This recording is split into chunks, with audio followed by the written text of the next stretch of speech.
Meanwhile, Maxim suddenly broke into motion. He bounced on his heels, threw a few quick jabs into the air, then started running in place like an eager youth testing a new body. Who would have thought the day would come when I could move freely again, without pain or restraint? Ha ha ha, I'm truly blessed to have a good nephew like you. He couldn't stop laughing. His joy was overflowing like a dam burst open. Lucian stood by, watching with quiet amusement. He didn't interrupt. He knew Maxim had lived long under the weight of this curse. Burdened by helplessness, resigned to fate.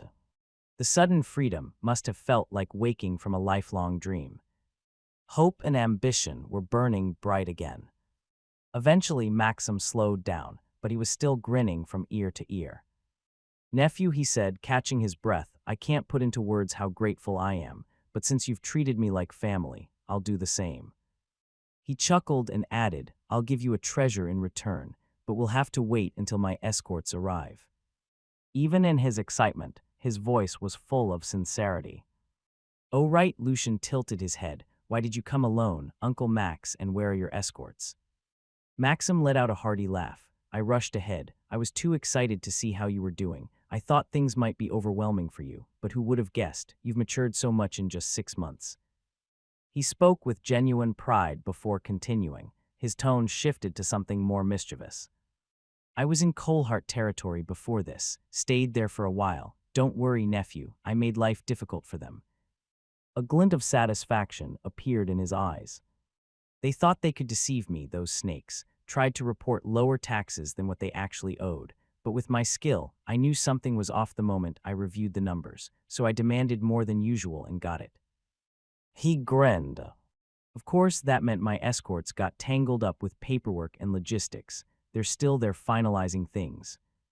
He spoke animatedly. He completely transformed from the weary man Lucian had first seen. The fatigue, the resignation, it was all gone. In its place stood a man rekindled with purpose. Lucian watched him with quiet approval. "I guess this is the real him." And he couldn't deny a bit of personal satisfaction too. Knowing that Maxim made life even a little harder for the Coalhearts brought him no small joy. Maxim shrugged, "So I left them behind and came here first. But who would have thought your priestess would knock me out the moment I arrived?" Lucian tilted his head slightly. "By the way, Uncle Max, how did you know Clara was from the Holy Empire?" Maxim smirked knowingly, her robes for one and her strength, so young yet already that skilled in light magic, that's rare, and if you pay attention to how she carries herself, dignified, disciplined, she moves like someone trained in the Empire's traditions. He crossed his arms with confidence. "I've been to the Holy Empire. I'd bet my beard she's from there." Lucian nodded thoughtfully. Maxim is very observant. They continued talking, the conversation flowing more freely now. For the first time in a long while, Lucian felt a strange sense of ease. Maxim wasn't just anyone. He was wise, insightful, and clearly knew more about the kingdom than Lucian ever realized. Their talk became a course in the politics and inner workings of noble houses. It was something Lucian sorely lacked. It was a refreshing change of pace. Then Lucian's expression grew more serious. "Uncle Max, why hasn't the king stepped in?" he asked, even when other noble houses clearly go too far. The question hung in the air. Maxim fell quiet. He didn't answer right away. Finally, he exhaled and spoke. Slowly and carefully. "That I don't fully know either," he admitted, "but every time I've met the king, there's this feeling, like he knows more than he lets on. It's not indifference, I'm sure of that." He looked off into the distance, as if searching for the right words. "It's like he's watching everything play out, letting things unfold deliberately, as if he's waiting for something, or guiding the kingdom toward a goal only he understands." Lucian frowned, disturbed by the thought. A new layer of suspicion took root in his heart. Lucian fell into deep thought, his mind stirred with unease. The king's silence, his strange detachment, it all felt too calculated. But before he could dwell further, Maxim suddenly spoke as if a memory had just resurfaced. "Ah, I almost forgot. There's going to be a grand celebration for the king's upcoming birthday. He's inviting all nobles to attend. even the border lords, that includes you. Lucian blinked, caught off guard. That was a first. The king had never done something like this before. It felt deliberate. What is he planning? Lucian wondered. A sense of unease creeped back in. Maxim placed a firm hand on his shoulder. Nephew, he said with a grin, why don't you come with me to the capital? The grand celebration was still a month away, giving Lucian a window of time to prepare. There were matters in his territory he needed to settle first. Maxim had assured him that the Coalhearts wouldn't make any moves until after the celebration, but Lucian wasn't the type to rely on reassurances alone. In his eyes, being prepared was the best form of protection. So he planned to accelerate everything. He too had his eyes on the capital. It had been 9 days since Vivian departed, and with a standard carriage taking 2 weeks to reach the city, she should still be somewhere along the road. Lucian wanted to catch up, to check on her, to give her some skill cards for protection, to give a generous amount of funds. She was his only family. Spoiling her was the least he could do. I really need to move faster, Lucian muttered. If I want to leave in peace, I'll have to finish all urgent matters first. Meanwhile, he hadn't kept the dungeon a secret from Maxim. If the old noble could regain his strength, he will become a valuable ally. Lucian gave him permission to gather resources from the dungeon until the tax escorts arrived. Of course, he also introduced Skittles, who was currently auto-farming inside. It would be disastrous if the little slime was mistaken for a monster and taken down. Maxim had been stunned when he learned of the dungeon's existence. For a brief moment, his expression shifted. Then he quietly thanked Lucian and left. Back in the present, Lucian sat in the study, discussing plans with Sebas. I'm thinking of assigning 2 members from the administration division, Lucian said, along with a sum from sustenance. They'll be tasked with purchasing livestock from the nobles west of Lootwell and gathering other essential supplies. Sebas nodded. A good idea, young lord. I'll pick the right people for the job. Together, they carefully selected the members best suited for negotiation and logistics. They also specifically chose members who had practical knowledge and experience with livestock. Then, Lucian reached into his inventory and pulled out a polished metal, engraved with the sigil of the Silverman noble house. It was something Maxim had personally given him earlier. He handed it to Sebas. Give this to the team. Tell them to show it whenever they're making a purchase. Sebas examined the emblem with recognition. It should protect them, Lucian continued. This metal carries weight. Anyone who tries to cheat them would be crossing Silverman itself. Sebas gave a firm nod. Understood. One more thing, Lucian added. I want them to buy more than just livestock. We need supplies, plenty of them. I want the crafting division to start their work as soon as possible. Tell them to prioritize herbs, seeds, anything that might be useful, and silks too.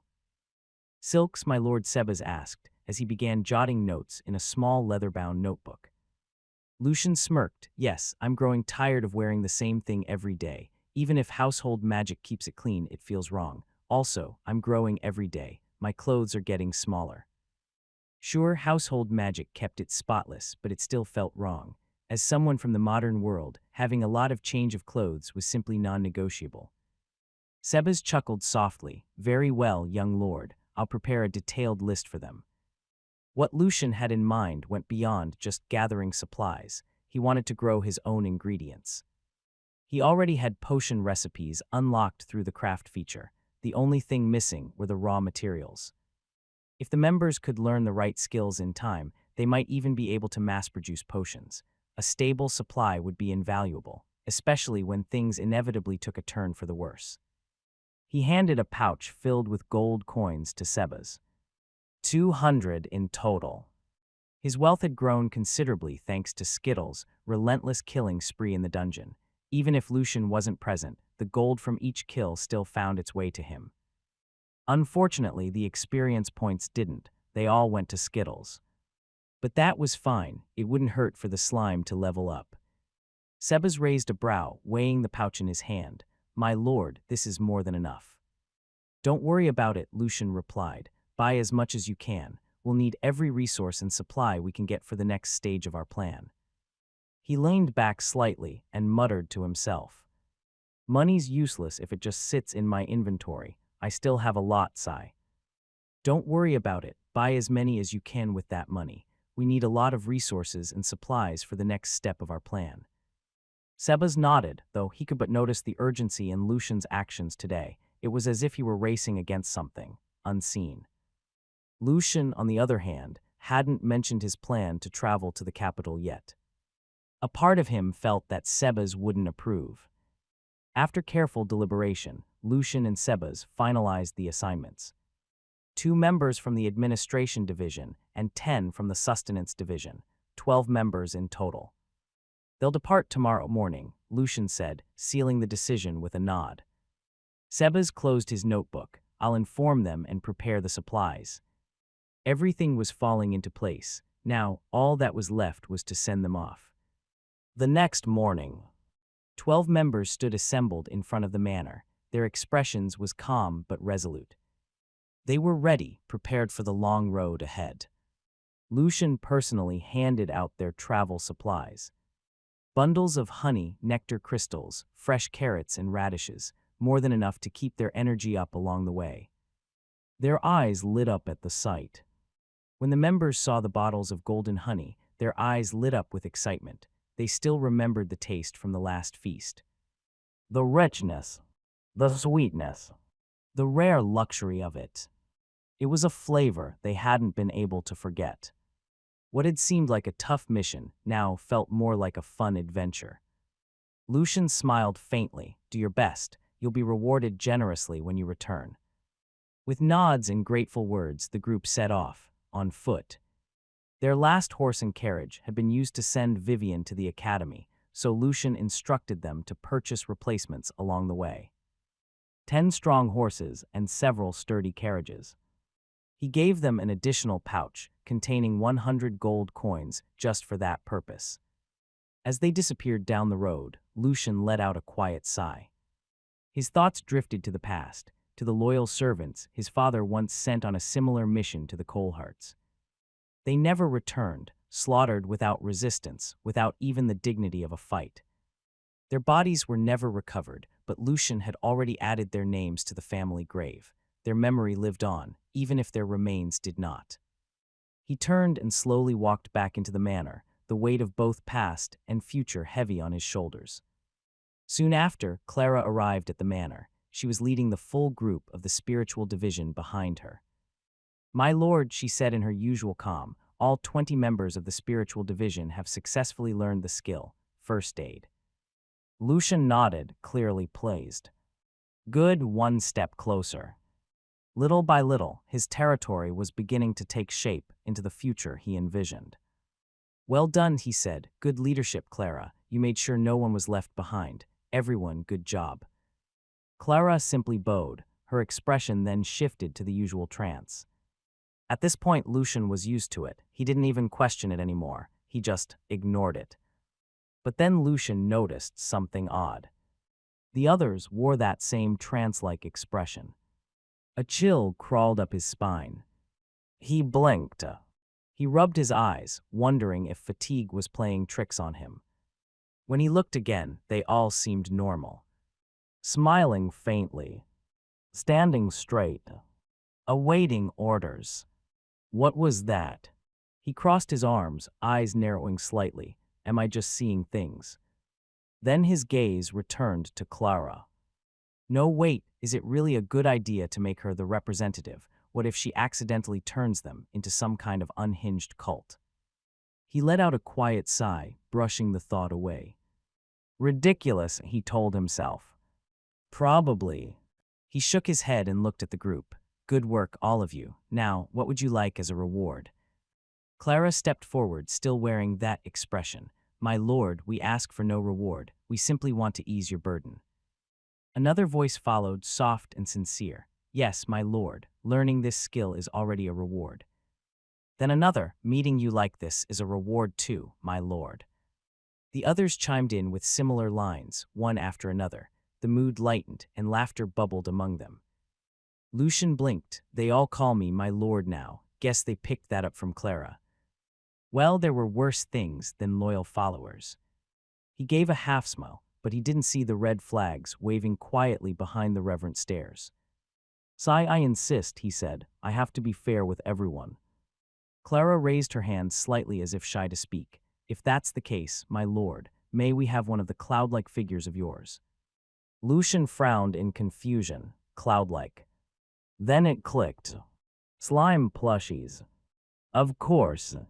Most of the members in the spiritual division were either too young or too old. Only 6, including Clara, were in their teens to mid-30s. Lucian hadn't expected it, but apparently, slime plushies transcended age. To his surprise, they were adored by everyone. Still, he could but feel the reward was a little too simple, a bit lacking. But he kept that thought to himself. He handed out the plushies, each one in a random color, and followed them up with generous bundles of honey. The group reacted as if they had been gifted divine relics. Their eyes lit up as they hugged their plushies tightly, whispering words of gratitude and admiration. A chorus of heartfelt thanks echoed through the manor. Then, with smiles on their faces and satisfaction in their hearts, they quietly dispersed. Lucian stood in the silence that followed, watching them go. He folded his arms and glanced toward the forest. Then he remembered something. "I guess I should bring the Rainbow Slime Lord statue out here," he muttered. Afternoon. Lucian stood at the center of the plaza, placing the Rainbow Slime Lord statue on its pedestal. The polished stone shimmered with soft, iridescent colors under the sunlight.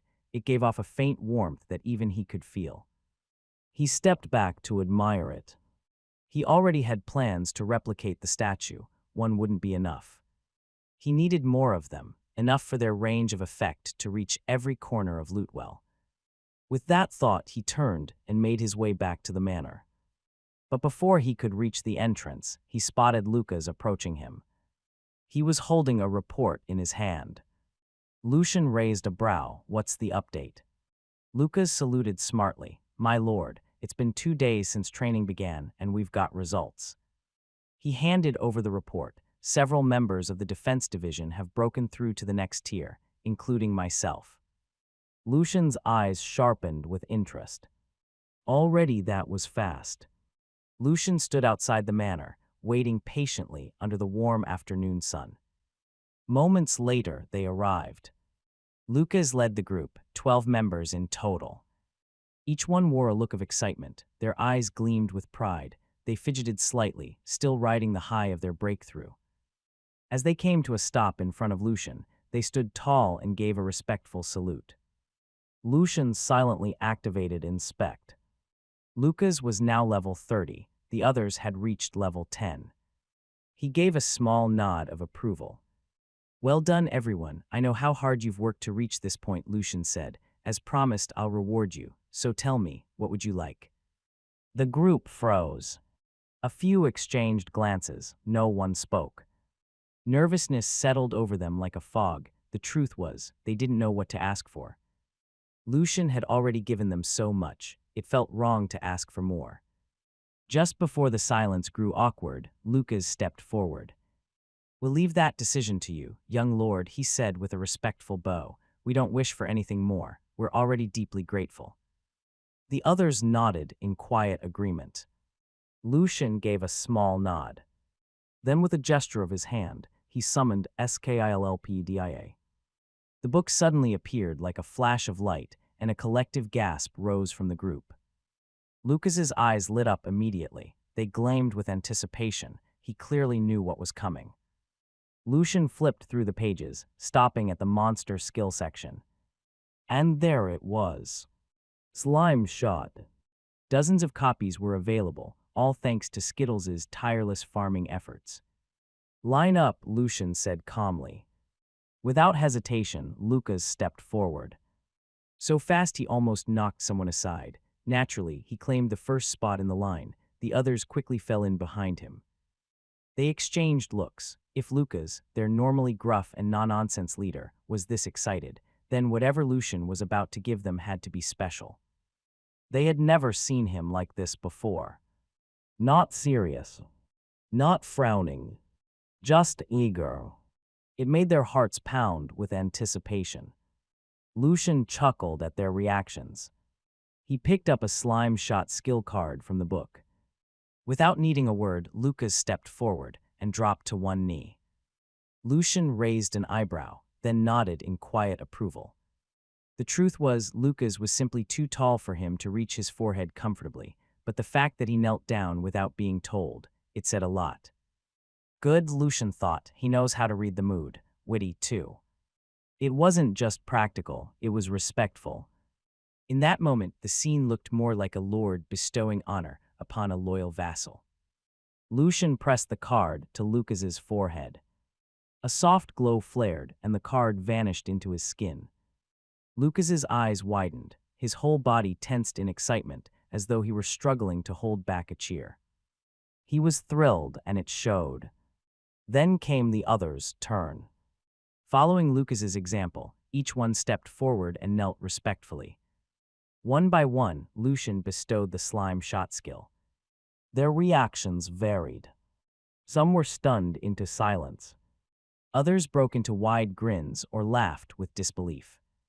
A few even teared up, overwhelmed by the moment. One member even dropped into a full doja, pressing his forehead to the ground as he thanked Lucian with trembling sincerity. Lucian waved them off, chuckling, all right, no need to go that far." He couldn't but laugh at their genuine reactions. By the end of it, all 12 had received the skill, Slime Shot.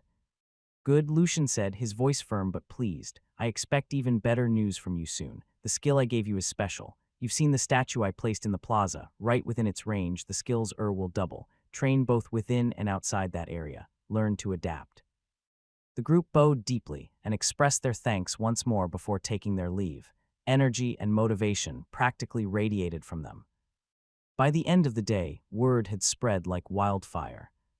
Naturally, it was Cecil who broke the news first. He boasted to anyone who would listen that Lucian had granted him a magic affinity and turned him into a full-fledged mage.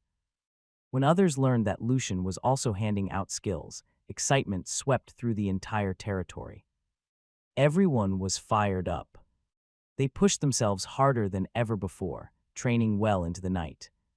Each one of them wanted to rise above the ordinary. They wanted to be unordinary, too. The next morning, breakthroughs continued to surge through the divisions. Even the 5 old men Lucian had once assigned to the spiritual division had leveled up, one reaching level 30 and the other 4 now at level 20. They are already at Tier 1 and Tier 2 before, and now they had become even more formidable. When Lucian saw them, he immediately noticed the change. They stood taller, moved with purpose. Their eyes were sharp, their auras vibrant. They looked alive and more energetic. Lucian smiled and gave them the same rewards as the others. Their joy was undeniable. To think, just days ago, something like this felt impossible. They left with gratitude shining in their eyes and confidence radiating from every step. Soon after, Elk, the representative of the crafting division, arrived. She was a tailor, initially possessing the skill called stitching. Lucian gave her a quick glance, then used inspect to see what brought her here. She hadn't reached level 10 yet, but something caught his eye. A new skill. And more than that, there was a change in her past skill. Young Lord, Elk began with a respectful bow. "I've come to report that the crafting division has begun awakening skills." Lucian's gaze lingered on her. She had learned inscription. It was a valuable skill for talisman crafting. She continued, "Unfortunately, we haven't been able to practice some of the more advanced disciplines like forging or smelting. We still lack the proper materials, but everyone in the division has awakened at least one skill." She smiled proudly. "I, for example, gained inscription. Others have learned carving, stitching, weaving, engraving, and more." Lucian nodded thoughtfully. The crafting division was one he had always planned to invest in. They had enormous potential. Although Lucian had access to the craft feature, he didn't want to rely on it too heavily. He wanted his people to grow, to learn the skills with their own hands, to gain experience, to build confidence through mastery. Still, when necessary, he wouldn't hesitate to use the feature. especially for crafting time-consuming items or larger-scale tools where efficiency was critical. In the end, he just wanted balance. Good, he said, for now, focus on learning the other skills. Once the materials arrive, we'll begin working on the more advanced ones. Still, crafting skills are notoriously hard to learn. They require precision and a lot of practice. How did your team learn them so quickly? He was genuinely curious. Elk smiled and straightened with a bit of pride. Actually, young lord, it was Cecil. Lucian raised an eyebrow. He told us how you found loopholes in the instructions, and it inspired us. So we began looking for our own. We worked together, helped each other figure out the logic and brainstormed better ways to follow the instructions' intent. Lucian gave a small nod of approval. That kid, he's turning out to be quite the spark plug. But then something caught his attention. Your stitching skill, it feels different. What happened? Elk rubbed the back of her neck, a bit shy but proud. As expected of the young lord, nothing gets past you, she said with a grin. It's thanks to the burrower's eye skill you gave me. I used it while working with fabric. I looked through the layers to spot inconsistencies in the weave. It helped me fix mistakes before they even formed. Eventually, it feels like I broke through. My stitching became more refined. The skill evolved. It's now called quick stitching. Lucian was momentarily speechless. He hadn't even considered using burrower's eye that way. The level of control and precision required was immense. It's not just talent, he thought, it's creativity too. Lucian couldn't but feel a sense of pride. His people were growing faster and smarter than he expected. Good, good, he said, genuinely pleased. What reward would you like? Elk went quiet for a moment, thinking carefully. She hesitated before speaking. Young lord, before I answer, may I ask what you envision for the crafting division in the future? Lucian didn't hesitate. I want your division to handle everything. Potions, equipment, tools, talismans, and anything else that can us thrive. That's why I want you to master the foundational skills first so crafting those items will come naturally when the time comes. Don't worry, I'll provide the materials and recipes you'll need. Upon hearing that, Elk dropped to one knee. Young lord, if it's not too much to ask, she looked up, would it be possible for us to be granted magic attributes, like Cecil? Lucian paused, letting her words settle. Elk continued, more earnestly this time. In talisman crafting, we won't be able to make elemental charms, like a fireball talisman if no one has an affinity for fire magic, and for blacksmithing, having that same affinity will let us work with flames more efficiently. If the fire doesn't feel hot, we can learn faster, produce better results, and stay safer.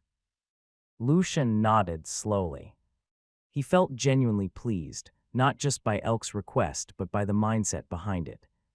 She, and clearly the rest of the crafting division, were already thinking ahead, planning for their future, preparing to serve the territory in more meaningful ways. They're not just following orders, they're growing alongside me, Lucian thought. To him, granting them magic affinities no longer felt like a reward. It felt like a necessity. With those affinities, they wouldn't just craft better talismans and tools. They'd do it safer, faster, and with far greater potential. He let out a small sigh, but it was one of quiet relief. What truly made him feel good was the spark he saw in Elk. Enthusiasm, dedication, initiative. A great sign, Lucian thought. They're building something real.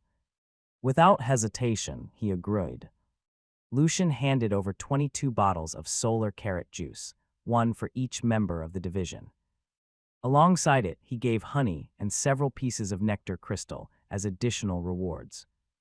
Elk bowed deeply, offering her heartfelt thanks before departing. But before Lucian could return to his thoughts, Stone arrived with urgency in his voice. Young lord, the cube molds are finished. We're ready to begin laying the foundation for the fortress wall. Lucian arrived at the site with Stone at his side. The members of the construction division were already there waiting. As soon as they spotted him, they greeted him with bright smiles and eager energy. Shovels in hand, sleeves rolled up. Lucian smiled back, but a thought tugged at his mind. 33 people, this might not be enough. While Lootwell wasn't as vast as other noble territories, it was still sizable. roughly 2 square kilometers, or about 200 hectares. Not overwhelming, but far from small. Fortunately, its mountainous borders meant they only needed to build a wall on one exposed side. Still, that one wall would stretch nearly 500 meters from one mountain to another. And Lucian had decided to set it 30 meters away from the forest's edge. It's for better visibility and response time in case of an ambush. He looked out at the land and exhaled slowly. This is going to take a while, he thought. Lucian also realized one major problem. They were still short on slime cement. The plan was to construct a fortress wall, 6 meters tall and 2 meters thick. Stone had suggested building 2 parallel walls and filling the space between them with earth, sand, or rocks to conserve materials. But even with that approach, they would still need a massive amount of slime cement. Too much, Lucian thought grimly. To speed things up, he'd have to personally skittles with farming. That way, they could be more efficient. Unfortunately, drop rates were random, and gathering enough materials would take time. To make matters worse, his inventory had been full for days. These days, he was just tossing the extra drops into his room. Now the place was packed to the ceiling with random loot. It was a hoarder's paradise. As a safety measure, he didn't store the slime plushies there. He was half worried they would transform into a statue right on top of his bed while he slept. He sighed and made a mental note. Level up. Unlock more inventory slots. Farm faster. Drop more. There was no way around it. If he wanted this wall done, he had to become even more of a loot machine than he already was. Soon after, digging began. Lucian watched as the construction division members threw themselves into the work with determination. Sweat beaded on their brows and the sound of shovels striking earth filled the air. Despite their effort, Lucian couldn't but sigh. He was just about to leave and call for reinforcements from other divisions when a familiar voice called out behind him. "What's all the commotion, nephew?" Lucian turned to see Maxim approaching, curiosity in his eyes. "Uncle Max, we're building a wall, a big one," Lucian said, exhaling. "Right now, we're just laying the foundation, but it's going to be a long road ahead." Maxim's eyes lit up. He stroked his beard thoughtfully and grinned.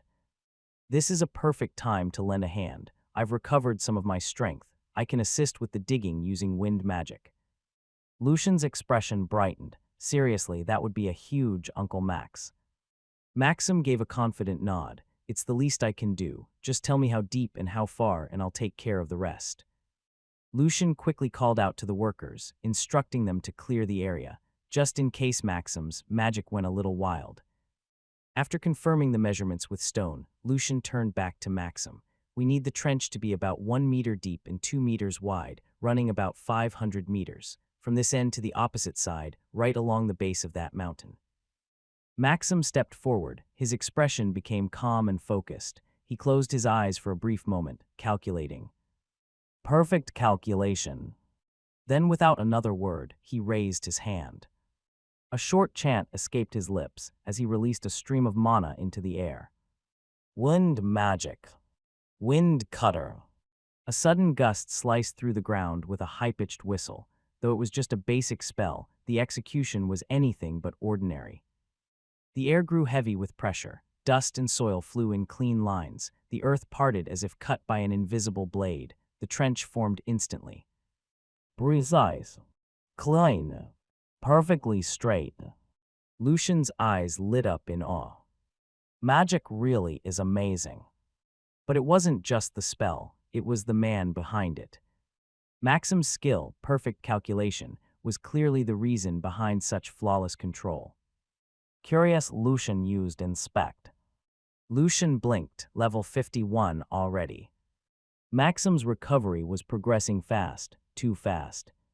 Within moments, the entire trench was done, a 500-meter-long channel carved into the earth with mathematical precision.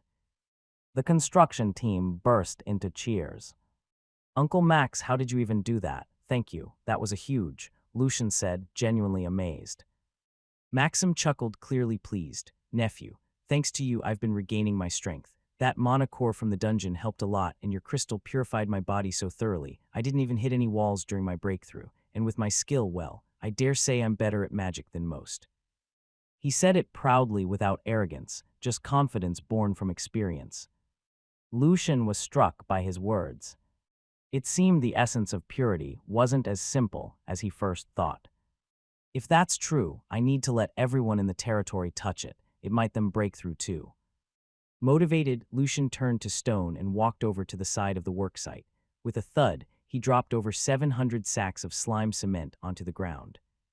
A collective gasp spread across the team.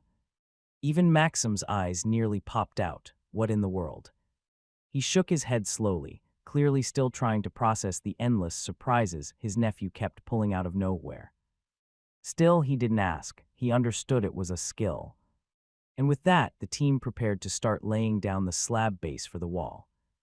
Construction was officially underway. Moments later, Maxim found himself surprised yet again. This time, it was the slime cement itself that caught his attention.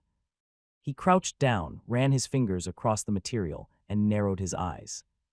The texture, the density, the properties. It was unlike anything he had seen before, magical in its own way. "What is this?" nephew Maxim asked, intrigued. "Where are you getting these materials? Every day with you is a surprise." Lucian offered a vague smile. "Just lucky, Uncle Max. Let's call it a skill." Maxim didn't pry further. He simply chuckled and joined in, helping the team prepare the slab base for the wall's foundation. With his large mana reserves, he quickly became a welcome addition to the construction effort. The wall was beginning to feel less like a distant goal and more like a real possibility. Soon after, Lucian took his leave. First on his list, declutter his overloaded inventory. He sprinted toward the forest. At his first chosen spot, he carefully placed 99 of each plushie variant onto the ground. Then, without wasting time, he moved to the next. In total, he repeated the process in 3 different locations. Slime plushies cleared. The slime plushies had been clogging up a ridiculous number of inventory slots. As much as they were cute, Lucian felt strangely satisfied finally getting rid of them. "If my hunch is right," he thought, "these should turn into Rainbow Slime Lord statues the next time I come back." With that done, he made a beeline for the dungeon. His goal: farm for more slime cement. Fortunately, it was classified as an uncommon drop, meaning it appeared fairly often, usually accompanied by oddities like shampoo and body wash. He didn't hold back. Together with Skittles, Lucian tore through the dungeon's first floor like a well-oiled machine. His slime-slaying efficiency had improved greatly, and with Skittles at his side, farming was faster. By the time the sun reached its peak, Lucian had gathered another 300 of slime cement drops. He returned to the construction site and silently added them to the pile.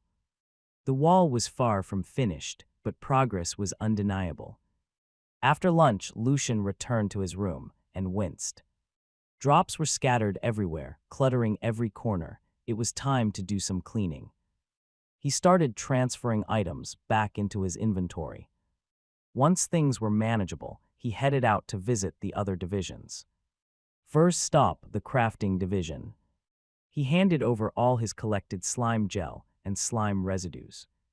"These can be used as alchemy materials," Lucian explained. "Practice with them, experiment." They nodded eagerly, already theorizing uses. Then he revealed something rarer, his only fireball talisman, dropped from the mage assassin. "Use this as a reference," he said. "Study its form, learn how it channels magic." Lastly, he gave them a bundle of radish peel wrap drops. It was an excellent base for talisman crafting. The team looked like children on their birthday. Next, the spiritual division. To them, he gave the slime candles and slime patches. "The candles have a calming effect," he said. "The patches can heal wounds. You'll know best how to use them." With their first aid skills, the combination would be incredibly effective in healing and support roles. Next stop, the sustenance division. Lucian handed over the rest of his nutrient sacks and soil crystals.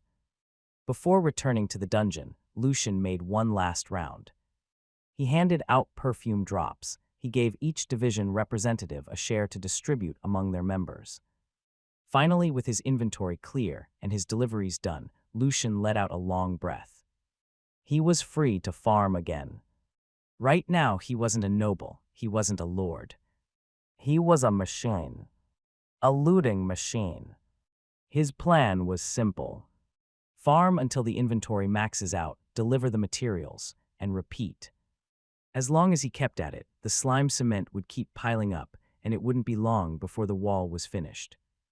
As for the other materials like sand and gravel, they had been gathered in advance and were already stockpiled at the site. To be safe, Lucian had also given Stone a few soilworms to produce extra sand in case they ran short. Gravel, on the other hand, wasn't a problem. There was plenty of it available from the nearby cliffs.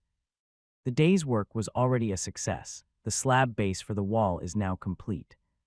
Tomorrow, they would begin making cube concretes and finally start constructing the wall itself. Lucian sighed again, this time with exhaustion.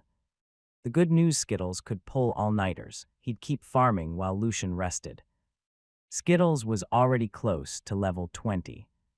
Meanwhile, Lucian had leveled up, but only once. It was becoming clear that the first floor of the dungeon no longer offered much experience points. Name: Lucian Lutwell, male. Age: 12 years old. Race: human reincarnated. Job: Dropouts. Level 21. Titles: Young Lord of Lutwell. Menace to Society. Side Hustle Hero. Miracle Lord. Underdog Champion. Skill: Drop Rate Max. Auto Collect. Cram Session. Slime-based mode. Burrower's Eye. Inspect. Deception. Magic. No. Magic Affinity. Fire Magic. Ice Magic. Charisma 90. 3 days later. Lucian continued with his routine. He had gathered over 5,000 sacks of slime cement. It was a staggering amount, yet still not enough for what he envisioned. The construction site was now bustling. It was filled with stacks of hardened cube concretes, ready for assembly. Even members from other divisions had set aside their regular duties to mold these cubes. The wall they envisioned was no longer a distant goal, it was just within reach. And in these past 3 days, everything had changed. Everyone in Lutwell had broken through. There were no ordinary people anymore. Lucian had personally taken the time to let each of them touch the essence of purity. To their amazement, it worked.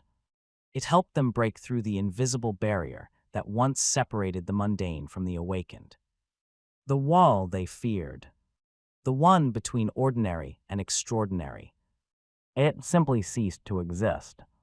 And the drops. The territory was flooded with them. Lucian made sure to give everyone their rewards. Everyone in the Defense Division members all learned the skill, Slime Shot. Clara had met him too. Her divine sense noticed the subtle change in the forest. Lucian already knew the reason. He instructed her to gather and distribute the newly formed Rainbow Slime Lord statues throughout the territory. He made sure every nook and cranny was touched by its area of effect. Clara smiled. It's almost like she'd been waiting for him to say that, and off she went, eager and purposeful. Lucian, too, was determined to grow stronger. With only 26 days left before the grand celebration, he knew he couldn't afford to stay still. If he was to face the monsters, both literal and political, lurking in the royal capital, he had to be ready. So he returned to the dungeon. Straight to the second floor. By now, Skittles had already reached level 20. He then noticed something different. Lucian could feel it. A subtle string of connection had formed between them. He could now understand Skittles' gestures more clearly, and even when they were apart, he could sense where he was. It's as if Skittles' presence was imprinted on his mind. He decided to let Skittles continue farming drops on the first floor while he ventured deeper on his own. The enemies waiting on the second floor. Solar slimes and shadow slimes. And they were no ordinary creatures. To Lucian's surprise, these slimes could use magic. The solar slimes wielded light magic, while the shadow slimes used dark magic. Even a slime is better at magic than me, Lucian muttered. He was half amused and half annoyed as he cut down another wave of enemies. Still, his efficiency had improved. He had just realized that his autocollect skill had expanded in range, now reaching out to 2 meters. It might seem like a small upgrade, but for Lucian, it meant he could leap through the battlefield more freely. He can focus entirely on combat without worrying about chasing down loot. And with each slime he struck down, he felt himself getting sharper. The second floor had just begun, and he was already deep into the hunt. These new slimes were unlike any he had encountered before.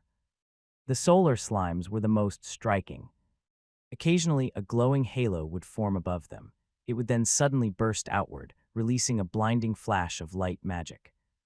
It didn't deal any damage, but it temporarily dulled his vision, forcing Lucian to rely on instinct during the brief seconds of disorientation. Worse, they could fire concentrated beams of light. He learned that the hard way. The first time he was struck by one, it burned like hell, not enough to bring him down, but enough to remind him that even slimes could be dangerous. These Pokémons can use solar beam, huh? Then there were the shadow slimes. Silent, snaky, slippery. They would vanish in the dark, only to reappear beside him without warning. One managed to cling to his body, and Lucian felt his strength being sapped, though only slightly. Another trick, they released a thick dark fog, clouding the area and masking their movements. It was a test of perception and reflexes. But the moment he cracked their patterns, it became easier. Despite their magic, the slimes were still predictable. They are monotonous in movement. Lucian began tearing through them like a seasoned predator. The second floor was just as vast as the first, and as he ventured deeper, the number of groups of slimes increased steadily. He welcomed it. After all, his title, Underdog Champion, meant that the more enemies he faced, the stronger he became. With 11 enemies, his strength would double in the heat of battle.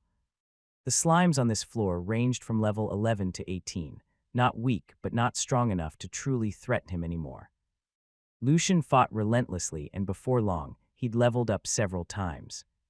Now he stood at level 27. And the dungeon was far from over.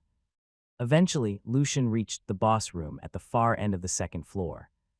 But he didn't go in. Not yet. There were more pressing matters.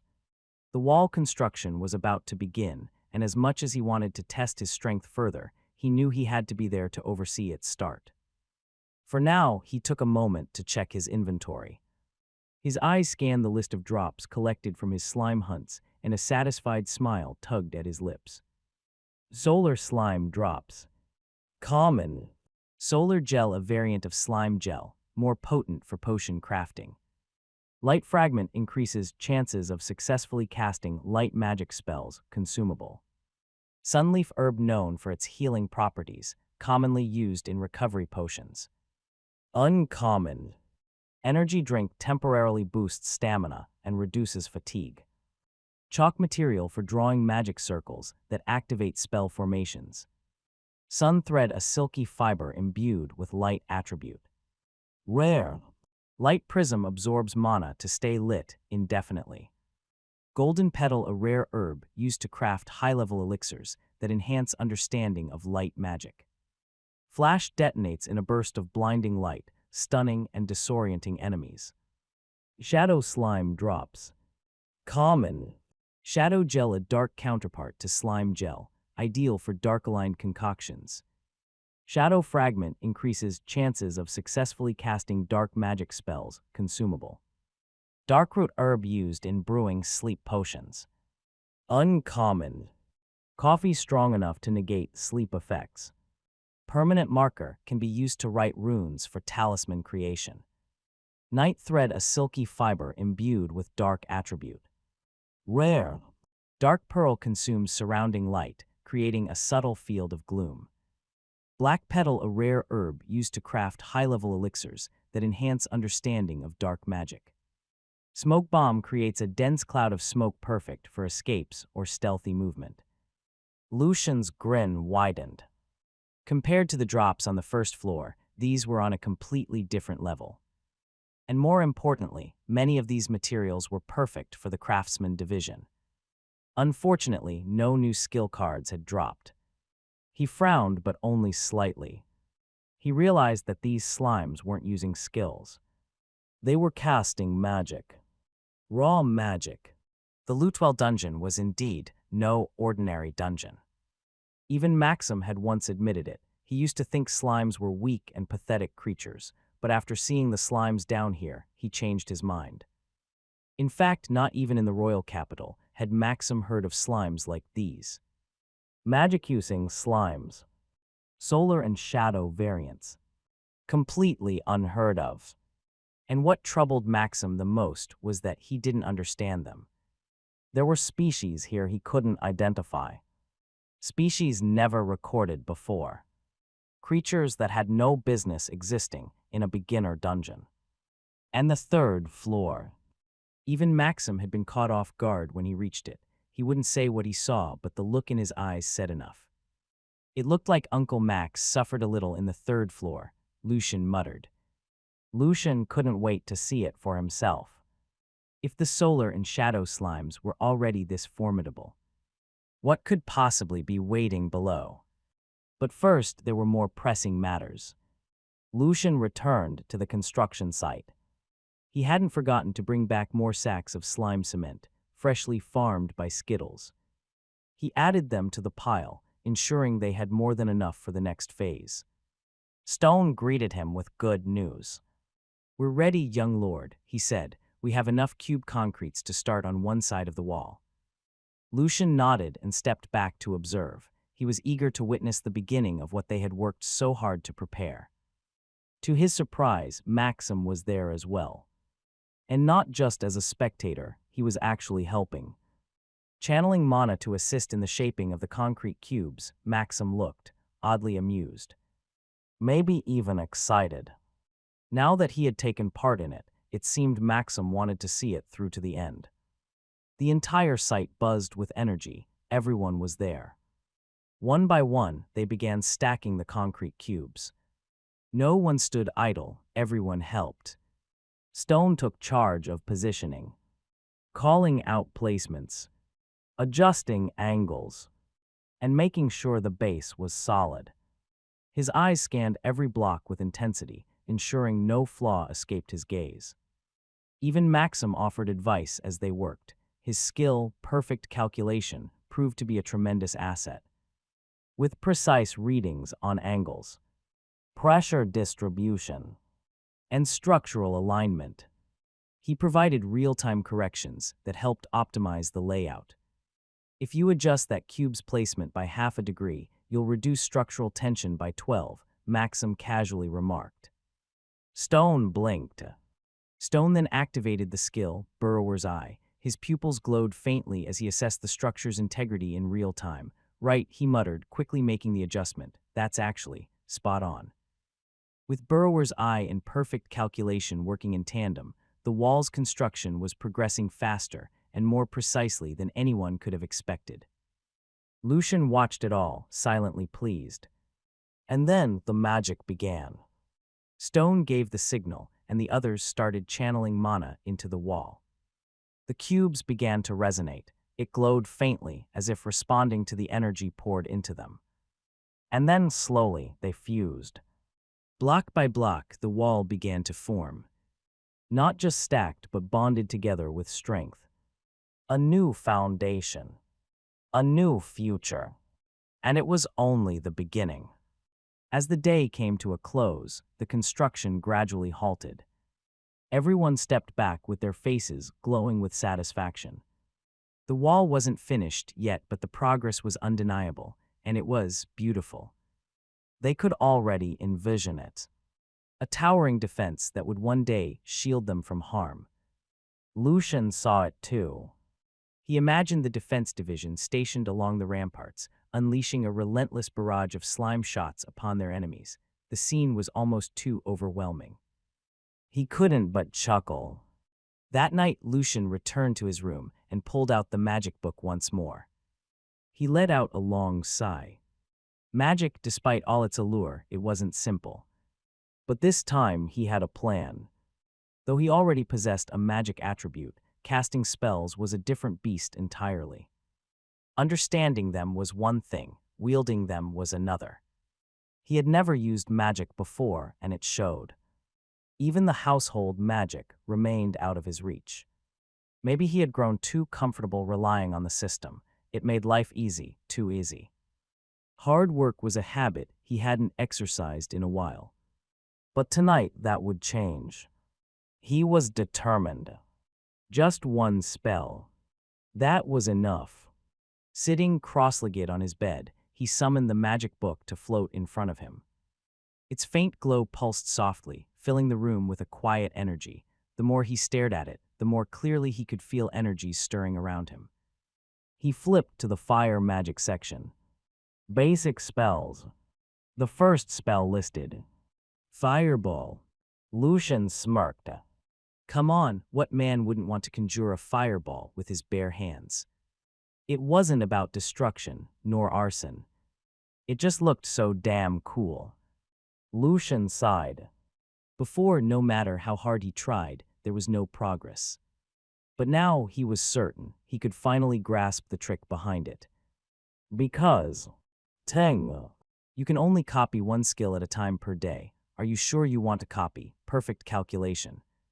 Yes, he answered without hesitation. Teng. Copying perfect calculation, 3, 2, 1.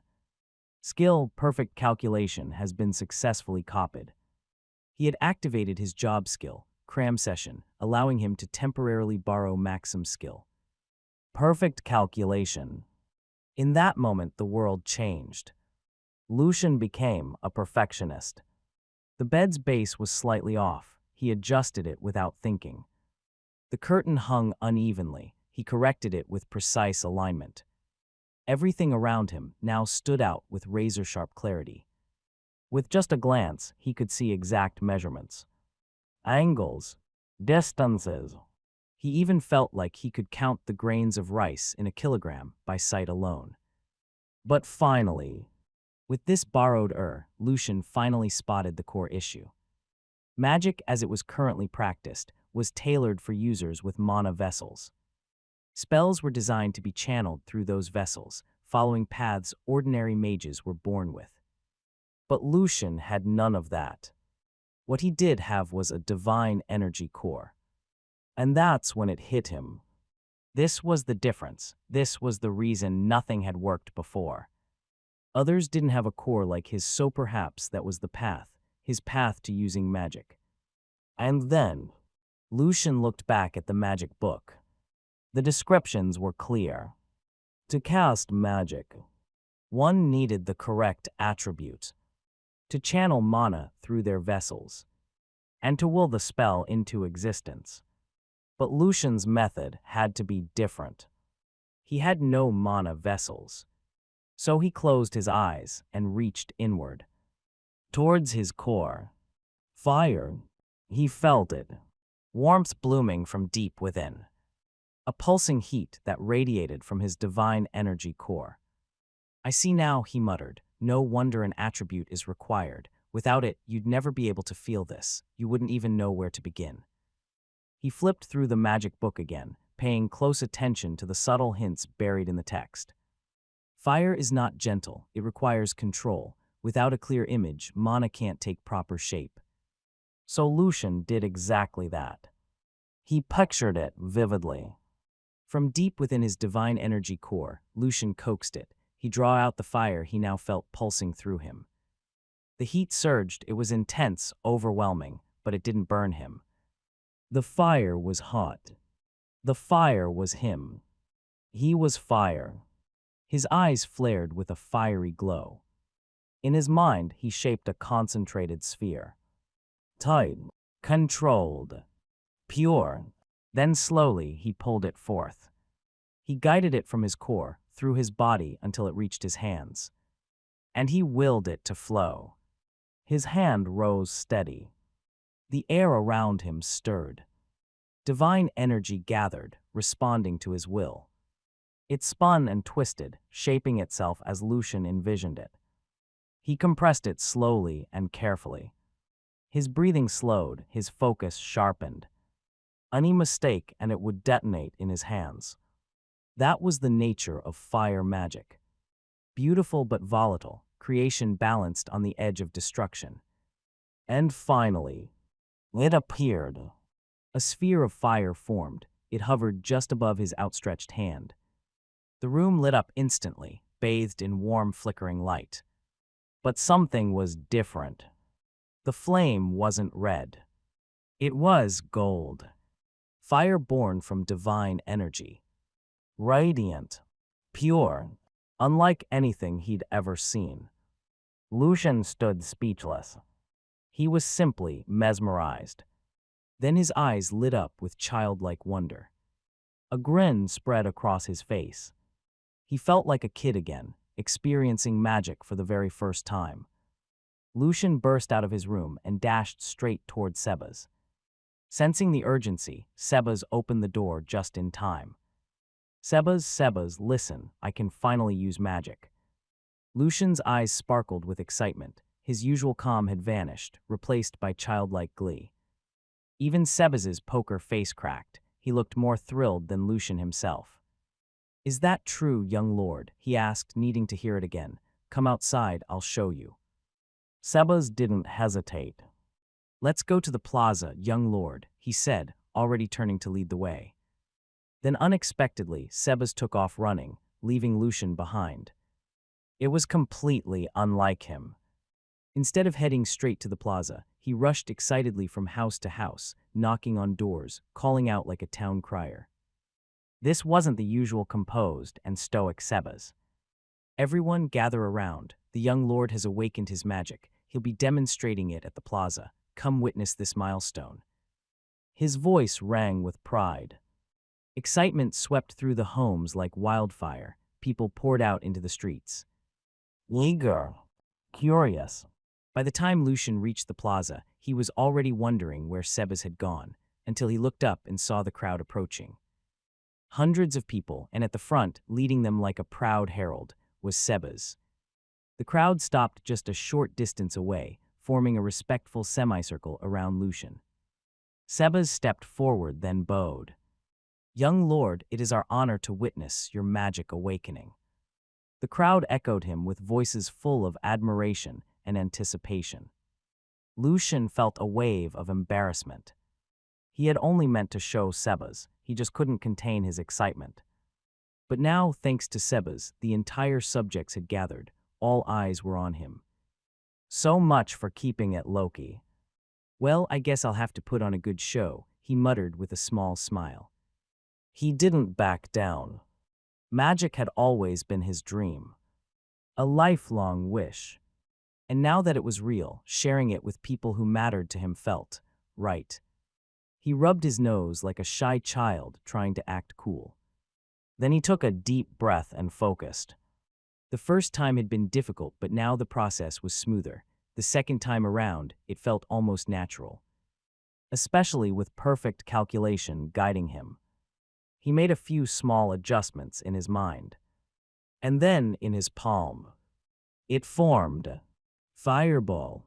A sphere of golden flame blazed to life in his hand, casting a warm glow across the plaza. The light radiating from it wasn't just bright. It was comforting. Almost divine. Gasps echoed from the crowd. Then without pause, Lucian conjured another. A second golden flame flared to life in his other hand. And then, Lucian threw the fireball into the sky. With perfect calculation, he measured out just the right amount of divine energy. The volatile flame was wrapped in a thin and calm layer of controlled divine energy. It holds the fireball together as it soared. As it traveled higher, the thin layer gradually dissolved, revealing the raw, untamed golden fire beneath. And that's when it happened. The fire within ignited. The sky lit up in a brilliant explosion of golden flame. Like fireworks from the heavens. The crowd gasped, then erupted into cheers. Members of the spiritual division dropped to their knees in reverent awe, hands clasped in prayer. Clara was her usual. And Seba's was silent. His eyes shimmered. He had known Lucian since he was a boy. He had watched him dream, struggle, and long for this moment more than anything. Now that it had finally come true, he couldn't stop the tears from quietly slipping down his cheeks. He bowed his head and whispered under his breath. His voice was thick with emotion. "Luke Shana, are you watching?" Maxim, who was watching from a distance, gasped in surprise once more. What Lucian had just performed was nothing short of unbelievable. The precision, the elegance, the sheer behind the spell. It wasn't just magic. It was art. It felt perfect. The execution reminded him of how perfect calculation worked when he used it himself. My nephew, Maxim thought with a smile, is really not simple. Meanwhile, Lucian was having the time of his life. He could feel it. Perfect calculation was the key. It made everything possible. When the show finally ended, he gave a proud and theatrical bow. The crowd responded with cheers and applause before gradually dispersing, still buzzing with excitement. For many, it was the first time seeing magic of that scale, especially one so radiant and so beautiful. As the plaza quieted down, Lucian summoned his skillpdia. Curious, he searched for the skill he had borrowed. After a bit of browsing, he finally found it. His eyes widened. What 5 stars? The next day, a new month had begun. June arrived, bringing with it a quiet sense of change. Excitement still lingered in the air. Construction on the wall continued in full swing, and everyone was lively and full of energy. Remembering a promise he had nearly forgotten, Lucian took the time to hand out notes on basic magic spells. To Cecil, the craftsman division, and Sebas, who had awakened the ice attribute. He called the 3, Sebas, Cecil, Elk, and handed them the notes personally. Their eyes lit up with gratitude. Sebas, especially, looked as though something had ignited within him. A renewed resolve burned in his chest. He wanted to get stronger for Lucian's sake. He could feel it. He was close to reaching tier 7. With that done, Lucian left them to continue their work and quietly made his way to the special crops. There, another surprise awaited him. The plants had grown flower stalks. Even the carrots, which were supposed to be biennial, had developed stalks already. It was unexpected but not unwelcome. He suspected the change had something to do with the blocks of soil crystals he had buried nearby. Clearly, they were affecting the crops in a irful way. The stalks looked ready to bloom at any moment. However, Lucian's brow furrowed with concern. Pollination. Because of the nature of the crops, bees couldn't approach them. That posed a problem. Lucian crossed his arms and stared at the swaying stalks. "I'll deal with it later," he muttered, turning away for now. Lucian decided to set aside his concerns about the crops for now and focus on something more immediate. Practicing ice magic.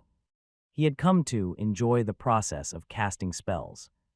There was an exhilarating sensation each time he performed them, as if he could physically feel himself growing stronger with every attempt.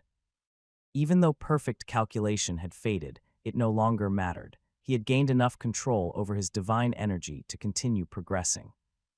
After some time, he ventured into the dungeon to test out his new magic spells. The elemental magic proved especially effective against slimes. He'd first noticed this when he defeated the rainbow slime boss, realizing that elemental attacks were a reliable way to deal with these creatures. Now in the dungeon's second floor, Lucian aimed to put his skills to the test. He cast a basic ice needle spell. It was a concentrated ice projectile. He fired it at an enemy. But he quickly realized there was room for improvement. It was difficult to hit a moving target with precision. The spell was effective, but not as reliable as he had hoped. The fireball, on the other hand, proved far more useful in these situations. The large ball of fire would melt the gooey slimes, leaving only their mana cores behind. Lucian couldn't tell if the fireball's effectiveness was because of fire magic itself, or the fact that his fireball was infused with divine energy. Lucian continued practicing, going on another killing spree deep within the dungeon until he suddenly felt it. The divine energy stored in his core was running low. He wasn't too worried. It would naturally recover over time, and consumables like honey and other drops could speed up regeneration. Still, he stopped before it ran out completely. By then, he had reached level 29. His mana core collection had grown significantly. Over 12, 0 lowest-level mana cores and 7 low-level ones now sat in his inventory. The slimes on the second floor also dropped lowest-level mana cores. What did disappoint him, though, was the lack of legendary loot from the slimes on the first floor, even after surpassing the 10-0 kill mark. It seemed that only bosses or higher-tier monsters had a chance to drop legendary items. Still, it wasn't a total loss. He managed to collect several epic-tier items. Gelatin shields and sticky boots. Both had solid utility in combat. Inventory. Oslet. 7 low-level mana cores. 12 345 lowest-level mana cores. 1 697 gold coins, 1 gold coin, equal 10 silver coins, 100 copper coins. 5 silver coins, 1 silver coin, equal 10 copper coins. 2 copper coins. Around noon. In the distance, a line of large carriages slowly emerged from the forest. The construction came to a halt as everyone turned to look. It was the tax caravan. They finally arrived, someone muttered. There were about 10 caravans in total, their wheels creaking under the weight of whatever they carried. Among them was a familiar face. Kale. He was chatting cheerfully with the escorts, laughing as if they'd known each other for years. Finally, everyone moved to welcome the group. But the newcomers stopped short, stunned by what they saw. The towering wall of Lootwell loomed in the distance. Imposing. Solid. Nothing like the humble place they remembered. Some of them even began to wonder if they had taken the wrong path. Kale quickly cast a space magic spell to confirm their location. This is definitely Lootwell, he assured the others. Still, even he looked around with wide eyes, clearly shocked by how much had changed. They didn't even have time to fully process the transformation of Lootwell before an old, commanding voice cut through the air. Maxim stepped forward. Where are your manners? Can't you see we're working here? Park the carriages over there and get back to. He barked at his escorts without hesitation. In that moment, Maxim seemed to have completely forgot the caravan's actual purpose. Collecting taxes. But no one questioned him. The escorts scrambled at once. They were clearly used to following his orders without protest. Even Kale paused. He was momentarily overwhelmed by Maxim's sheer presence. Without a word, he moved too as well. The carriages were quickly parked, and the onsiformal tax collectors found themselves hauling materials and stacking blocks like the rest of the workers. And just like that, additional hands joined the construction. And not just any hands. These escorts were Urful. Many of them radiated strong mana traces. Their presence was a welcome boost to the team, and the pace of the wall's construction surged forward once more. Soon after, Lucian arrived at the construction site and immediately stopped in his tracks. He blinked, surprised.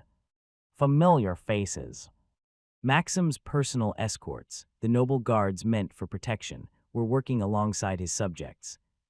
Hauling materials. Laying the cube concretes. Mixing cement. Channeling mana like it was their duty.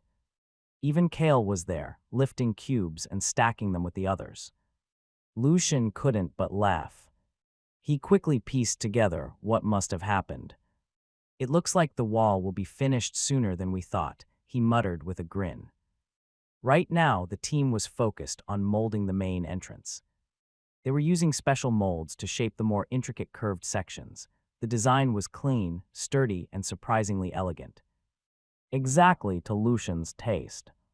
On either end of the entrance, watchtowers were beginning to take shape. They stood tall and proud. To Lucian, they symbolized something more. A man's dream of fortification, strength, and legacy. He nodded in satisfaction. The construction was moving quickly, almost too quickly, but the quality didn't suffer. The materials drawn from monster drops were more durable than anything he'd known in his previous life. Lucian stood quietly. He watched the workers mix slime cement. The rhythm of it, the rolling, the shoveling, the wet slap of mortar. It brought a strange peace to his mind. There was something deeply satisfying about it. It reminded him of his past life. Weirdly satisfying, he declared out loud with a smirk. He then raised a modern-looking energy drink which dropped from solar slimes. He controlled his divine energy and put some ice in it. And he took a long swig. The new additions to the team proved to be incredibly helpful. Only now did Lucian fully realize just how awful Maxim's escorts were. They ranged from Tier 5 to Tier 7, elite warriors by any standard. It became clear that these men weren't ordinary tax escorts. They were truly meant for Maxim's personal protection. Thanks to their presence, construction progress skyrocketed. They were nearly finished with the wall. Wanting to show hospitality, Lucian called out to Synap, their personal chef, which also belongs to the sustenance division. He asked him to prepare food for their guests. As an assistant, Synap requested the of Ajanav, their maid who also belonged to the spiritual division. Despite the subtle changes in Ajanav's demeanor, most likely due to the influence of Clara, she and Synap were holding up well.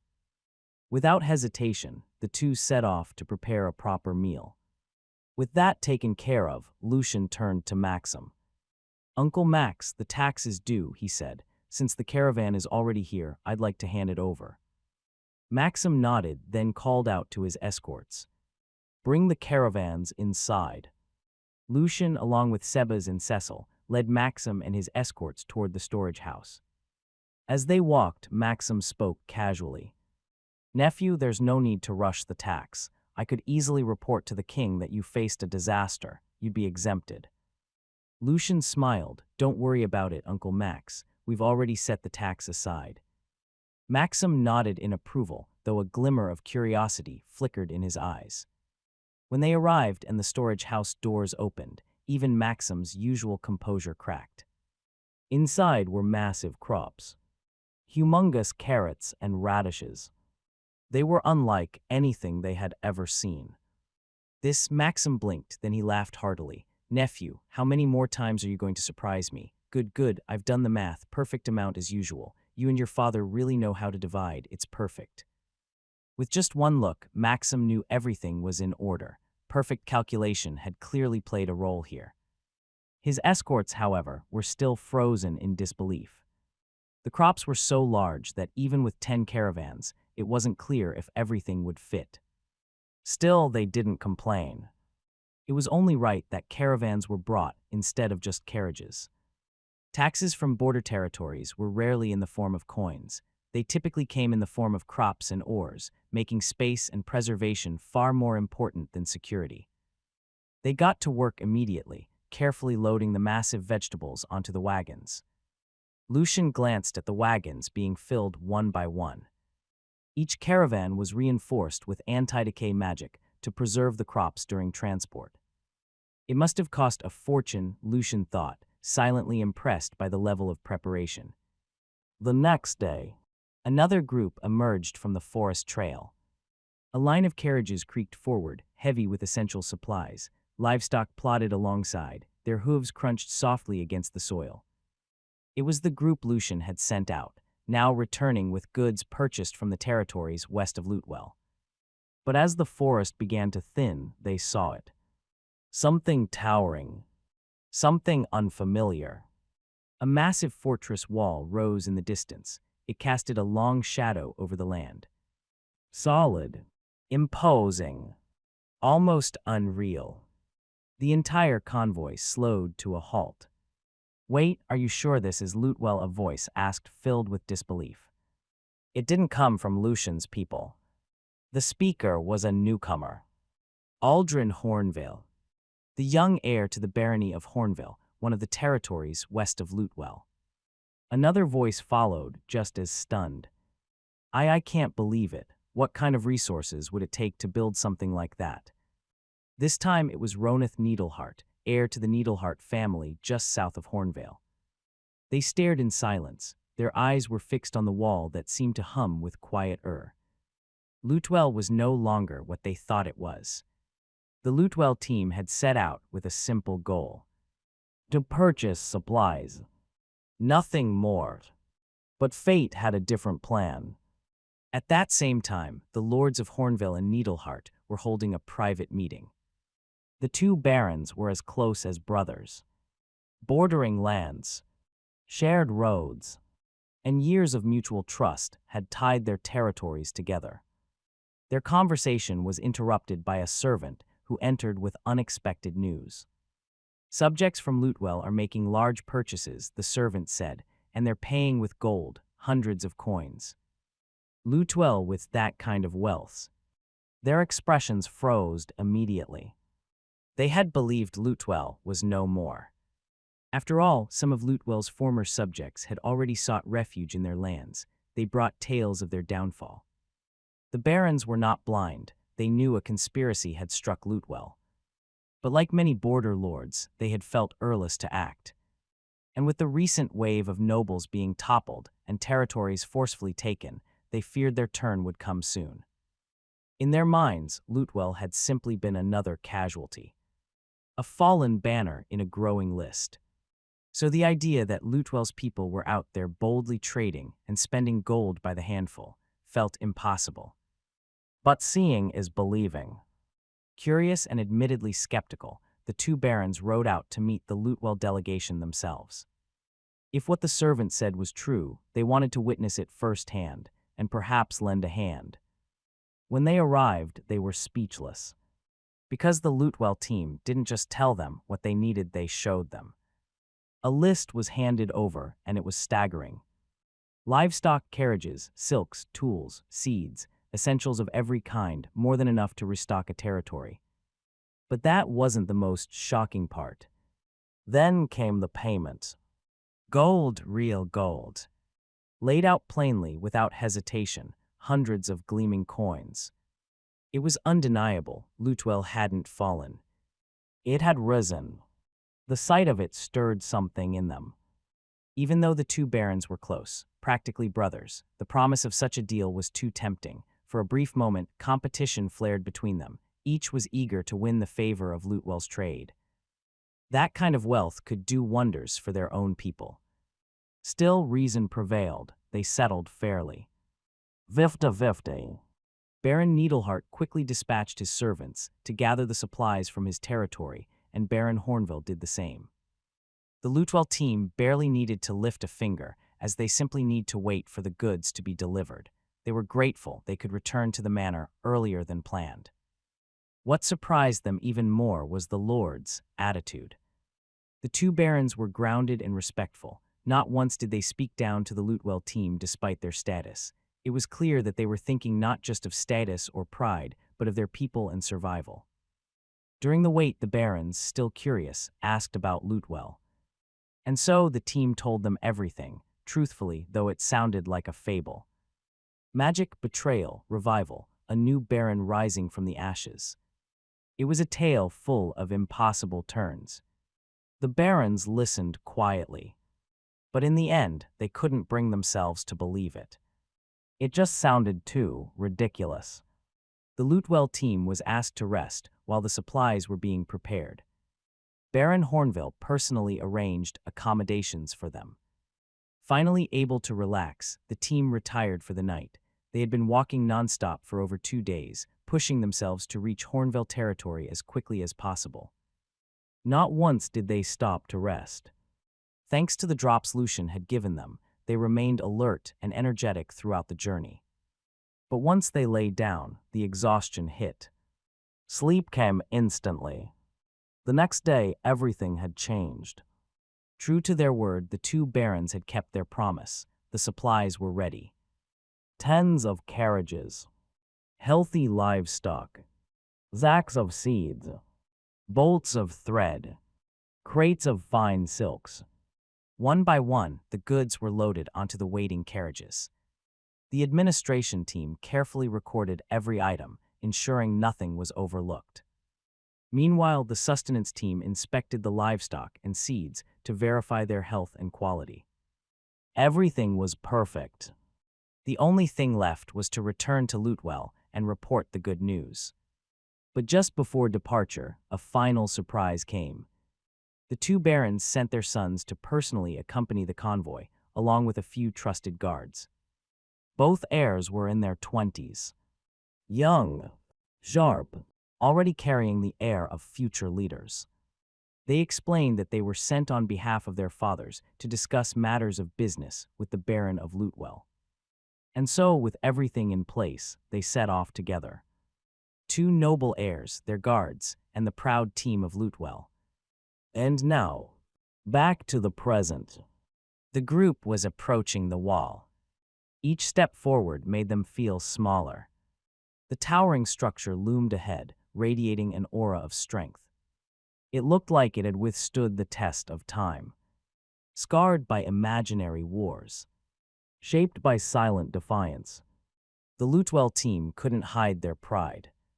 They had known about the wall's construction, but this was beyond their expectations.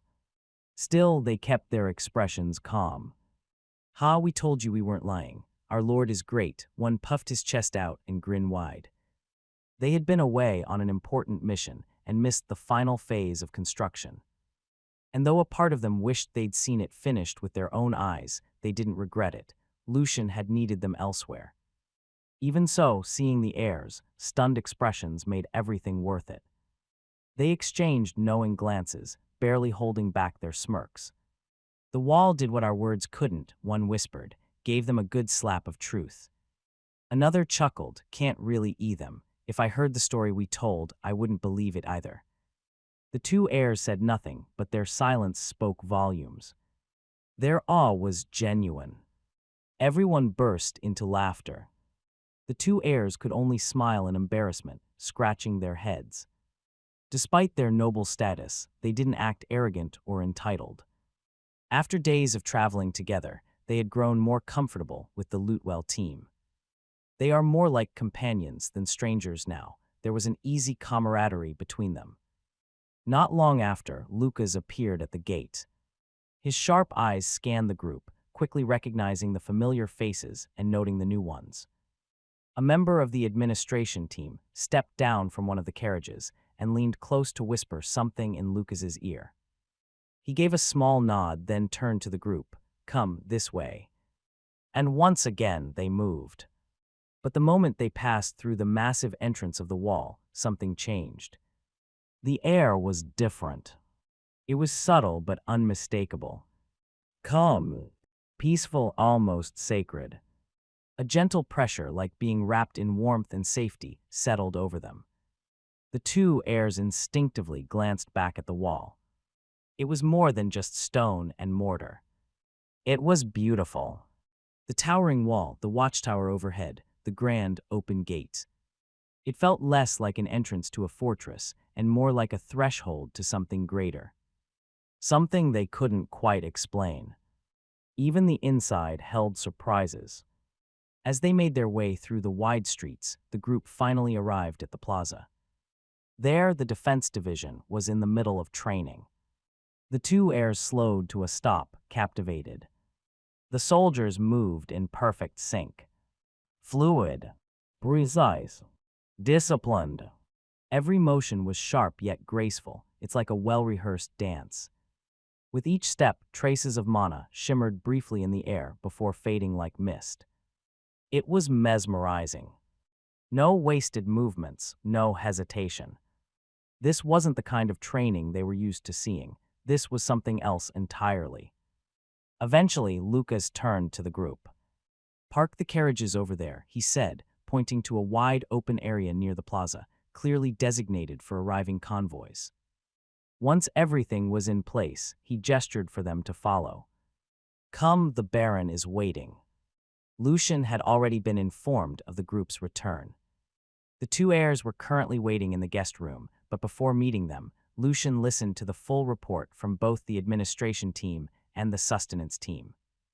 The details unfolded. How smoothly the transaction had gone, the quality of the supplies, and the cooperation of the two barons. Lucian nodded in quiet satisfaction. By the end of the report, a smile tugged at his lips.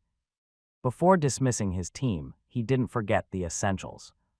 He let each member touch the essence of purity, rewarded them for their efforts, and instructed them to catch up on training with the others. As a bonus, he handed out a few mana cores to each of them. Finally, he gave them time off. They had earned it. Once that was done, he turned to Sebas. "Please bring the two heirs here," he said. A short while later, Aldrin and Ronith were led into the room. They entered respectfully. No arrogance. No airs. Lucian observed them quietly. Though they were older than him, neither showed the slightest sign of disrespect. He activated Inspect. Name Aldrin Hornville. Age 21. Race human.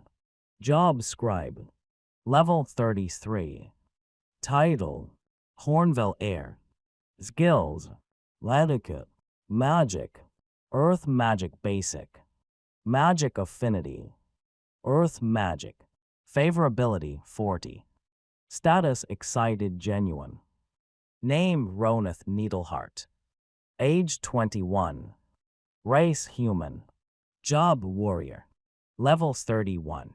Title: Needleheart heir. Skills: Sparring, Magic, Wind Magic Basic, Magic Affinity, Wind Magic, Favorability 40. Status: Excited Curious.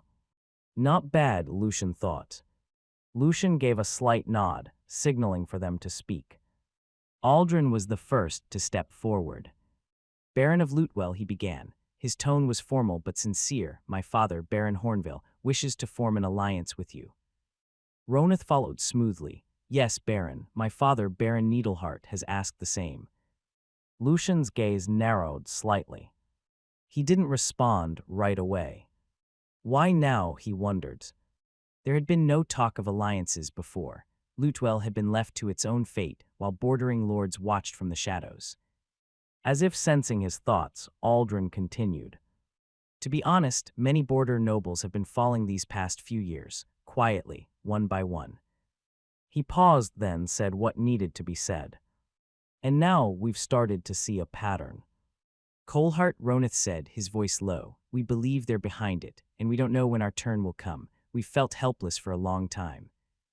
Aldrin nodded. "When your former inhabitants first arrived in our lands, we assumed you had already fallen, just like the others, but now that we've seen Lutewell with our own eyes."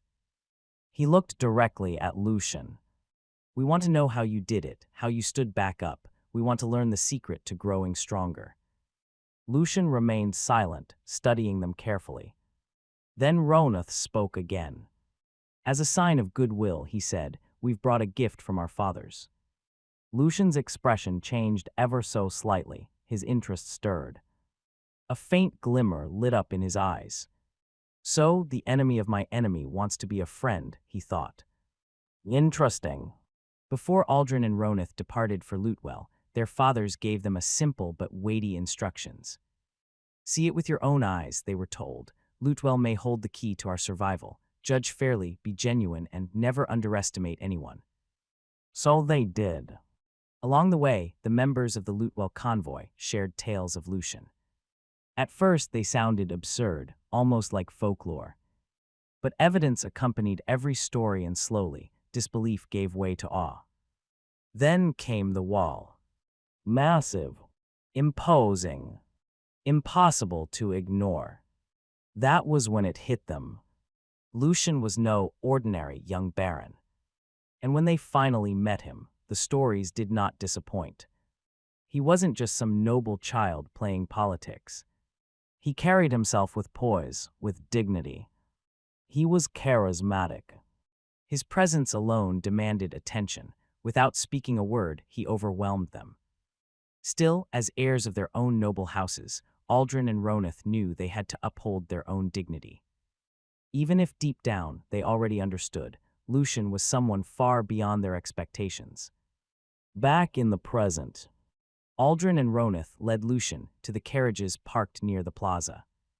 One in particular stood out. It was hitched to a large reinforced cage, and inside was a monster. But not just any monster. A breathtaking one. Its coat was pure white. It glowed under the sunlight. Graceful, majestic, holy, a creature that felt sacred. Our fathers caught this, Aldrin began. But it's untamable, Ronith added. Strong, wild. We had to keep it sedated just to transport it here safely. The creature, which was still under the effects of sedation, lay motionless, yet its presence radiated It's a rare monster, Aldrin said, too rare to kill, but keeping it around, it was becoming dangerous. They had been close to disposing of it. Better to let it go or put it down than risk it turning violent in their stables. But just as the decision was about to be made, the news from Lutewell arrived. About Lucian. And then it hit them, maybe this impossible creature could serve as a gift. A earthful gesture of goodwill. A symbol of trust and a problem they couldn't solve. Win-win. Even if Lucian chose to kill it, the gift would still hold value. Unicorn materials were rare. Its horn alone could fetch a fortune. Its hide, bones, even its blood are all valuable ingredients for equipment, potions, and other things. Whether Lucian tamed it or harvested it, they believed it would be a worthy gift either way. When Lucian laid eyes on the creature, his breath caught. He fell in love again. Its beauty was undeniable. Radiant white fur, elegant form, and the spiraled horn on its head shimmered faintly even in sleep. It was serene and otherworldly. Lucian instinctively activated Inspect. His eyes widened.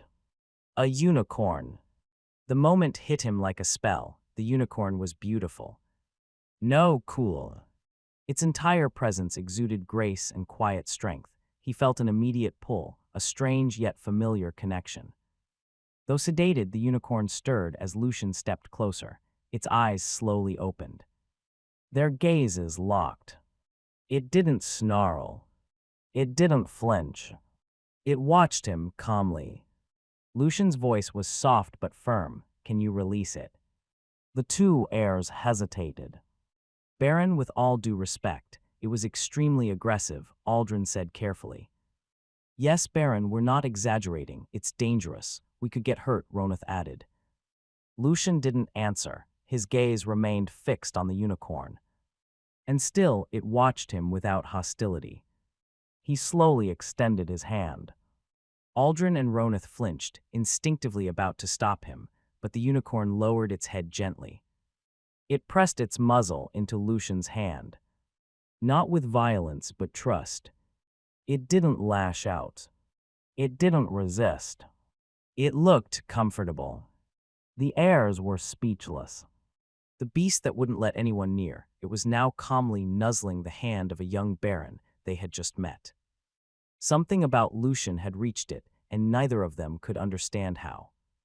Lucian raised his hand and summoned his book. Monstrex. The pages flipped on their own, glowing softly as the creature standing before him was identified. Unicorn. Named Unicorn. Habitats, forests, meadows. Untri. A mythical creature revered for its purity and earthful magic. Its horn and presence hide a vigilant guardian of nature's balance. Drates. Heals wounds and purifies poisons with its horn. Can create protective barriers or cleanse dark magic. Behaviors. Intelligent and cautious. Observes from afar before approaching. Defends sacred grounds fiercely. Likes. Crystal clear springs. Areas with abundant mana. Fresh vegetables, sweet and vibrant ones. Weaknesses. Dark magic. Man-prived environments. The two heirs blinked in surprise as the glowing book appeared before them. A floating book. They looked at each other. A skill, Ronith asked. Aldrin muttered under his breath, probably, skills are weird. They didn't press further. Lucian calmly asked again, can you open the cage? I have a plan. They hesitated again, but the unicorn's peaceful demeanor was undeniable. It stood beside Lucian like a loyal steed, not a caged beast. Reluctantly, Aldrin nodded, all right. Ronith moved to unfasten the locks. As if understanding every word, the unicorn let out a soft, melodic neigh. With a low creak, the cage door opened, and the unicorn stepped out. Unhurried, unafraid. It walked up to Lucian and gently nestled its head against his body like a gesture of trust. Lucian smiled and reached into his inventory. He pulled out a handful of glittering orange shards. Carrot bits. He held them out in his palm. The unicorn sniffed curiously, then munched on them happily. Its ears flicked in contentment. Aldrin and Ronith stared. It's eating, Aldrin muttered. Ronith frowned. It never ate before. We tried everything, even fresh apples. It wouldn't even look at the food. But now, Aldrin said slowly, watching Lucian and the unicorn look at it. Then he glanced at his friend. Ron, they say unicorns can see through people. Ronith raised an eyebrow. Hey Al, are you saying we're bad people? He said with mock offense. Maybe it just didn't like your smell. Aldrin snorted. No, your smell's worse. You smell like a country bumpkin, he teased with a smirk. Ronith shot back immediately. You're a country bumpkin too, idiot. The two exchanged playful jabs, lightening the mood. But Aldrin's words weren't a joke, not really. He wasn't calling himself bad, he was simply realizing something. The unicorn saw something in Lucian, something different, something pure perhaps, or something irful. Ronith didn't catch the full meaning of what he said. Lucian chuckled softly as he listened to the two heirs bicker. He wasn't offended, in fact, he found it amusing. But in truth, he had a different theory. After reading the unicorn's profile in the manhwarecaps, it all made sense. Unicorns' preferred areas rich in mana. Klein, vibrant, life-filled places. Wherever the nobles had kept it, it probably wasn't ideal. Most likely, it had been confined to a stable and surrounded by dull stone and stagnant air. It wasn't just untamed. It was unhappy. Lucian glanced around. Lutwell wasn't exactly brimming with natural mana like ancient forests or sacred springs. But it had something else. Something more. Lucian quietly channeled divine energy in his eyes. And what he saw made him pause. Golden light. Gentle. Radiant. Divine. It floated in the air like sunlight trapped in mist. It weaved through the land. The atmosphere had changed. Mana was still there, but it was overlaid with something stronger, purer. Divine energy. It had started when the wall was completed. The massive construction had become more than defense. It had become a conduit. And the rainbow slime lord statue had amplified it further. They radiated gentle divine energy across Lutwell. That was what drew the unicorn.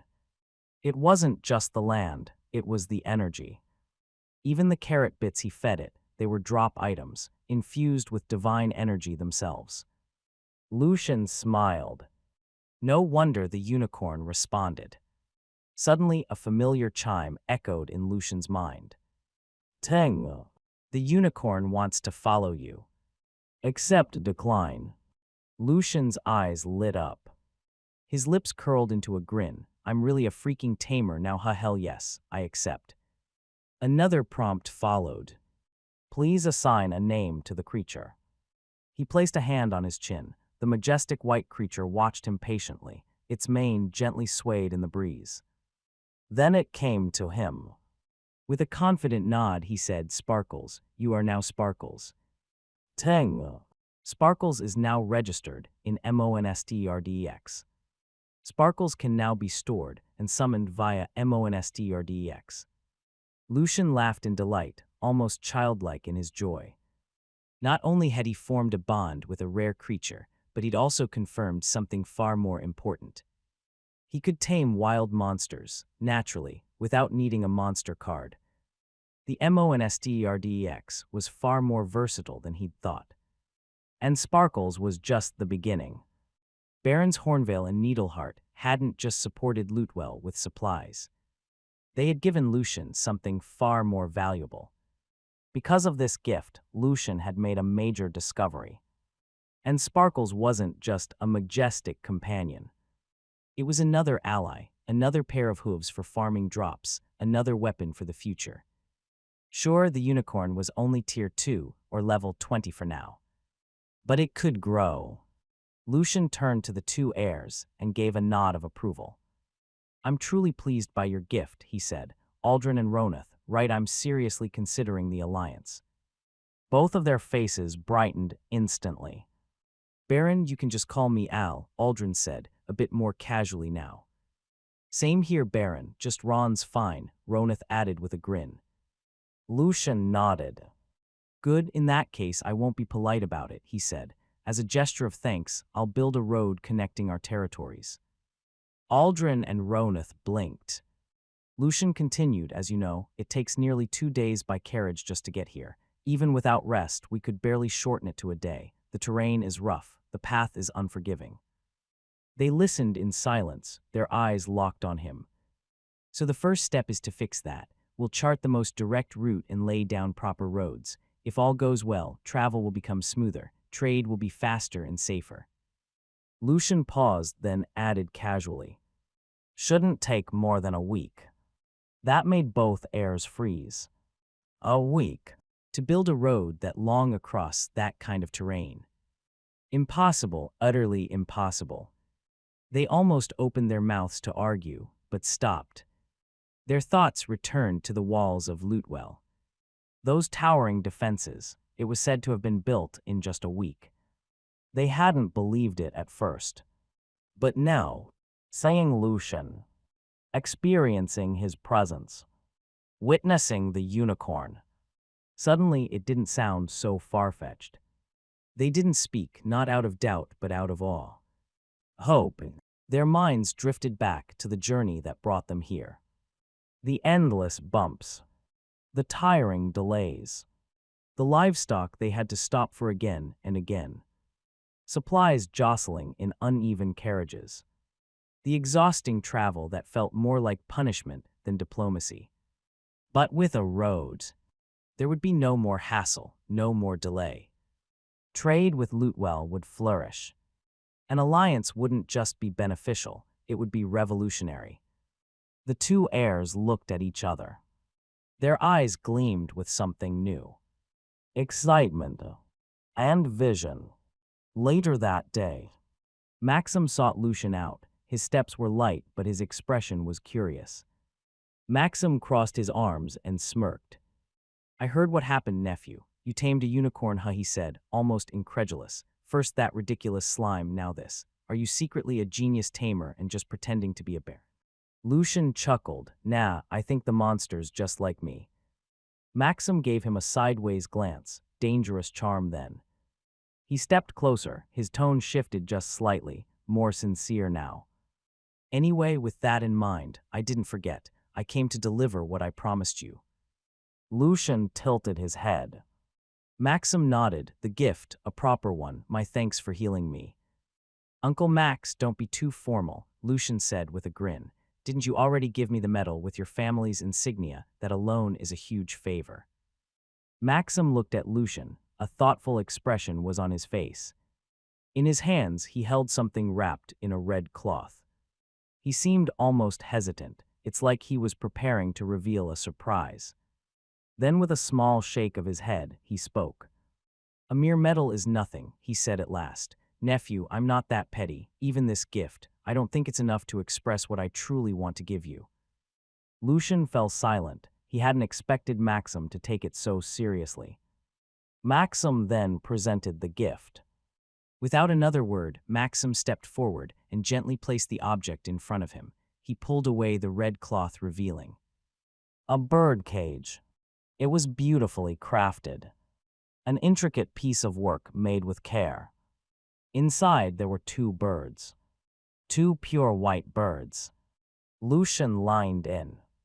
Doves. He furrowed his brows in confusion. Seeing Lucian's puzzled expression, Maxim let out a soft chuckle. Actually, he said, this wasn't the gift I originally planned, but after some thought and seeing how well you handle monsters, I figured this would suit you better, especially now that you're far from your sister. Lucian tilted his head. What kind of birds are these, Uncle Max? Maxim smiled with a glint of pride in his eyes. They're called skyskippers, not easy to catch, mind you. Once tamed, they're incredibly useful. They can travel vast distances in a blink. You could use them to send letters to your sister in the capital, or he chuckled, have them swipe a few gold coins from the Coalheart region. Anything's possible. Lucian's eyes lit up with curiosity and mischief. Part of him knew Maxim was joking, but the idea of stealing from the Coalhearts was oddly tempting. Still, it was the mention of letters that stuck with him. The thought of staying in contact with his sister, despite the distance, brought a warm feeling to his chest. They can fly that far, he asked, even teleport. Maxim nodded, exactly, and there are two of them, quite the pair actually. We caught them on the way here, or rather, they didn't try to flee when they saw us. Turned out they're mates, the female's pregnant. Skyskippers become vulnerable during that time and the male stayed by her side to protect her. Loyal little things. Lucian listened closely, absorbing every word. He nodded in understanding. He and Maxim talked a while longer. The conversation was light but meaningful. Eventually, Maxim stood up to leave. I'll let you get to know them, he said with a final smile. Take care of them, nephew. They might just surprise you. Lucian gave a grateful nod as Maxim stepped out. As the door clicked shut behind Maxim, Lucian raised his hand and summoned the monstrdx. A glowing screen flickered to life in front of him. He navigated through the entries until he found it. Skyskipper. Name Skyskipper. Habitats high cliffs, stormy skies, windy plateaus. Entry. A rare bird known for its blink-fast flight. It can vanish and reappear midair across great distances. More myth than bird, travelers often report seeing one, then doubting they did at all. Droid. Capable of short-range teleportation while airborne. Leaves behind a brief trail of light or sound when it skips. Can phase out of danger in the blink of an eye. Behavior. Skittish but observant. Often travels alone but flocks briefly during storms. Extremely loyal. Likes thunderstorms, windy environments, shiny objects. Weaknesses. Disrupted air currents. Dark magic silence, illusion, etc. Females become vulnerable during pregnancy. Lucian's eyes gleamed as he read. Good, he murmured, his lips curled into a smile. Very good, if I can tame it. He stared at the two birds nestled in the cage. Lucian glanced back at the monstrdx. His eyes narrowed as he reread the entry. Likes. Thunderstorms. Windy environments. Shiny objects. He smirked. Shiny objects, he muttered. Well, everything I have is shiny. Reaching into his pouch, he pulled out a few glossy carrot bits. He gently placed them inside the cage. The two white birds perked up immediately. Curious, they hopped closer, then began pecking at the food with enthusiasm. Lucian watched with interest. They like it, he murmured. He added a few more bits. After a while, the two skyskippers nestled together. Their heads leaned into one another in a tender embrace. They let out soft, rhythmic chirps. It's almost as if they were quietly communicating, sharing a secret. Lucian remained still, captivated. They really are something else. That's when Lucian heard it.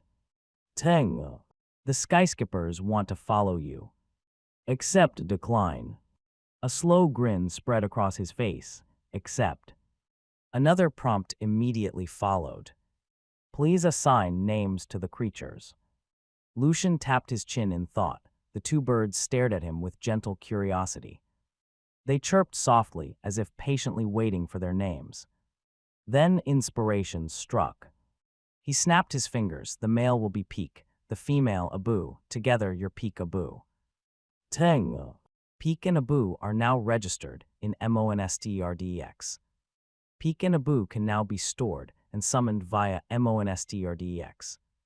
Lucian carefully opened the cage. Peek and Abu hopped out with excited little jumps, stretching their wings as they chirped and fluttered about. Lucian smiled as he watched their lively energy. Then a memory drifted into his mind. A soft melody from his past life. He exhaled and sang under his breath, "Why do birds suddenly appear?" Suddenly, blink, Peek vanished from view and reappeared on his shoulder. Lucian flinched, surprised. "Whoa, that scared me." The little bird settled comfortably on his shoulder, blinking innocently. Lucian let out a laugh. "Yeah, it's definitely the right name, Peek-a-boo." Then an intrusive thought crept into Lucian's mind. The female is pregnant. She'll lay eggs soon. What if he muttered. He quickly shook his head. Nope, intrusive thoughts, be gone. But the idea lingered for a moment longer. What would happen if I killed the unborn chick? Would it drop something rare, a skill maybe? I'd learn how to blink like them. Lucian shivered and shook his head again. More firmly this time. "I'm not that greedy," he muttered to himself. "That's not me, that's way too much." He looked at Peek and Abu, now grooming each other affectionately on the windowsill. Besides, he added, quieter now, having them as companions is already more than enough. Even if such a thing did drop something earthful, he couldn't bring himself to harm them. Not after they'd chosen to follow him, not after showing such trust. And if I did, he glanced at them again, their loyalty would vanish in a heartbeat. He sighed, letting the dark thought fade. There were lines he would cross. Not for Urs. Not for loot. Suddenly, a familiar sound echoed in his mind again. Teng. Achievement, lootless pacifist. Resist the urge to loot in favor of a higher moral path you saw. You could, you didn't. Reward, banner of the untainted. Banner of the untainted. Description, to stand above gold is to lead without fear. Use can be displayed within your base. Effect, allies receive minor buffs in willpower and morale. Enemies hesitate to strike first. Lucian's eyes gleamed with delight. Ha, so it's true, being good does come with rewards. He paused, then added with a smirk, well, only if you have a system backing you up. Still grinning, he turned back to Peek and Abu. They fluttered gently around and chirped playfully. Lucian reached out and let them hop into his hands. He gently stroked their soft feathers. All right, you two, let's get to know each other better. And with that, he spent the rest of the hour bonding with his newest companions. He was grateful for their trust and even more grateful that, for once, he had chosen restraint over greed.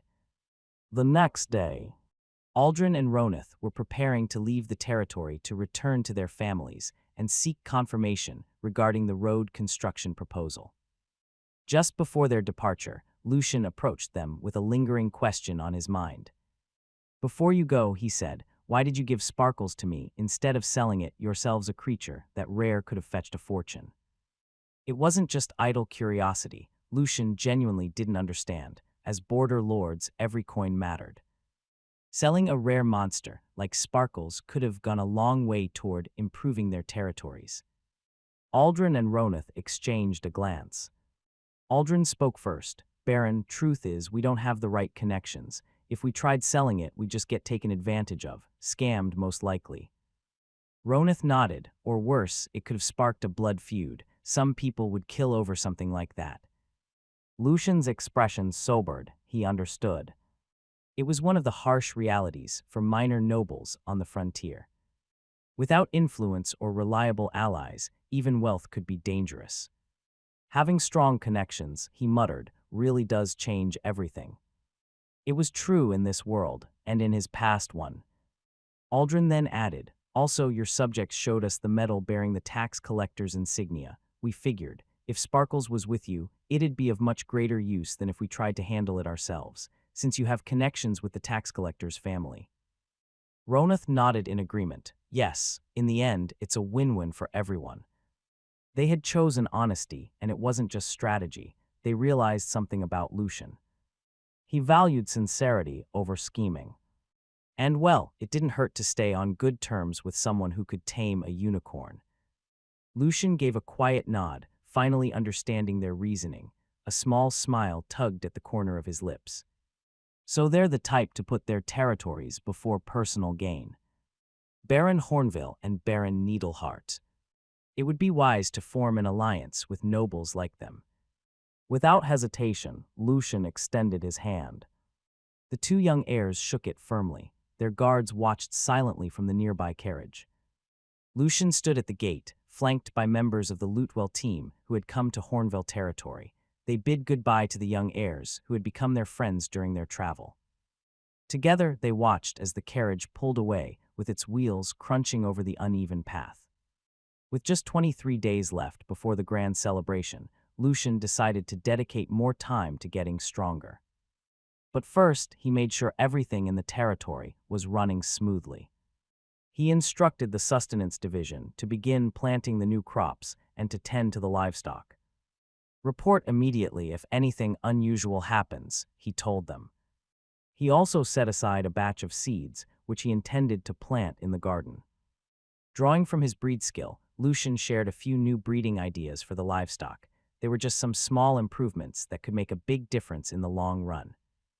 As for the special crops in his garden, he knew the bees wouldn't come near, so he decided to hand-pollinate them himself. Then another issue surfaced. The workshop used by the craftsman division was starting to feel cramped. It was far too small for their growing workload.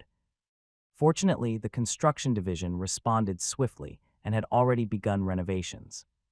Lucian had also purchased a few new recipes through the craft feature.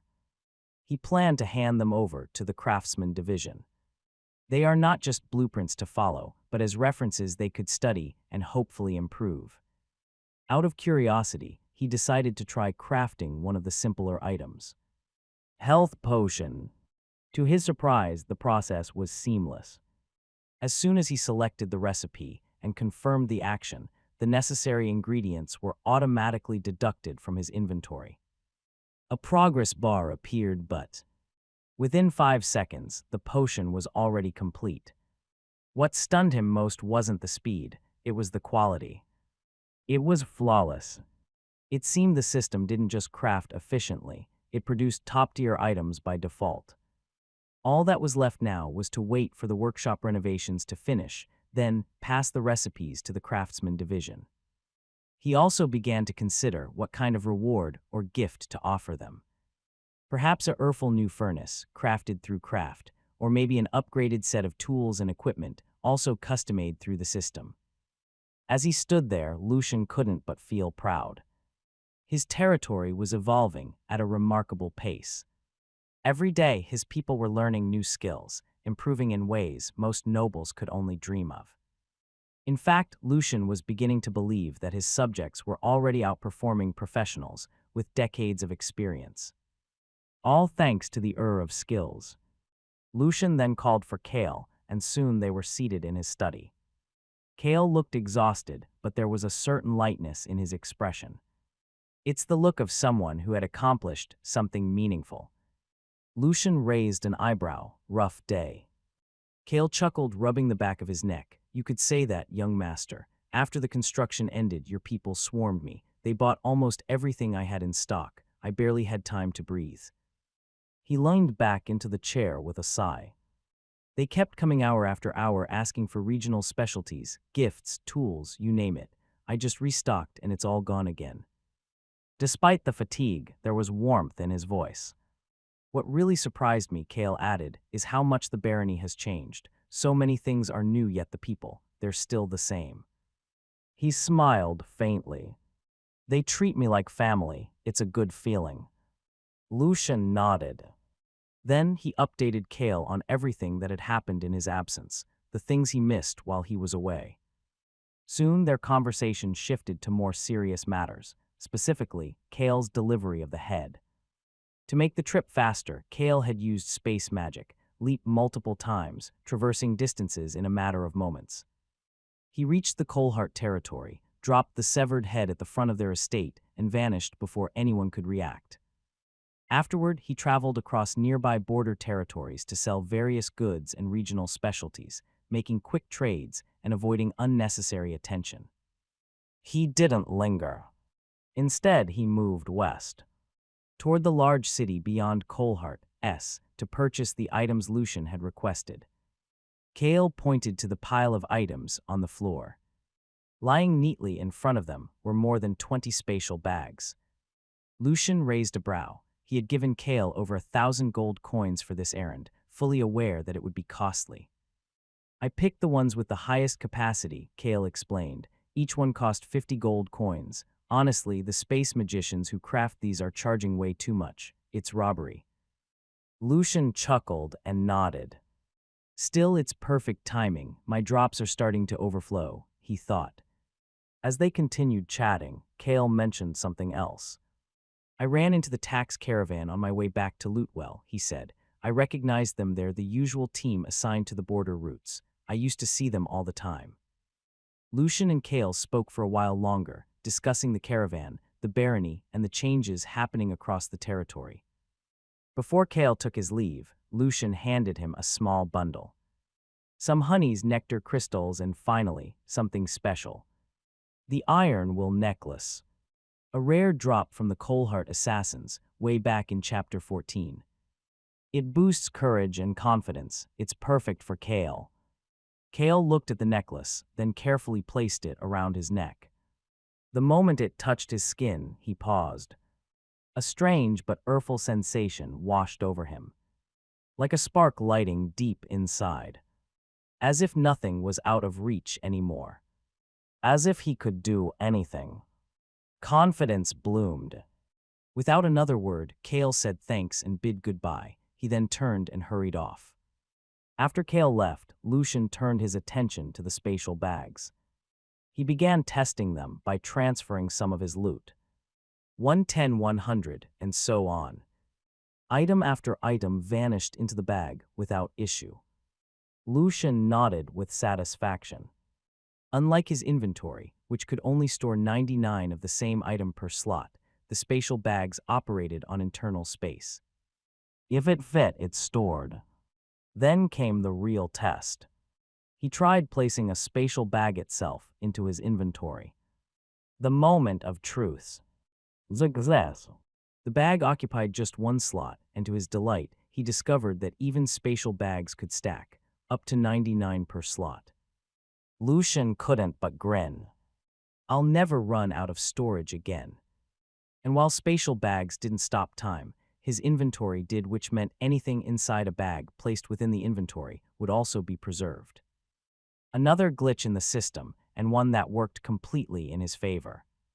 With that taken care of, Lucian finished a few more tasks, then set out for the dungeon. Lucian brought Sparkles, his unicorn, with him to the dungeon. It was time for it to grow stronger together with Skittles. As for Peek and Abu, he left them resting comfortably in his room. He had made sure to leave them plenty of food. Abu was still pregnant and weak, and he didn't want either of them feeling burdened. For now, Lucian had a different goal in mind. Testing and experimenting with his skills. He assigned Sparkles and Skittles to the first floor, where they could farm materials needed for ongoing construction projects. Meanwhile, Lucian descended deeper straight to the second floor of the dungeon. As expected, Skittles had already defeated the slime boss earlier. Lucian stepped confidently into the lower level. Lucian wanted to test something. Slime-based mode. His body began to shift. It became translucent, fluid, and strange. Surged through him as a sense of weightlessness settled in. He felt faster, sharper, energized. But almost immediately, he noticed something. His divine energy was being drained.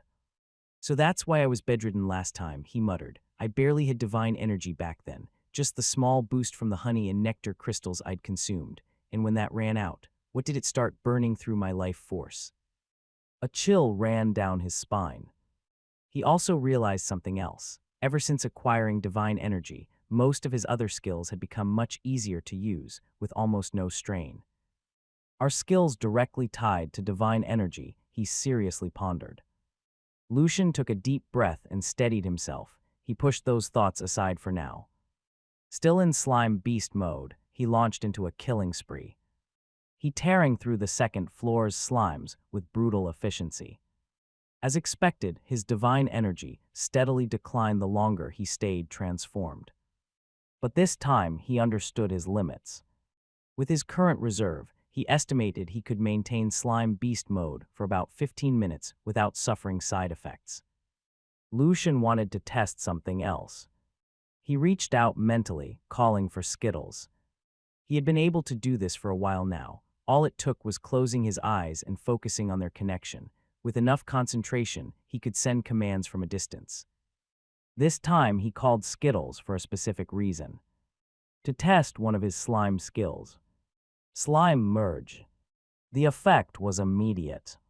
Skittles began to quiver, his body deformed, and it expanded rapidly. Then, like a liquid bullet, he launched himself toward Lucian. In an instant, Skittles engulfed him and wrapped itself around every inch of his body. They merged. Or rather, Skittles became a living armor, encasing Lucian in a form that was both alien and earthful. But something was different. Lucian felt it the moment the merge completed.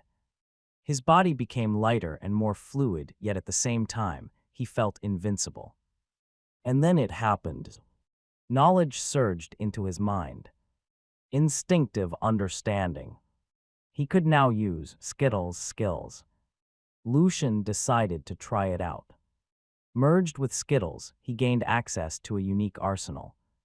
Slime shots, each with different effects. Hot, super sticky, hardened, fast, cold, poisoned. Each variation had its use, and Lucian could instinctively tell which one suited which situation. Even more impressive, he could now fire multiple types at once. The possibilities thrilled him. He then put one of the skills to the test. With a single thought, he leapt into the air. His body was light and springy. Mid-jump, he locked onto a nearby solar slime, then activated the skill. Slam! His body instantly grew dense and heavy, turning into a living projectile. He edged down onto the unfortunate slime. Plop! It died on impact. Lucian stood with his heart racing. He was exhilarated. The synergy. It was as if he and Skittles had truly become one. After a while, he willed the slime merge to end. The fusion peeled away, and Skittles returned to his usual bouncy form, hopping in place with excitement. It was clearly waiting for praise. Lucian grinned and opened his arms. Skittles leapt into his embrace. Lucian laughed, the sound echoed through the dungeon. He gave his loyal companion a gentle pat before continuing forward. Lucian finally deactivated Slime Beast mode. The rush faded and his body returned to normal, but then he let out a sigh. Did I just become a rainbow Iron Man, he muttered. But suddenly his expression turned into a frown. Rainbow colors look weird. Someone might mistake me for something else entirely. He gave an involuntary shiver at the thought. Definitely not using that transformation in public. Shaking his head, he let Skittles bounce off to rest. But he wasn't done testing. He had one more skill in mind. Split body. The moment he activated it, he felt the last traces of his divine energy drain away. And then, it appeared. Standing in front of him was a miniature version of himself, who said slimes are the weakest of all monsters. Ridiculous, utterly ridiculous. Lucian muttered, staring at the tiny version of himself. The result of his slime skill, split body. There was only one reason he was reacting this way. That miniature Lucian, standing at just about 20 centimeters or 8 inches, looked exactly like him, a perfect clone. His hair, expression, even his stance. It was uncanny. But what made it truly absurd? It wasn't just a copy, it was an extension of him. Lucian could feel it. He could will it to move, act, respond. Just like moving his own limbs. The little clone stood silently, gazing up at him. Lucian narrowed his eyes. Lucian sat down in cross legs and closed his eyes. He focused his mind. And then he felt it. A subtle click within his consciousness, like a door unlocking. When he opened his eyes again, he was no longer looking out from his real body. He was looking at it. His awareness had shifted. He was now inside the miniature version of himself. It was surreal seeing his real body from the outside, but the control was smooth like fluid. It worked. He grinned. A thought struck him, and he snapped his mind back into his original body. His eyes are now wide with excitement. This ridiculous, absolutely ridiculous. I could leave this clone behind while I go to the capital and still stay in touch with everyone here. I can talk to my subjects in real time. He stood up, still grinning. But he wasn't done yet. He wanted to test the mini version's full potential. He didn't always need to transfer his consciousness to control it. With just a thought, he can give commands like how he handled his pets. The little clone responded every time. It could perform basic tasks independently as long as the instructions were clear. A true extension of himself. Once again, Lucian shifted his consciousness into the mini version. There was something he wanted to test. He began walking, putting more and more distance between the clone and his original body. Eventually, he stopped, far enough now. He took a deep breath, then opened his inventory. And it worked. The familiar interface appeared in front of him. The system was still active. Lucian's eyes widened. That changed everything. It meant that even while he was away, his clone could still collect resources. Drops from Skittles, endless slime farming could keep flowing in. Their stockpile would continue to grow. Even in his absence, production wouldn't stop. Lucian couldn't the grin spreading across his face. This is insane. He didn't have to worry about anything anymore. Lucian cut the connection, allowing his consciousness to return to his original body. With a thought, he summoned the mini version back to him. Then he deactivated Split Body. The clone shivered briefly, then dissolved into glowing divine energy that flowed back into him. That's when Lucian noticed something crucial. Using Split Body drained a portion of his divine energy and locked it away. While the clone existed, that energy wouldn't regenerate. His total reserve was capped until the body returned. He rubbed his chin, deep in thought. What if I poured in more divine energy? Would it create a full clone of me, maybe one with full The idea was tempting. But logic kicked in. To create a second self with his full strength, he'd probably need to invest all his divine energy. And if that happened, his original body would be unable to use magic at all until the split version returned. Too risky. Too inefficient. Still, it was a theory worth testing. Once he recovered his divine energy reserves, he'd experiment again. For now, more farming, more strength. The boss on the second floor was waiting, and Lucian intended to be ready. Teng, you leveled up. Inventory +1. Congratulations, level 30 reached. All future drops will now contain 2-4 items. Teng, job skill extra credit has been unlocked. Dropout. Description: everyone thought you dropped out of life, but everything else dropped for you. Job skill drop rate, max, all defeated or subjugated living targets yield 100 item drops. Job skill auto-collect, automatically collects drops. Effort is for people who didn't drop out. Job skill cram session, temporarily copy someone's skill with reduced Job skill extra credit, gain experience from monsters defeated by allies. With 100 loyalty they did the work, you get the grade new. Lucian's eyes gleamed. Extra credit. A passive skill. He couldn't himself. He read the description again with his lips curling into a grin. So I really am a dropout, leeching off others. Ha, not bad though. He gave a satisfied nod. But seriously, the system's trying to ruin my work ethic. he sighed. If being a dropout was this rewarding in my past life, everyone would have signed up. Still, he wasn't the type to sit back and let others do the hard work. But if leeching meant empowering his allies and growing stronger together, then so be it. Besides, this new skill was a game changer, exactly what he needed right now.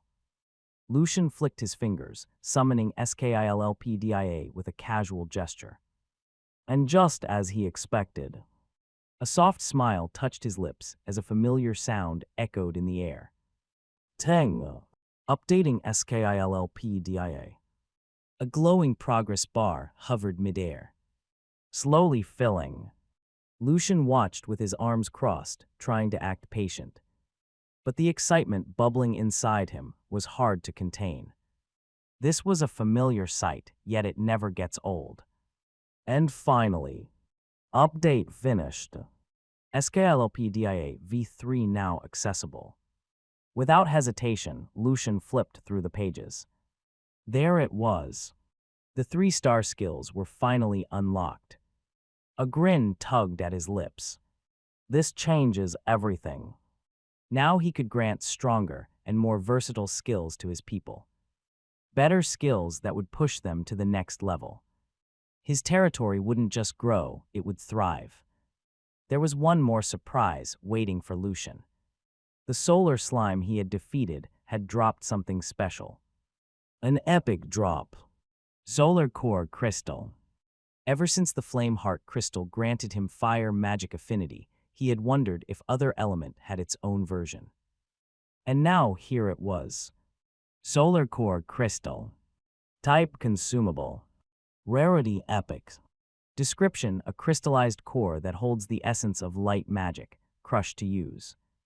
Without hesitation, Lucian pulled it from his inventory.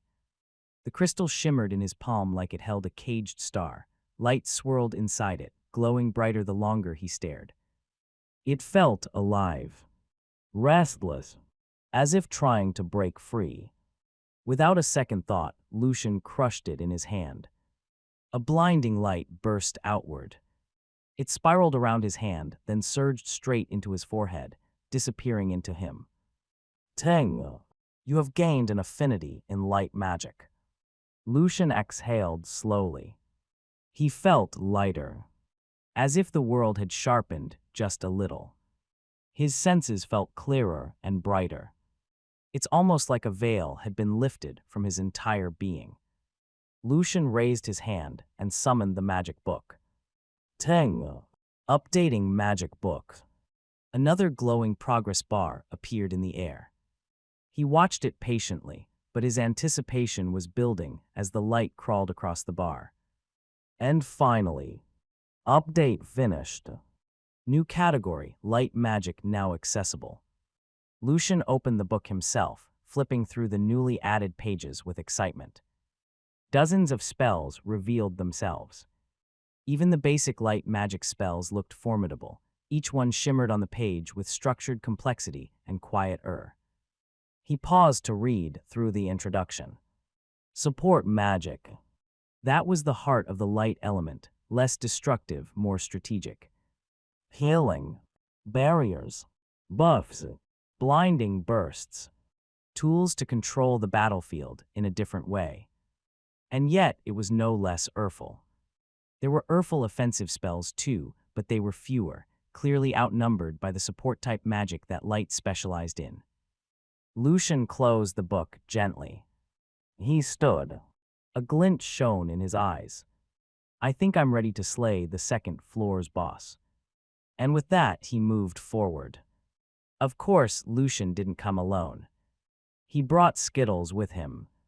He had no idea how Urful the second level's boss would be, and just to be safe, he wanted his strongest companion at his side. Along the way, they slayed more monsters, and as expected, hunting with Skittles was incredibly efficient. The slime might look cute, but its strength was no joke. Like the saying goes, small but terrible, never underestimate small people. No one could tell if he was talking about Skittles or himself. Before long, they reached it. A massive gate loomed ahead. Ancient, heavy, imposing. the entrance to the second level's boss room. He pushed the gate open with great force. Its heavy doors groaned as they parted. And that's when he saw it. Something he expected and yet didn't. There it was. A slime. But not an ordinary one. This one was different. A massive slime boss loomed ahead. It hopped in place with heavy, deliberate movements. Like it was guarding something or waiting for a challenger. Lucian narrowed his eyes. Half of the slime's body was black, the other half white. Two opposing forces fused into a single being. Light and dark, chaos and order. Balanced, the contrast gave off a strange glow. It was beautiful, yet terrifying. His instincts screamed at him. This wasn't going to be easy. Inspect. Yin-Yang Slime Boss. Level 10. Weakness. Mana Cores. Balance Disruption. Lucian frowned. Balance disruption, he was confused. He had no idea what it meant. But before he could ponder further, the slime moved. A preemptive strike. It lunged without warning, sending a ripple through the air. Lucian tensed. He had planned to end this quickly. Take it down. Grab some loot. And sneak a peek at the third floor. He dashed forward in a blur, sword ready to. But then he froze. A sudden primal chill ran down his spine. Danger! Out of nowhere, a light needle shot toward him. It was thin as a hair and fast as lightning. He hadn't even seen it coming. It had been cloaked. Dark magic. His eyes widened. Light and dark magic at the same time. There was no way to dodge in time. His body twisted on instinct, trying to deflect. But he was still too slow. Until Skittles slammed into him. The little slime tackled Lucian hard, pushing him just enough. The needle missed. They hit the ground in a tumble. Lucian's heart pounded. The attack had nearly skewered him. That shot, he hadn't even sensed it. Thanks to Skittles, they were still alive. But it didn't stop there. A black slime shot fired straight at Lucian. He dodged just in time. But then, the moment it struck the ground, it exploded. It released a thick cloud of black fog that surged outward in all directions. Within seconds, Lucian's vision was completely swallowed.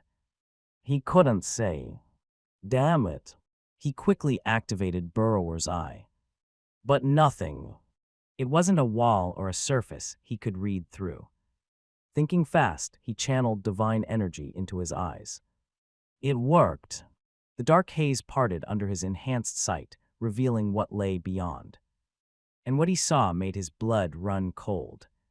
A cluster of light needles, cutting through the fog, flying toward him at blinding speed. Skittles acted first. It shot forward, trying to shield Lucian. It covered most of him, but not all. One light needle pierced Lucian's shoulder. Pain exploded through him as blood splattered the ground. He staggered back. Blood. For the first time, he was bleeding.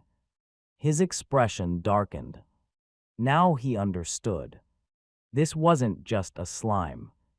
This was a real threat. Lucian jumped back, clutching Skittles in one arm. His other hand gripped his bleeding shoulder. At least Skittles was safe, that was something. And thankfully, he'd had the foresight to craft a health potion earlier. In one swift motion, he popped the vial and drank. Warmth spread through his shoulders as the potion did its work. His wound began to close. But there was no time to rest. Another barrage was already on its way. Black slime shots and light needles. They flew at him from every angle. This time, Lucian was ready.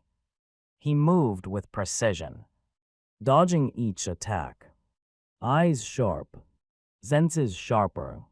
His mind raced. He couldn't just keep dodging forever. He had to find a way to counterattack. And after several exchanges, he finally saw it. A pattern. The yin-yang slime was alternating between light and dark magic. Lucian narrowed his eyes. That was the key. Lucian retaliated with fire magic, launching fireballs at the boss. But the slime was fast. It weaved through the flames with ease, and sometimes it would block, shielding itself in dark magic to deflect the blast. Lucian narrowed his eyes. Something clicked. He watched carefully. One moment it dodged. The next it blocked with a shield of shadow. That's when the realization struck. It's alternating, Lucian murmured, light to dodge, dark to block. It was using light magic for agility and dark magic for defense, but it couldn't use the same element consecutively. That changed everything. He finally understood what balance disruption meant. If he could force it to break the cycle, to overuse one element, its balance would collapse. That would be its weakness. Balance disruption, he muttered with a smirk. Time to test the theory.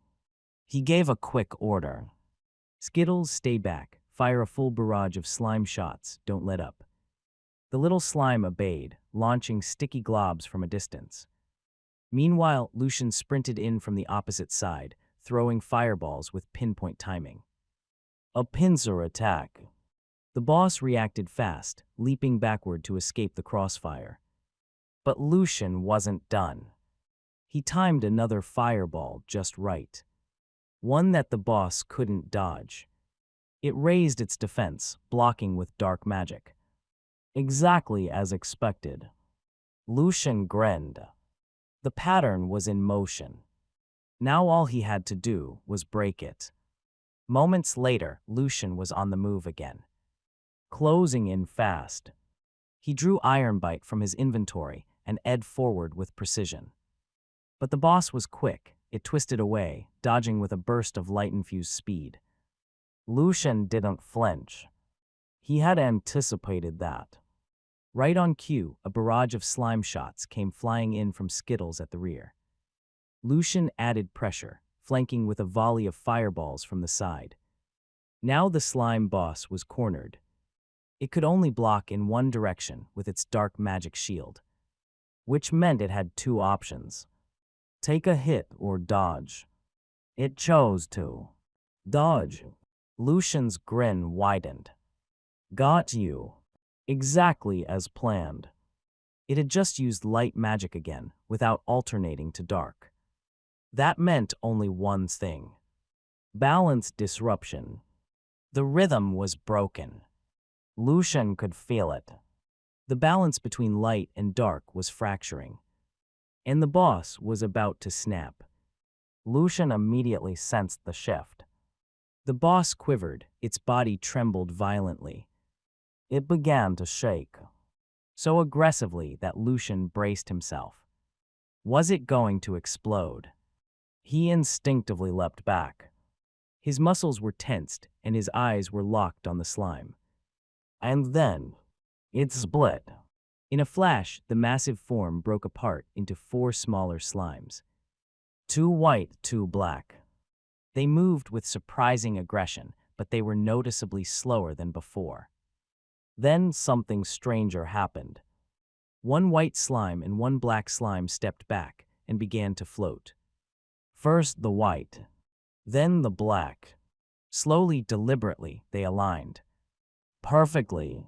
The contrast of light and shadow locked into place like a celestial event. An eclipse. And then it glowed. Not a warm glow, but a terrifying one.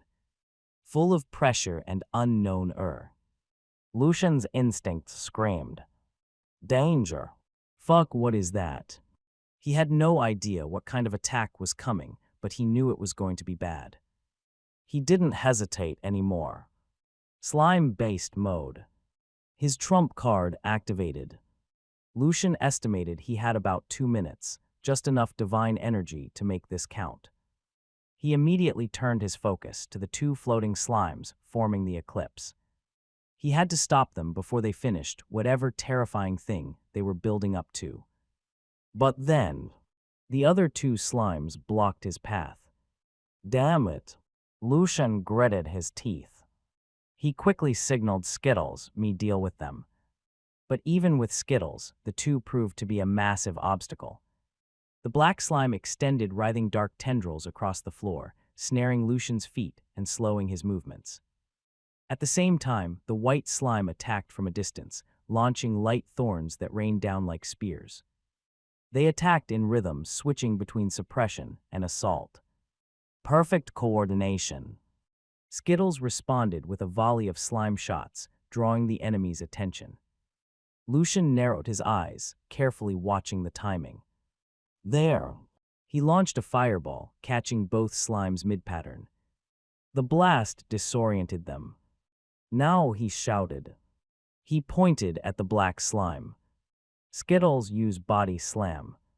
With a squeaky plop, the slime launched itself like a cannonball. Direct hit. The black slime shattered. One down. But then, what the fuck, this is cheating, Lucian shouted. A burst of blinding light flared from the battlefield. The black slime that had just been killed came back. Revived. The source was obvious, the white slime. It had used some kind of restoration ability.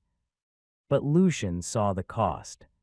The white slime now looked drained. Its glow became dim and unstable. The newly revived black slime rushed to protect it, launching into a frenzied, erratic assault. Its movements were wilder and more aggressive. Less predictable. Lucian struggled to read its rhythm. He gritted his teeth. He was running out of time.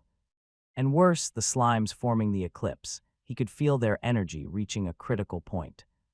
He had to act. Now, slime merge. Bright light surged as Lucian and Skittles merged once more. The armor wrapped tight around his frame, glistening with Skittles now his living shield. Without hesitation, Lucian leapt toward the two slimes. He landed hard, sliding across the battlefield, and unleashed a barrage of super sticky slime shots. They splattered across the ground, forming a web of traps. The floor became a trap field. Sticky and unyielding. Now the slimes wouldn't be able to jump freely or reposition. They were confined. Lucian's battlefield advantage had just shifted. Lucian dashed forward, weaving between attacks with perfect timing. He hurled another super sticky slime shot, locking the black slime in place. His eyes locked onto the white slime. Target locked. If he could take it down, there'd be no more revives. He lunged. Ironbite carved through the glowing body. The white slime shuddered, then collapsed into a puddle of light. One down. Lucian spun around with his eyes burning. The black slime snarled, trying to wriggle free, but it was already too late. Another. And just like that, both were dead. Lucian exhaled, his chest heaved. But the moment was short-lived. He felt it. A sudden vibration. Deep, distant, dangerous. He turned his head toward the source. The two slimes forming the eclipse. A low hum echoed across the chamber. A magic circle had appeared in front of them. It was glowing with chaotic light and dark runes spinning in perfect opposition. Then it happened. A spiraling beam of light and darkness erupted forth. Blinding, vast, unending, relentless. The beam tore through the air and it turned. It was tracking him. Lucian's eyes widened. Oh shit. The beam was following his every move, adjusting as if it could sense his presence. There was no escape, only survival. Lucian ran. But the blast didn't stop. The spiraling eclipse beam chased him with terrifying precision. Its searing light and dark energy carved through the battlefield like a divine judgment. It wasn't just fast. It was relentless. And worse, it was learning. The beam began to predict his movements, curving toward the spots where he was about to step next. Lucian's eyes darted, heart pounding. But thankfully, he had the edge. With his bouncy body, he launched himself with impossible speed and range. Hopping, dodging, ricocheting through the room. Still not enough. He activated another of Skittles' skill. Sticky grip. His hands and feet latched onto the glowing stone walls, allowing him to cling and maneuver midair. He used vertical surfaces to reposition and dodge in ways the beam couldn't anticipate. He leapt. He clung. He spun. It felt endless, like a lifetime compressed into seconds. And then, silence. The humming died down. The magic circle finally faded. The eclipse blast thinned and vanished, trailing off into nothingness. Lucian dropped to the ground, panting hard. He survived. Barely. But it wasn't over.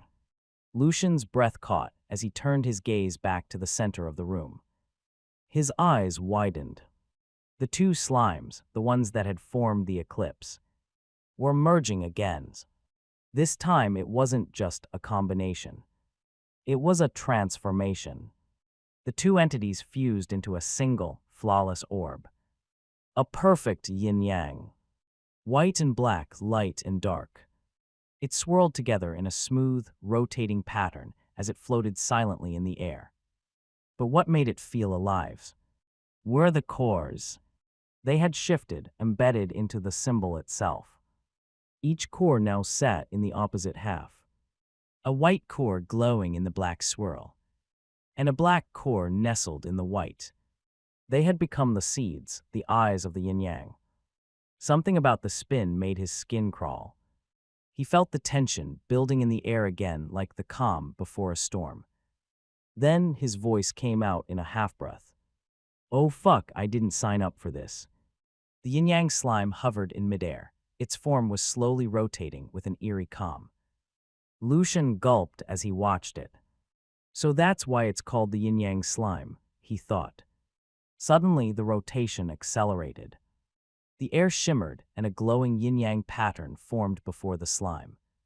It's like a magic circle come to life. Then from its two eyes, chains burst forth. One black, one white. They shot toward Lucian at lightning speed. He had no time to react. Too fast. The chains slammed into him. It wrapped around his body. The white chain struck first and instantly. Slime Beast Mode and Slime Merge were forcefully deactivated. It sealed his skills.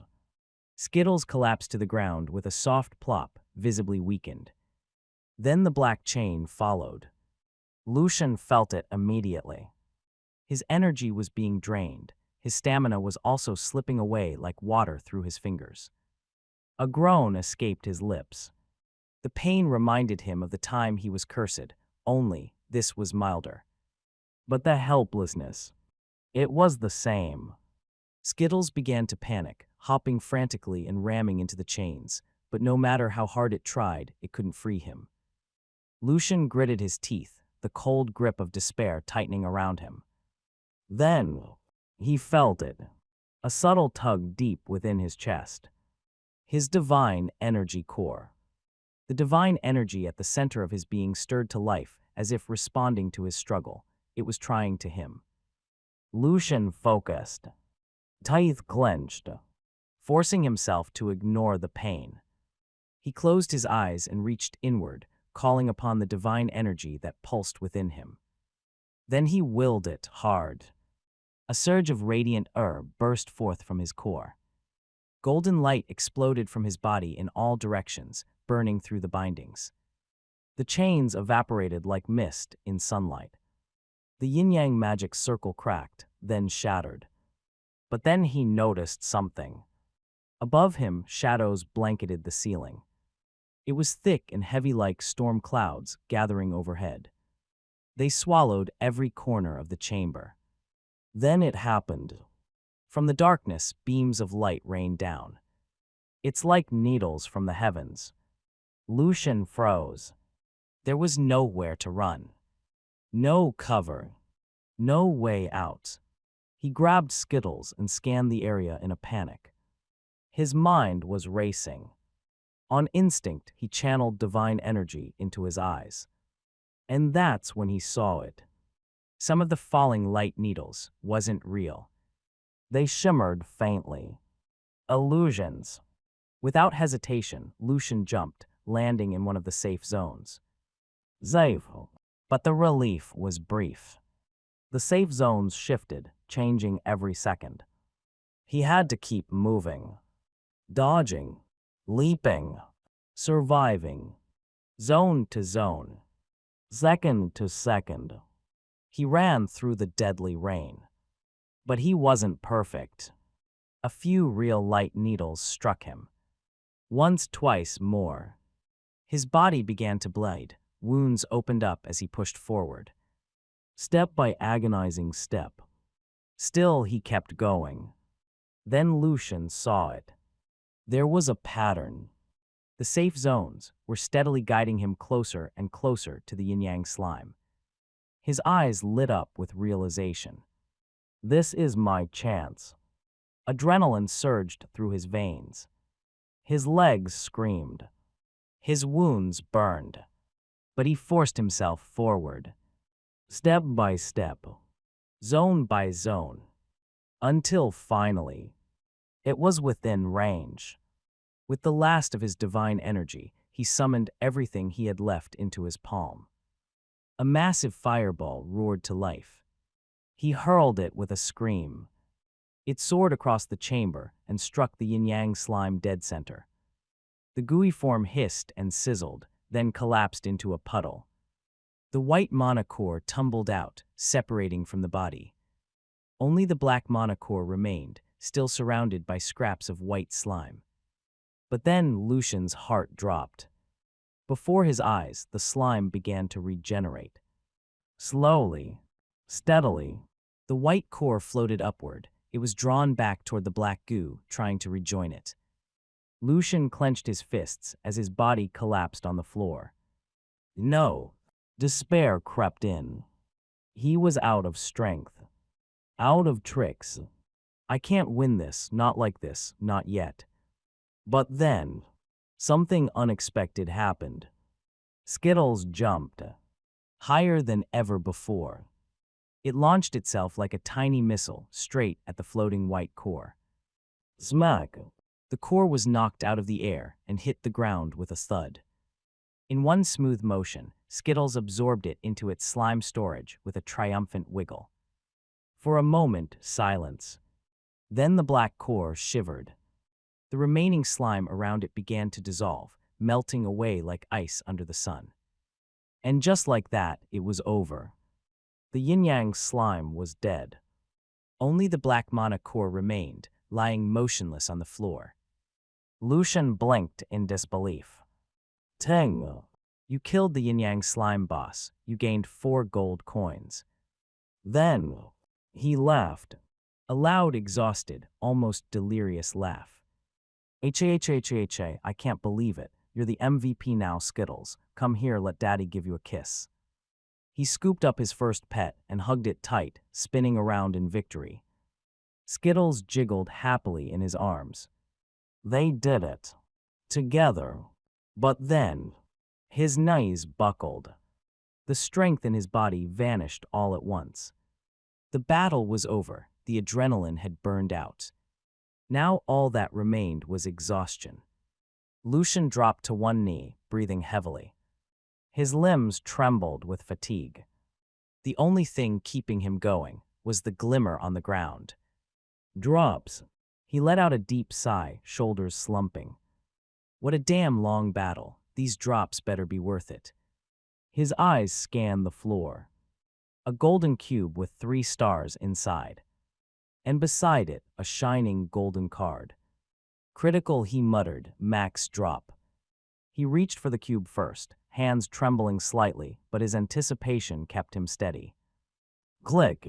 As he picked it up, the system chimed softly in his ear. He opened his inventory. There they were, new entries. Both familiar and completely new. His heart skipped a beat. Solar Core Crystal. Type consumable. Rarity epic. Description: a crystallized core that holds the essence of light magic, crushed to use. Shadow core crystal. Type: consumable. Rarity: epic. Description: a crystallized core that holds the essence of dark magic, crushed to use. Orb of equilibrium. Type: consumable. Rarity: legendary. Description: holds the balance of light and dark, grants special effect when used by someone with both attributes, crushed to use. Lucian's eyes gleamed as he studied the items in his inventory. Jackpot, he muttered, barely able to contain his grin. Without hesitation, he reached for the shadow core crystal. It pulsed in his palm, shadows swirled inside like a storm contained in glass. He crushed it. Dark energy spiraled out, wrapping around his arm before flowing up toward his forehead. It sank into him. Cold, silent, deep. Then came the system notification.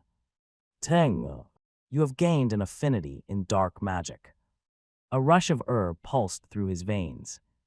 Lucian's excitement spiked. Light and dark magic. Two rare and opposing attributes. And now he possessed both. Lucian's gaze shifted to the final item, the legendary drop. Orb of equilibrium. He already possessed both light and dark affinities, but what would this do? What kind of was hidden inside? Driven by curiosity, he retrieved it from his inventory. A sphere materialized in his hand. Smooth, polished, radiant. The yin-yang symbol glowed softly on its surface, rotating in slow, perfect motion. It's like a celestial body orbiting through time itself. It shimmered with both light and shadow, and for a moment, Lucian hesitated. It was almost too beautiful to use. But his hunger for was greater than his awe. Without another thought, he tightened his grip and crushed the orb in his hands. And then, the yin-yang pattern within the orb unraveled. It floated into the air, casting a radiant projection that pulsed with both light and shadow. A heartbeat later, it shot forward, straight into Lucian's forehead. The moment it connected, he felt it. A shift, a stirring. His light and dark affinities surged to life inside him. No longer separate, no longer still. They churned restless, alive. It felt as though the two elements were speaking to each other. Melding, twisting, converging. His body was flooded by their essence. Warmth and coolness washed over him in waves. So different yet perfectly synchronized. Then the chaos calmed. The energy settled into something harmonious, something new. Teng, you have gained an affinity in eclipse magic. Lucian blinked, stunned. Eclipse magic. He stood there in silence as the words sank in. He had never heard of such a thing. Not in the academies. Not in legends. It was simply unheard of. Suddenly another chime echoed in his ears. Teng. Achievement unlocked, Midnight Sun. You've awakened the forgotten affinity of eclipse magic, where light and dark no longer clash but converge. Reward: Gloves of Equilibrium. Gloves of the Eclipse. Description: forged during the eclipse with rare materials. These gloves are twin-aspected, one hand to take, the other to give. Use: equip to activate. Effects: left hand black, absorbs magic, storing its energy.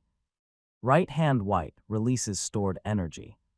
Lucian couldn't stop smiling.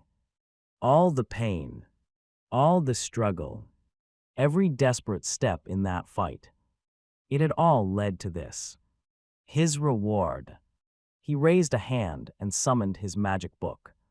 Sure enough, it was updating. But this time it seemed slower than usual. Probably because of the eclipse affinity, he guessed. Even the system needs time to process this. While waiting, his attention shifted to the final drop.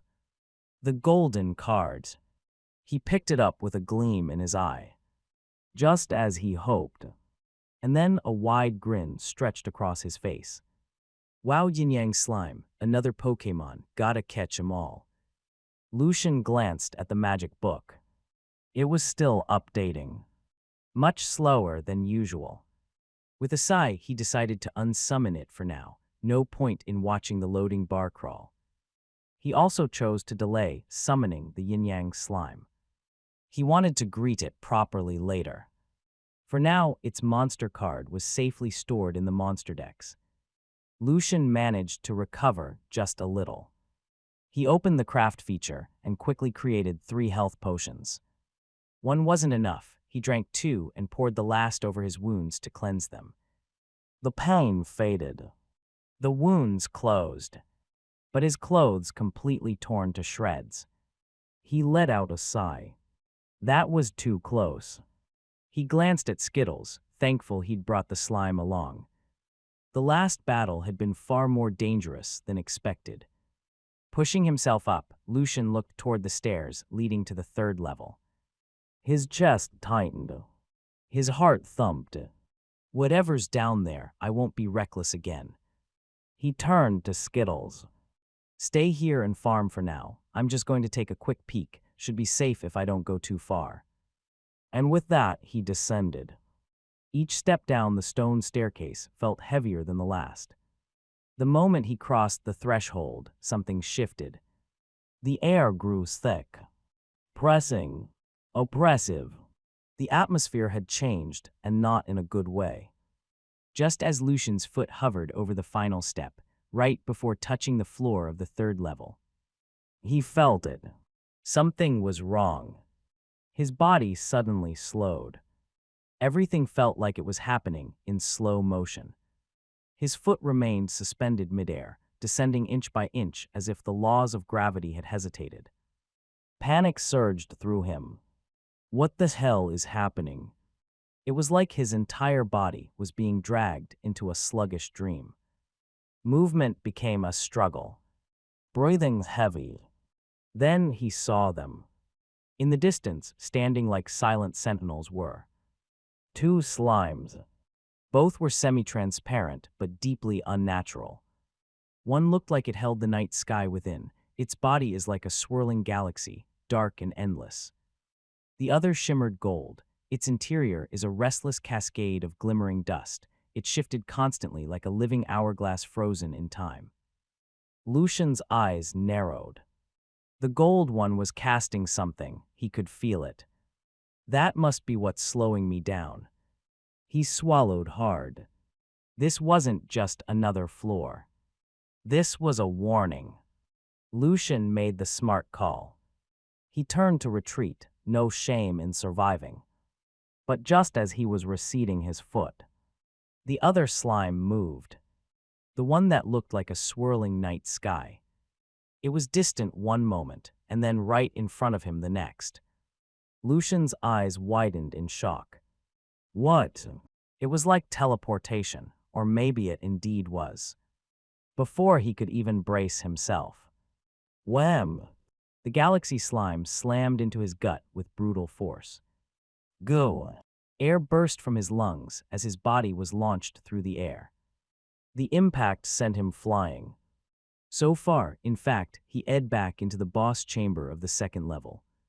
He hit the ground hard, skidding across the stone before coming to a stop. Lucian groaned, rolling over with a wince. What the hell was that? Lucian slowly stood up, clutching his stomach. Frustration welled up inside him. He hadn't even processed the attack until it was over. One moment he was retreating, the next he was flying through the air like a ragdoll. This wasn't just unexpected, it was unprecedented. The 3rd level, it's way worse than I thought. But even mid-flight, his instincts had kicked in. He'd used inspect. Void slime. Temporal slime.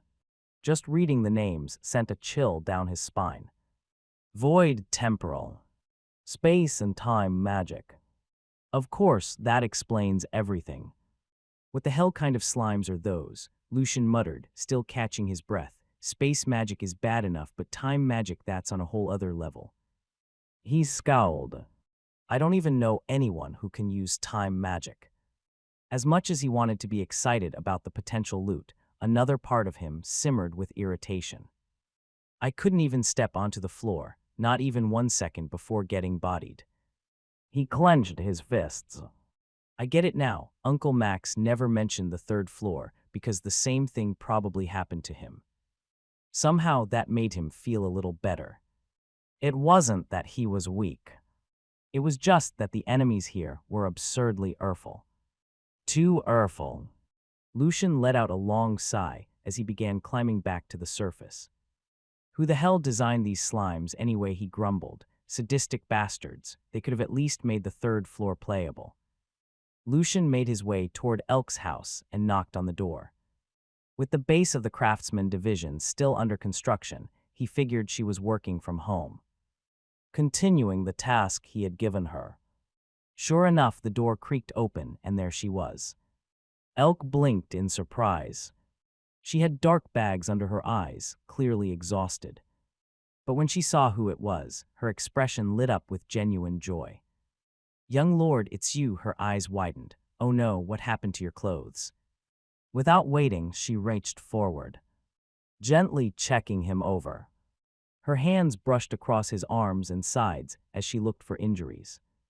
Lucian raised a brow but didn't stop her. After a few tense seconds, she breathed a sigh of relief. "You're not hurt, thank goodness." Lucian chuckled. "Relax, I'm fine. I actually came to get what I asked for. The clothes made with sun thread and night thread, and maybe a few regular ones in silk." Elk's face lit up even more. It was like she'd been waiting for him to say that. "Please, young lord, just give me a moment. I'll get them from my room." As she disappeared down to her room, Lucian took a moment to look around. It was his first time inside one of his subjects' homes. Cramped, he thought. The space was narrow, cluttered, and clearly not designed with artisans in mind. There was hardly any room for storing materials, let alone working comfortably. He frowned slightly and made a mental note. "I need to change this. Everyone deserves a better home, especially the ones building the foundation of this territory." A few moments later, Elk returned. She carefully balanced a stack of clothing in her arms. Lucian blinked.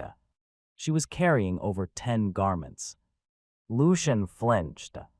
"Wait a minute," he said, narrowing his eyes. "Have you been drinking coffee again and not sleeping? How did you even make all of this in just one night?"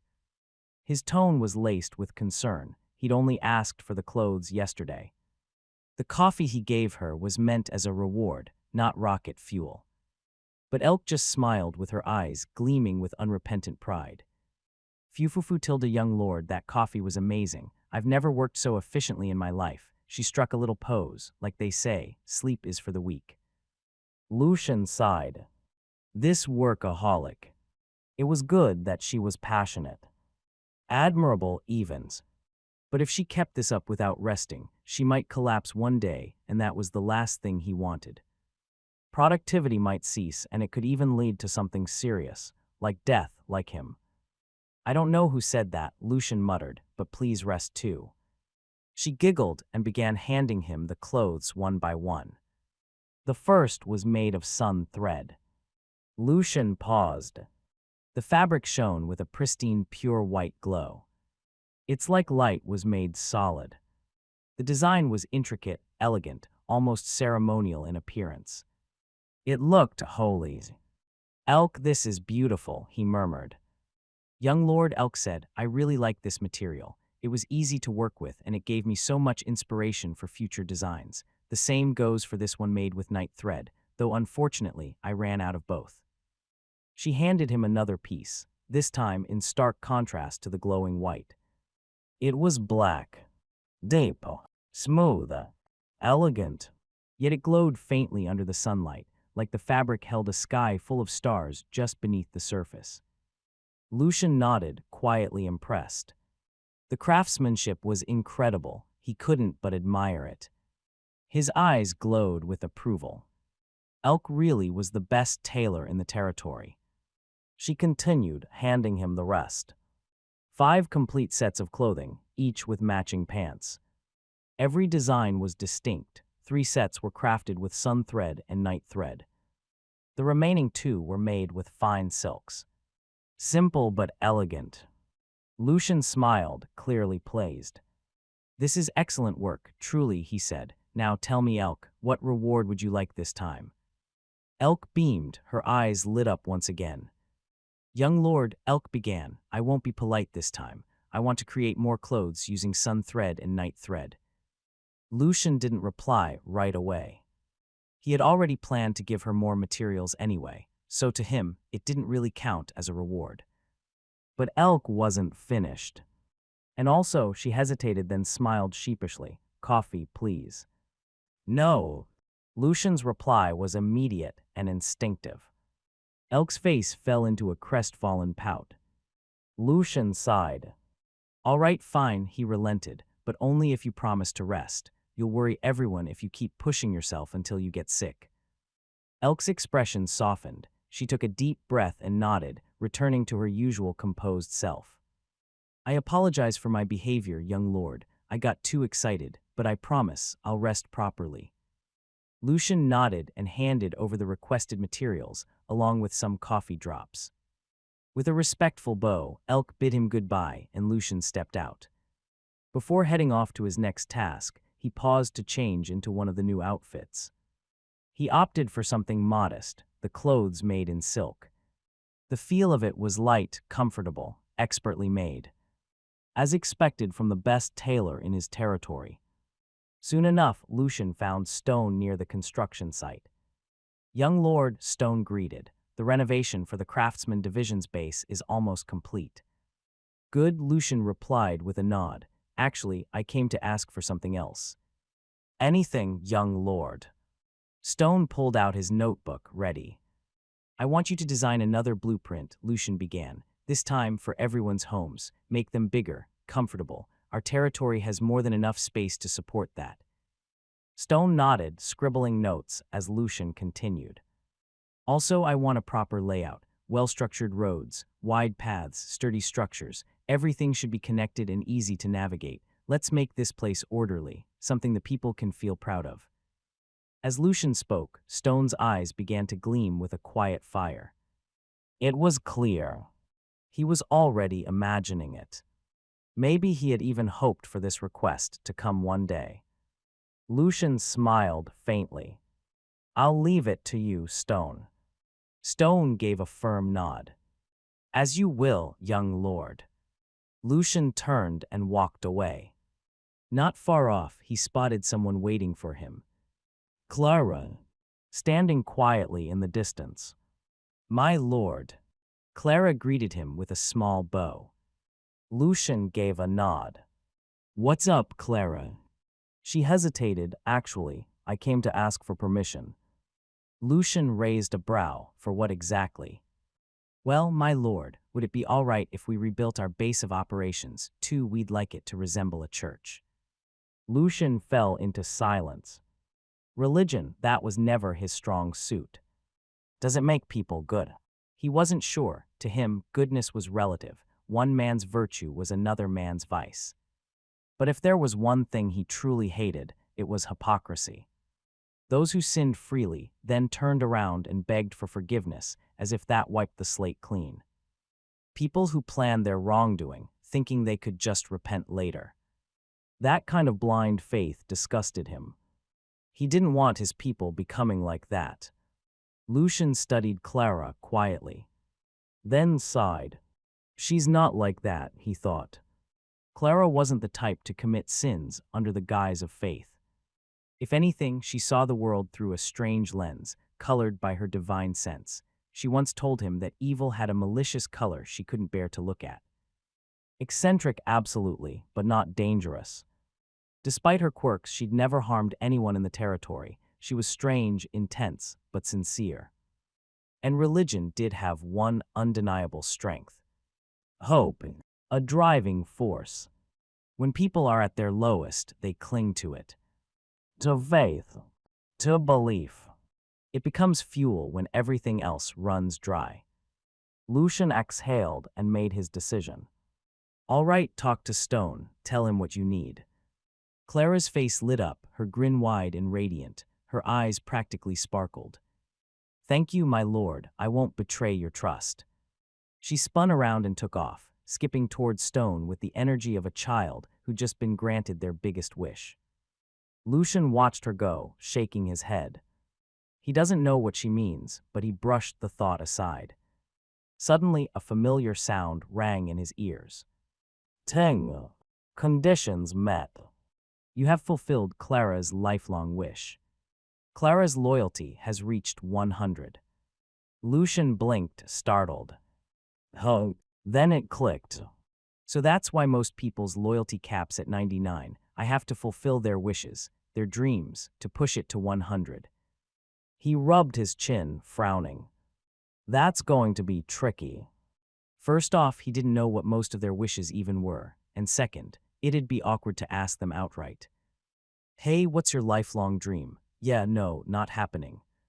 He needed a more natural way to figure it out. But the system wasn't done. The next prompt made his eyes widen. It made Lucian stop in his tracks. You may now copy one of Clara's available skills. Please choose one skill. Divine Sense, First Aid, Sermon, Comfort, Grappling, Bone Crusher, Knife Throw A. Lucian blinked at the screen, baffled. The good kind of baffled. Wait, what I can copy skills now. His eyes narrowed.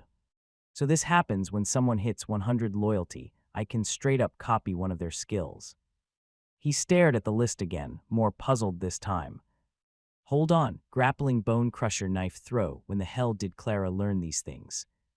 Those were Defense Division skills. He remembered assigning those to Lucas's team. Lucian turned his head and saw Clara chatting animatedly with Stone.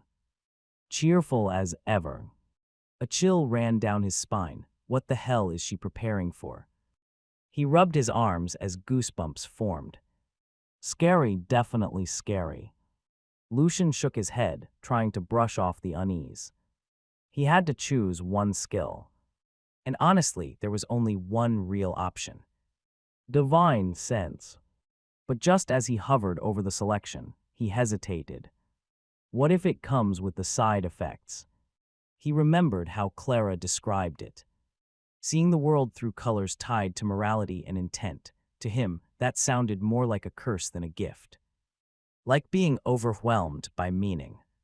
Like being blind to the physical world and drowning in emotional hues. He wasn't sure he could handle that. But, ever since acquiring his divine energy core, he'd noticed something. Most skills didn't affect him the way they were supposed to. Side effects were dulled, if not outright negated. Maybe it'll be the same this time. He recalled the time he briefly accessed Divine Sense through Cram Session. A preview of the skill. The version he used then had been incomplete. It was more like a weaker echo of what the real thing could be. Still, it hadn't hurt him. And now he had the chance to obtain the full version, for real. Lucian took a breath. After a long moment of serious deliberation, Lucian made his choice. He clicked on Divine Sense. Teng.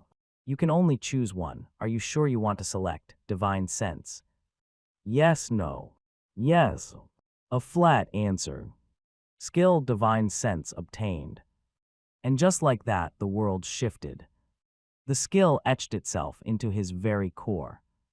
Into something deeper than flesh and thought. He felt a subtle tug from within, as if his divine energy was greeting a long-lost companion. Something had just clicked into place. A connection.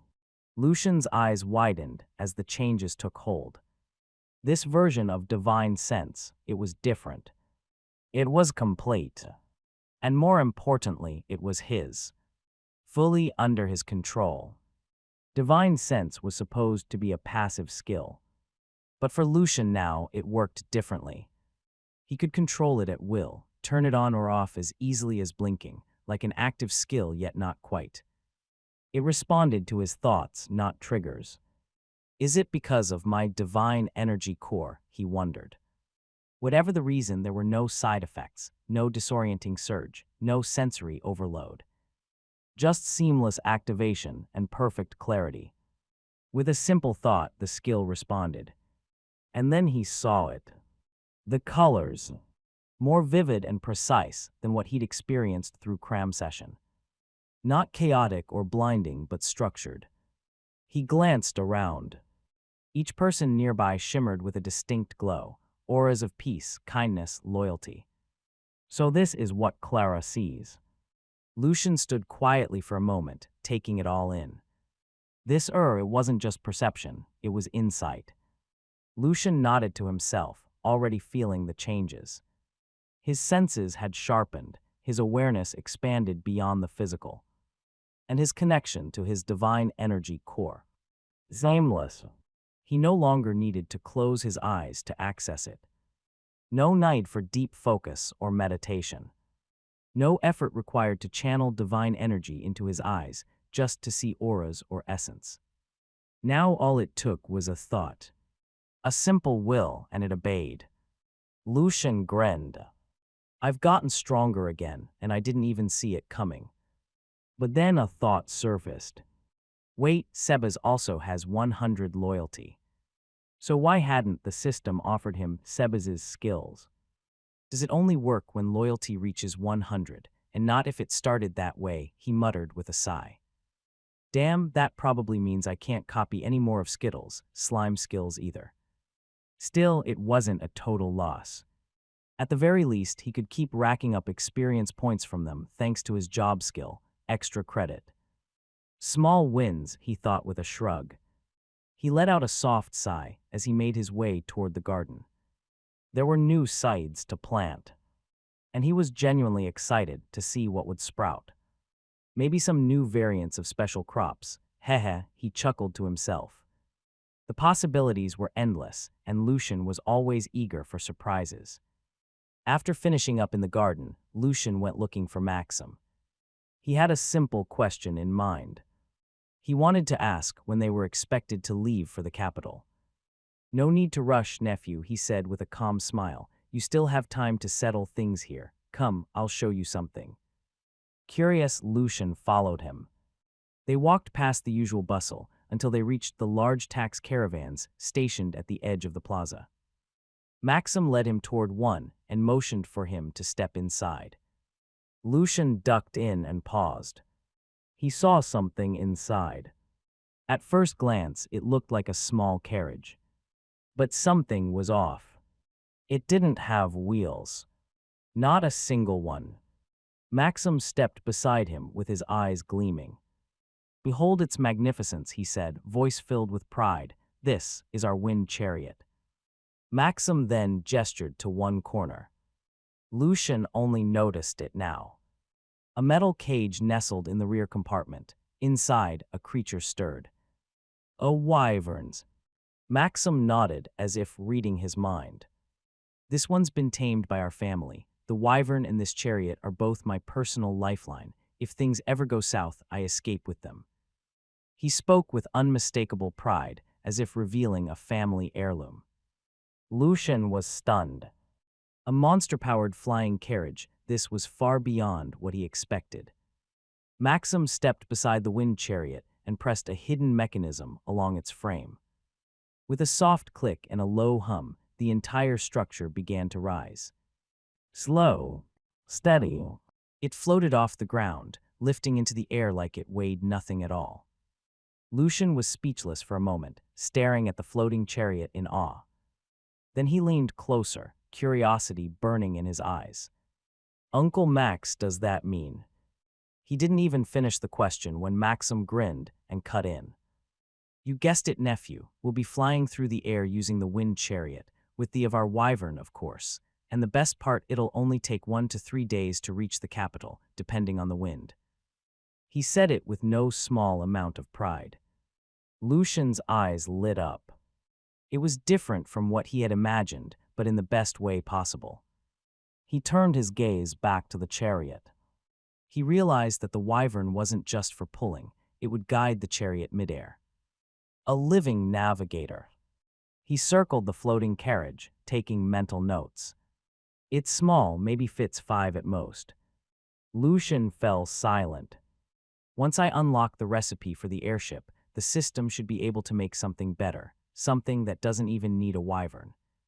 His mind raced with possibilities. He and Maxim continued talking. They discussed the upcoming trip. That's when a familiar voice cut through the air behind them. "Young lord, is that true you're going to the capital?" Lucian turned, blinking. Whoops, it was Sebas. And he definitely heard everything. Lucian and Sebas returned to the manor in silence. Once inside, Lucian finally broke it. "I was going to tell you about it later. I was just waiting for the right time." Sebas didn't respond right away. His face was tense, his eyes distant, clouded by something heavy. Lucian noticed the grim expression and frowned. "What's wrong? You've been quiet since earlier." Sebas looked him in the eyes and spoke in a low voice. "The capital, young lord, it's dangerous, too dangerous." Lucian tilted his head, studying Sebas carefully. There was something behind those words. Something personal, maybe even painful. It felt as if Sebas had seen the darkness there firsthand, or worse.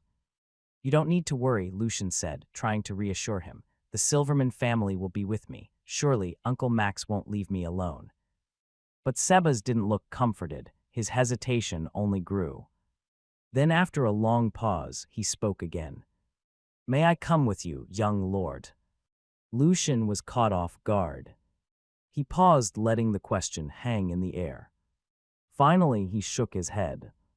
"I'm sorry, Sebas, I need you here. You're the one I trust most to keep everything running, especially now." Sebas lowered his gaze. He knew Lucian was right.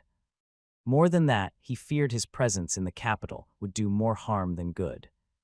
If they recognized him, it might put Lucian at even greater risk.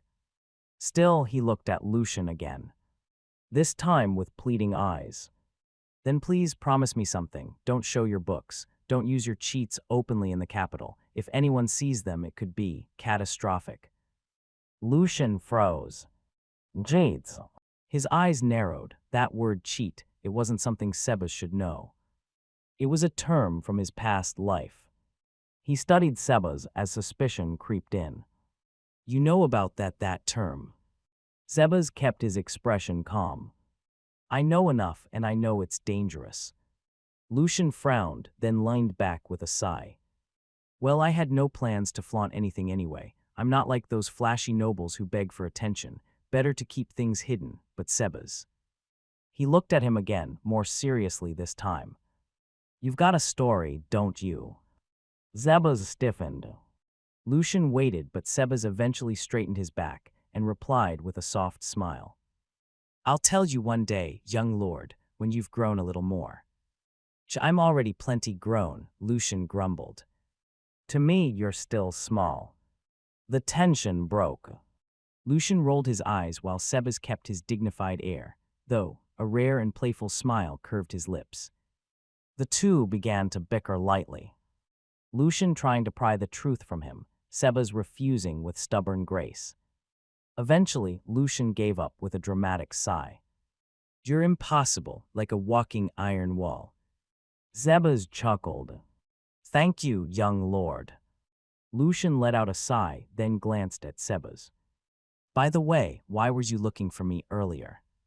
Sebas straightened as if reminded. "Ah yes, I have something to report. The training for the administration division is complete. Everyone can now work independently. Cecil, in particular, has shown remarkable improvement. He's picked up several new skills and performs his duties well. The others are just as eager. They've grown confident in their roles." Lucian's lips curled into a small smile. That was fast but expected. With the right skills, progress was inevitable. He nodded in satisfaction. "Good, from now on, start assigning tasks to them. If it's nothing urgent, let them handle the paperwork too." Sebas gave a respectful nod. "As you command, young lord." Then he turned and quietly left.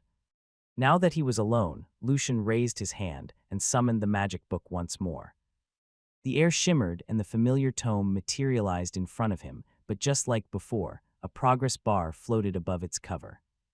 It was nearly full now, inching toward completion but still not quite ready. He groaned. Sigh, what even is this eclipse magic? Why does it take so long to update?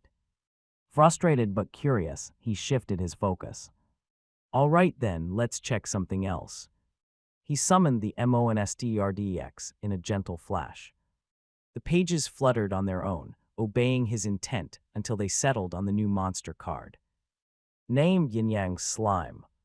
Habitats: ancient shrines, ruins, dungeons. Entry: a slime embodying the perfect balance of light and dark magic. Its body is half black and half white, constantly shifting like flowing ink. It has two main mana cores. Though peaceful in appearance, it becomes a formidable foe when provoked, wielding opposing forces in harmony. Trade: wields both light and dark magic in synchronized attacks. Balances offense and defense. Can temporarily split its body, with each half acting independently. Behavior: seeks balance in battle. Intelligent and observant. Likes: calm environments. Items or artifacts with dual elemental affinity. Meditative spaces. Weaknesses: balance disruption. Seals and wards. After reading the entry with growing delight, Lucian carefully plucked the Yin Yang slime card from the monstrdx. With a soft voice, he whispered, "Summon." The card pulsed with radiant light before launching itself to the floor, and when the glow faded, there it was. A tiny slime. Half white, half black. Just like the dungeon boss, but smaller. Cute. Compact. Just like Skittles. The little creature bounced excitedly, as if thrilled to finally meet Lucian. He crouched and gave it a gentle pat. If you're even half as strong as the boss, then you'll be another valuable asset. He stared at the little blob, tapping his chin. What should I call you? He paused, thinking deeply. Then it came to him. Oreo, that's it, you're Oreo now. The slime vibrated with joy and immediately bounced into Lucian's arms. He laughed and caught it midair, cradling it with ease. Nice to meet you, little buddy. Oreo snuggled against his chest. Lucian decided to introduce Oreo to the others, just to make sure no one mistook the little slime for a threat. To his surprise, everyone welcomed it with unexpected respect. Especially the members of the spiritual division. They bowed lightly or nodded with serene smiles, as if it was second nature to acknowledge such a being. Lucian raised an eyebrow. Oh, that's a reaction I didn't expect. Before he could ask, Maxim approached with his eyes wide in disbelief. Nephew, he said, almost chuckling in disbelief. Another surprise, don't tell me you can actually tame dungeon monsters. Now wait, that slime. It looks just like the second floor boss. Impossible. That should be impossible. Lucian gave a casual shrug. Uncle Max, don't be so shocked. Just because others can't do it doesn't mean I can't, or maybe I'm just lucky. This time his tone was cool and deep down. He was a little proud of that cool line. Maxim rubbed his head, still baffled. I mean, it sounds ridiculous, but I can't argue. Still, does this mean you actually defeated the second floor boss? That thing gave me trouble, and I'm tier 5. Lucian nodded, eyes gleaming. Yups, took it down. He leaned in slightly, lowering his voice with a playful grin. I even peeked into the third floor. Want to guess what happened? Maxim quickly looked away, clearly flustered. This dungeon of yours, it's different all right, he muttered. Even as a tier 5, it still gives me trouble. It's just stronger than we expected, but if I were back at my peak, I could clear it. No problem. He said it all in one breath, as if trying to outrun his own embarrassment. Lucian couldn't but smile. That confirmed it. Maxim had experienced the same overwhelming pressure when he stepped into the third floor. Lucian let out a quiet sigh of relief. So it wasn't just him. He wasn't weak, the enemies were simply on another level. In the end, Lucian thought, maybe levels and tiers really were just numbers. What mattered more was how you used what you had. The next day, Stone arrived to report to Lucian about the blueprint for the newly planned Lootwell barony. The design was impressive, well-structured, practical, pleasing to the eye. Everything was arranged with purpose, giving the impression of a thriving and growing territory. At the heart of the blueprint was the central plaza, a wide open space designed as the barony's core. Around it stood key structures: the chapel, the headquarters for each division, and other administrative buildings. This central hub was designed to be easily accessible from all corners of the barony, reinforcing its role as the heart of daily life and governance. Next were the residential zones. The homes were organized into neat rows. The design for houses were broader and sturdier than before. Each one featured a small courtyard to provide space for gatherings or personal use. Stone pointed to the design notes. The slime cement was once again chosen for construction. Lucian nodded in approval as his eyes moved across the blueprint. To the east of the homes, a large market area had been allocated. It was planned as a key trading point in the future. It came with wide stalls and enough space for a bustling crowd. The market area would serve both locals and future, traveling merchants from neighboring territories. Beside it, a spacious inn was also marked. It's meant to accommodate guests and travelers. Behind the residential area, Stone pointed out storage barns and livestock pens. They were placed at the edge of the settlement for easy access to the fields and minimal disruption to living spaces. A dedicated road network connected all sections of the barony.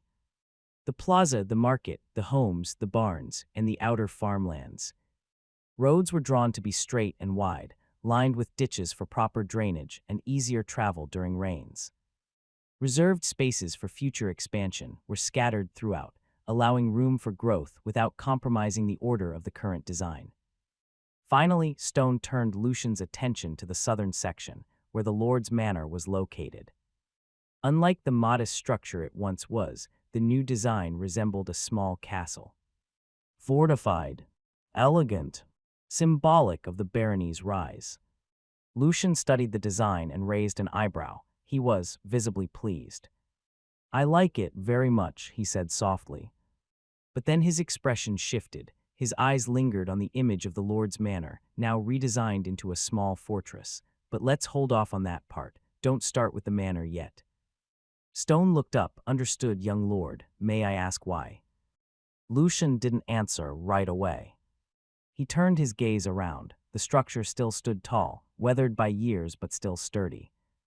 "The manor holds too much history," Lucian said. "This is something our parents left behind. It's where my sister and I grew up. Changing it isn't something I can decide alone." He placed the blueprint down gently. "I want to ask for her permission first." Stone bowed his head respectfully. "As you wish, young lord. We'll proceed with the rest of the construction and await your word on the manor." Lucian gave a nod of approval. "Thank you, let's begin the work." And just like that, the next phase of Lutwell's transformation was set into motion. About a week had passed. The average tier in the barony had now risen to Tier 3. Sebas had broken through to Tier 7, driven by his determination to become stronger for Lucian's sake. Clara had also advanced to Tier 5, and she wasn't slowing down. At the rate she was progressing, Tier 6 was already within reach. Meanwhile, the reconstruction of the barony was finally complete. And it had happened faster than anyone expected. There was a reason for that. Maxim, now in Tier 6 again, had made a deal with Lucian. In exchange for helping with the rebuilding, he and his people would be allowed to interact with the essence of purity. Thanks to that agreement, progress accelerated at a stunning pace. Maxim's over 20 elite escorts followed his every command with absolute precision. It was obvious they were veterans that are perfectly attuned to their leaders' exacting standards. But it wasn't just manpower. Lucian's pets played a major role as well, ensuring there was a constant stream of resources. Materials never ran out. Supply lines never broke. Production never stalled. With teamwork, leadership, and a touch of miracle, Lutwell was reborn. Everyone rejoiced when the reconstruction of the barony was finally completed. They had changed profoundly. No longer helpless. No longer weak. No longer waiting for death to come. Now they could stand tall. Now they could fight for their future. All because of their lord. Lucian stood silently in the center of the plaza. It was night and he was alone. He was basking in the quiet triumph of everyone's hard work. But this night was no longer dark. Soft light bathed the stone paths around him. Streetlights now lined the roads, casting a gentle and radiant glow across the barony. The flicker of candles was gone, replaced by something far more beautiful and enduring. Lucian had requested them himself. He commissioned the craftsman division to make them using rare materials.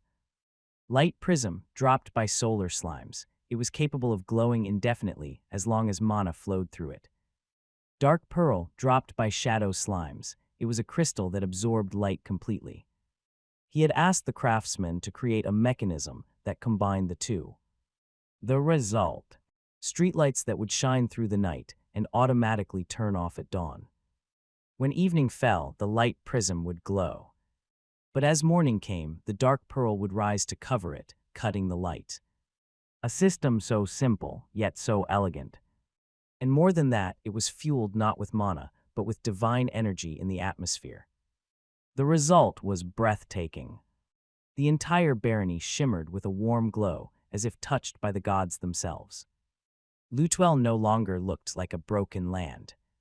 No, it looked like a sacred place. 3 days ago, another major harvest took place. But this time, things were different. The people had grown more knowledgeable. No longer did they harvest everything blindly. They set aside certain plants specifically for seed gathering. Like last time, the harvest began when Lucian stole the moment, swiftly plucking the crops and setting off a wave of laughter and cheers. It had become a beloved tradition by now. Again, they competed to see who could gather the most. Lucian even promised rewards for the top gatherers, turning it into a lighthearted contest that everyone looked forward to. Even Maxim joined the fun, though Lucian disqualified him on the spot for cheating by using magic.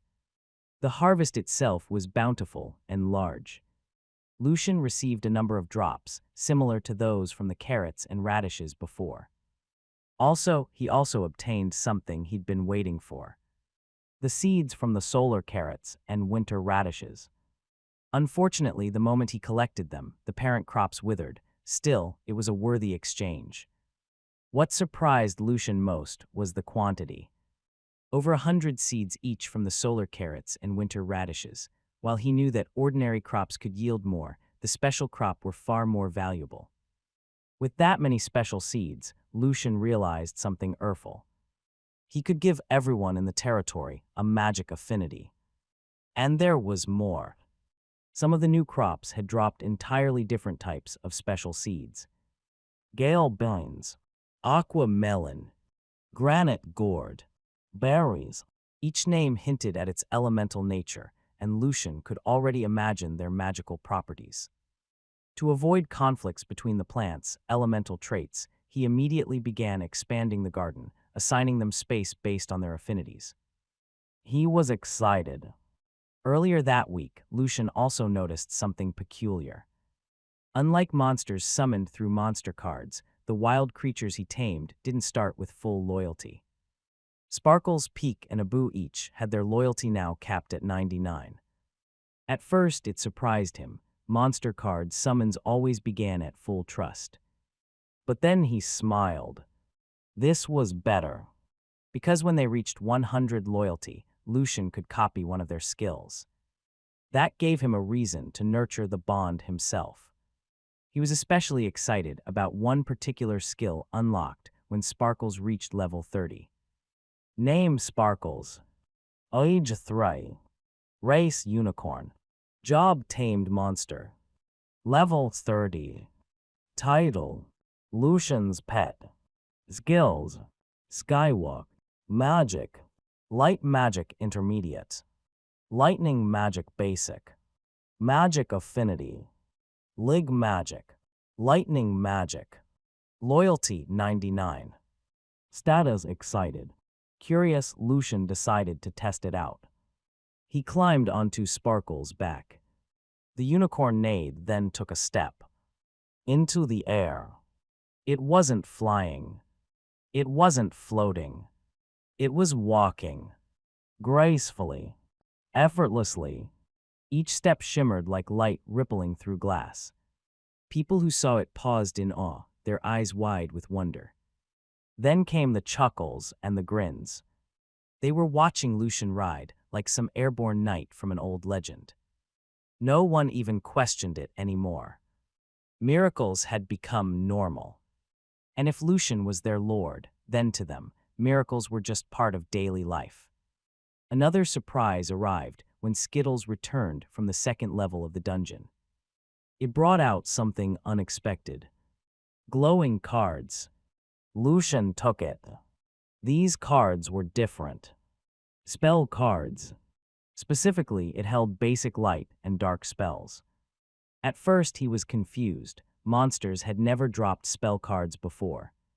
Then it hit him. He now possessed affinities for both light and dark magic, and maybe, because of that, the monsters had started dropping corresponding spells. The realization struck him like a jolt of lightning. If I acquire affinities for all known elements, then theoretically, any monster with magic could drop spell cards. And he could learn them instantly. No tomes. No incantation practice. Just pure, accelerated growth. Lucian exhaled slowly, the weight of the moment settling on him. The system wasn't just rewarding his progress. It was pushing him, urging him, rushing him to get stronger, faster than ever. The newly acquired spell cards can be stored into the magic book. Back in the present, Lucian shook his head, pulling himself from his thoughts. He returned to his room. His gaze then shifted to the magic book hovering beside him.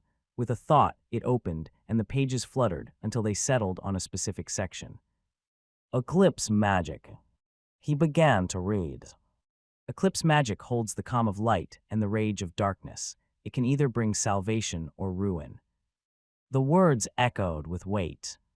As he read deeper, Lucian's expression grew more serious. The spells were vast, monumental, devastating. Most of them were larger-scale spells, capable of turning the tide of an entire battlefield with a single cast.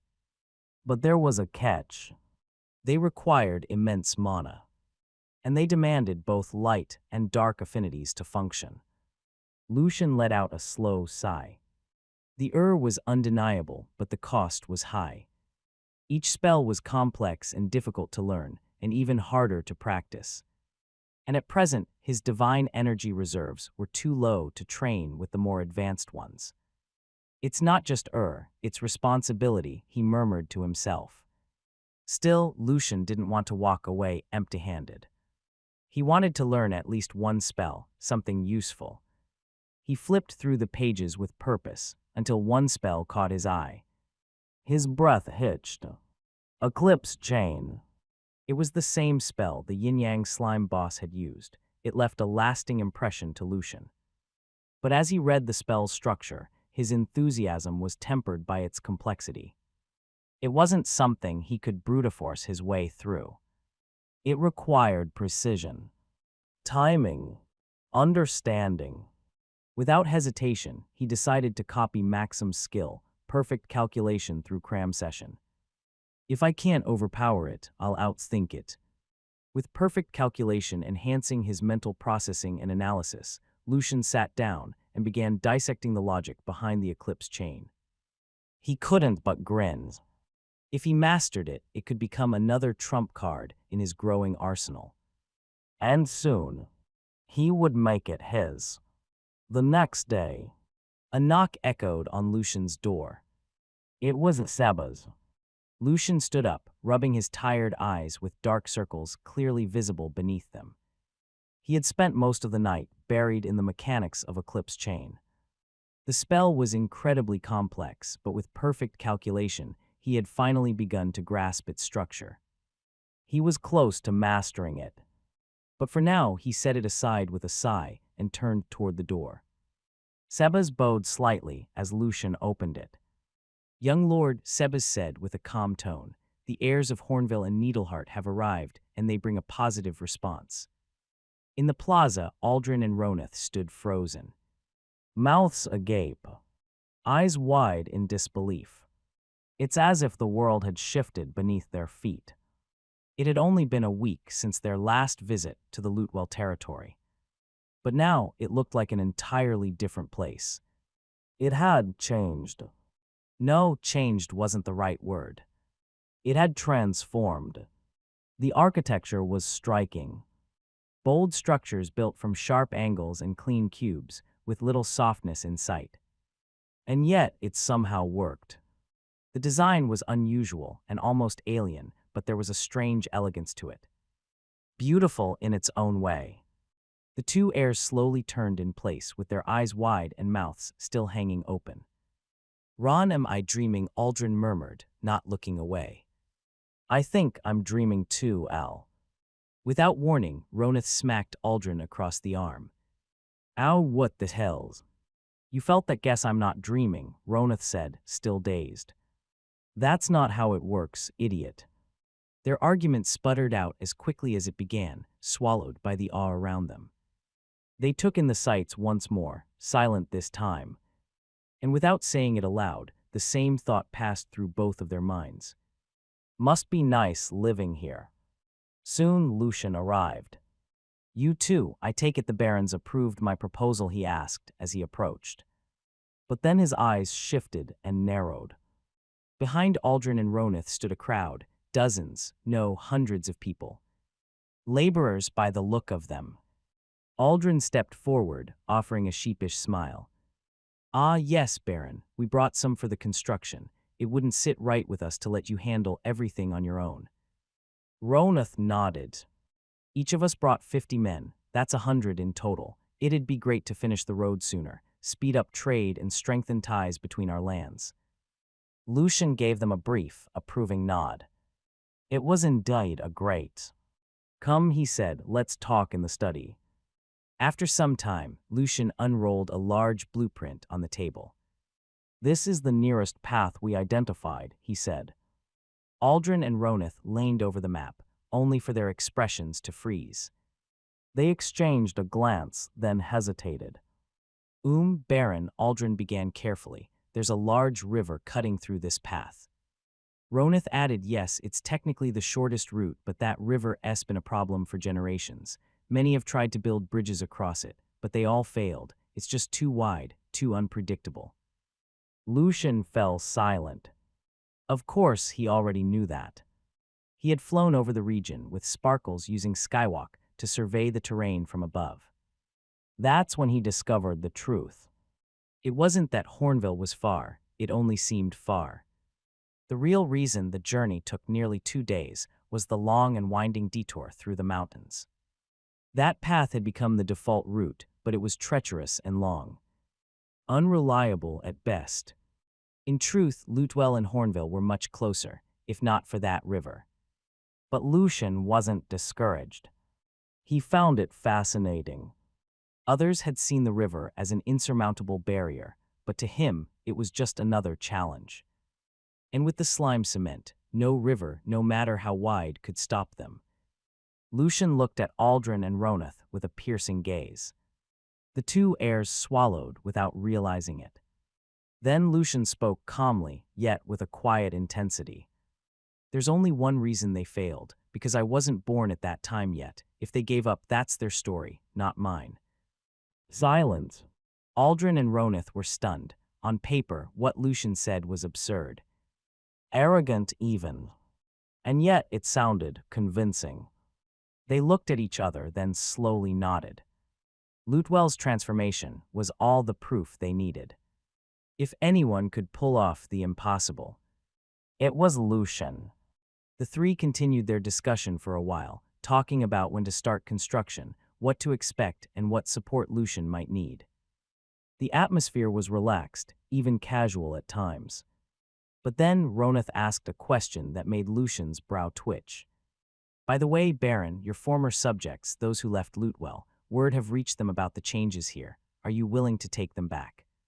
The room went still. Lucian's demeanor shifted, the warmth vanished from his face, replaced by something cold. He was silent for a long moment, the tension thickened like mist. Then he finally spoke. "They chose to leave. I have no intention of taking them back. They are no longer part of this new Lutewell barony." The response hit harder than expected. Aldrin and Ronith glanced at each other in surprise. They had always believed Lucian cared deeply for his people. But they had no choice at that time, Aldrin said, trying to reason. They were just trying to survive. Lucian turned to the window. Outside, the massive structures stood proudly under the sun.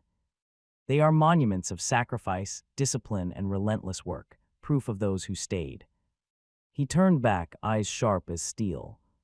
Survive by abandoning their home, their people. He scoffed.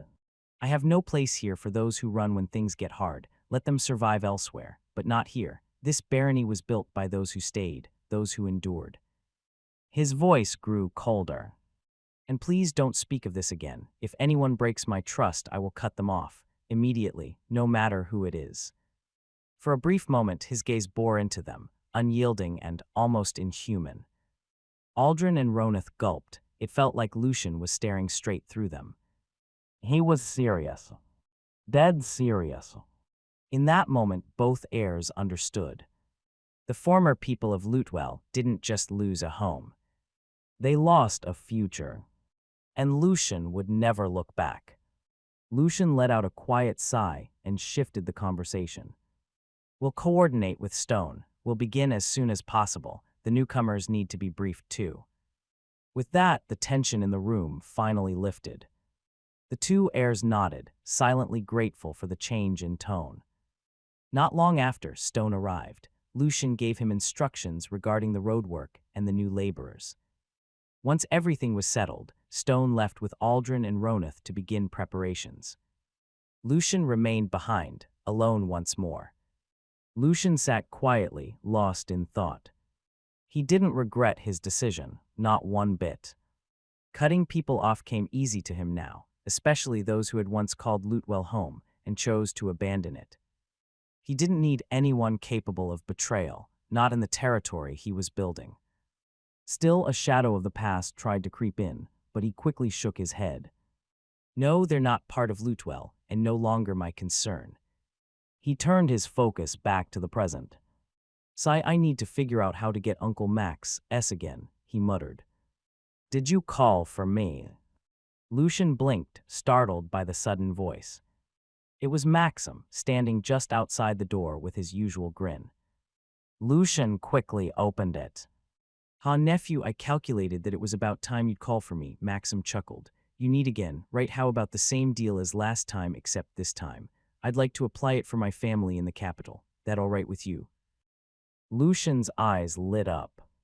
It was a good deal. He had nothing to lose. "Fine by me," he replied without hesitation. He needed Maxim's, especially his escorts who could wield earth magic. They'd be invaluable for leveling terrain and clearing forest paths. And the gravel they could produce with earth spells, it would save them the constant trips to the cliffs. The two talked for a while longer before Maxim left to give orders to his men. Once again, Lucian found himself alone. Lucian sat in silence, eyes unfocused as he stared into the distance, lost in thoughts of the future. The grand celebration was only 15 days away. By now, the tax caravan should have already departed for the capital, and yet it remained here, assisting with the construction efforts. Maxim had reassured him before, "We can afford a delay as long as the taxes are delivered in full." That alone was enough to ease Lucian's mind. Soon, he and Maxim would be heading to the capital as well. But before that, there were still pressing matters to resolve. Loose ends that needed tying. Only then could he leave without worry. With a steady breath, Lucian raised his hand and summoned the magic book once more. Pages turned on their own as he resumed his study of the eclipse chain. He used perfect calculation once more. His mind sharpened. His focus returned. He grinned. The future was approaching fast, and he would be ready for it. Construction began the very next day. The newcomers were quickly taught how to mold and shape the cube concretes, and now they were finally laying the groundwork.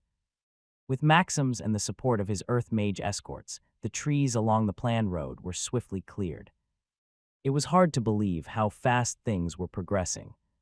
Using magic, the mages carved out a trench roughly 1 meter deep and 6 meters wide, marking the path where the road would be built. Rows of cube concretes were embedded into the trench as anchors then layered carefully. The edges were gently sloped to blend the road naturally into the surrounding terrain. Once the structure was in place, mana was poured over everything, binding and hardening the materials into one seamless whole. Everything was going smoothly until they reached the river. It was wide and its current ran strong. The water mage inspected it and confirmed that it wasn't very deep, but that didn't make things easier. In fact, it proved to be a serious challenge. Lucian called for an emergency meeting. Gathered around the table were Sebas, Maxim, Stone, and the 2 young heirs. They had to come up with a solution fast. They devised a plan, a proper approach to tackle the river crossing. After a round of intense brainstorming, Lucian settled on a clear solution. First, the water mage would part a section of the river, diverting the flow temporarily. Next, the earth mages would construct sturdy stone walls to redirect the water current and isolate the riverbed. Once the riverbed was exposed, they would clear out any debris and remove any lurking creatures. With a dry and stable path in place, construction could continue. If the exposed ground turned out to be too loose or unstable, a thin base layer of slime cement would be applied to reinforce it. After that, they would begin laying the foundation for the road or perhaps a bridge. Pillar bases would be installed, and specially designed molds would be used to shape the pillars themselves. These molds were made with a function in mind. The pillars would have triangular or wedge-shaped fronts to cleanly split the water current and reduce pressure during floods. The molded concretes would be stacked vertically on the bases, forming solid columns or arches rising from the riverbed. Then came the bridge span. The flat section of road will be laid across the tops of the columns, completing the crossing. Once that segment was done, they would repeat the process for the next portion, working step by step until the entire bridge was complete. As the sun dipped below the horizon, they decided to halt construction for the day. Work would resume the next day. Meanwhile, the rest of the team stayed busy molding slime cement into cube concretes, ensuring they had enough stockpiled for the next phase. Lucian, however, realized something pressing. He'd need to step in again and farm the raw materials. Their supply was depleting faster than expected. Fortunately, slimes in the dungeon seemed to respawn endlessly. He had no idea how or why they kept reappearing, but it was a blessing he wouldn't question. As long as he didn't destroy the core in the dungeon's deepest depths, the supply of slimes and thus slime cement would never run dry. Not that he'd reached the bottom yet. The next day, construction resumed without a hitch. Everything was going according to plan. No unexpected obstacles. No delays. Lucian, as always, continued farming tirelessly to keep up with the demand for slime cement. Everyone was busy, but in good spirits. Despite the hard work, there was laughter, camaraderie, and a shared sense of purpose. Even the laborers, though new to this kind of work, pulled their weight and contributed greatly. But the real MVPs, Maxim's escorts, their magic made all the difference. It turned a monumental task into something manageable, almost effortless at times. Ironically, the entire plan sounded simple when laid out. Build the foundation, mold the materials, cross the river, lay the roads. So why hadn't it been done before? The answer was simple. Heidier mages don't usually get their hands dirty. They serve in courts, fight in wars, and take on grand commissions, not humble infrastructure projects in forgotten borderlands. So when people say that building bridges and roads is easy, the truth is, yes and no. The concept is simple, the execution not without the right people. Finding Urfel mages willing to is the real challenge, and Lucian had somehow done just that. The only water mage on the team whom Lucian jokingly nicknamed Moses was Tier 7. The Earth mages between Tier 5 and Tier 7. That kind of talent, all working together for a road project, it was nothing short of a miracle. The fact that they were even willing to was already a blessing in itself. It was no wonder the past generations failed to build a road or bridge here. For one, no one truly cared about constructing infrastructure in the borderlands. These territories were often overlooked. Out of sight, out of mind. And even if someone did care, where would they find mages willing to? Mages were scarce in the borders, and those who were Urfel rarely concerned themselves with something as mundane as roadwork. In the end, the answer was clear. The real problem wasn't the terrain, the river, or the complexity. It was the lack of resources and people who believed it was worth doing. But now things were different. As everyone watched the progress unfold before their eyes, it felt like witnessing a miracle. And it wasn't just the magic. The materials themselves, especially the slime cement, were nothing short of extraordinary. Durable, versatile, easy to work with. It turned an unseen-possible task into something achievable. Everyone was in awe of how fast things were moving. The road that had seemed like a distant dream now looked like it might be finished sooner than anyone expected. Still, the pace came at a cost. Lucian was exhausted, utterly drained. Farming materials nonstop to keep up with the construction demands was grueling. He pushed through the fatigue, knowing that if he stopped, everything else would slow down too. 5 days later, the roads were finally finished. It had taken longer than Lucian anticipated. The main issue, supply shortages. Even with Skittles, Sparkles, and Oreo working alongside him, it was a relentless grind. Lucian lost track of how many batches of slime cement he had farmed. He stopped counting after hitting 10,000, but to Lucian, it felt like he had produced 100,000. That's how exhausted he was. Endless harvesting. Endless molding. But in the end, none of that mattered. Because now, it was done. Truly done. And as a bonus, Lucian had reached level 39. With his job skill, extra credit pushing him forward, level 40 wasn't far off. While he finally allowed himself to rest, the others began inspecting the road, checking its integrity, stability, and durability. Soon, a formal ceremony would mark the completion of the project. The road would officially open. And with it, the first true path in and out of Lootwell would begin its new chapter. Lucian sat in his new office inside the freshly built town hall. It was one of the new structures in the new Lootwell barony. It was here that the administrative division handled most of the official work. Sebas had gently urged him to start using the town hall instead of conducting matters from the manor, and Lucian agreed. The space was wide, functional, and carried a sense of legitimacy befitting his title. Across from him sat 2 elderly men, the Barons of Hornville and Needleheart.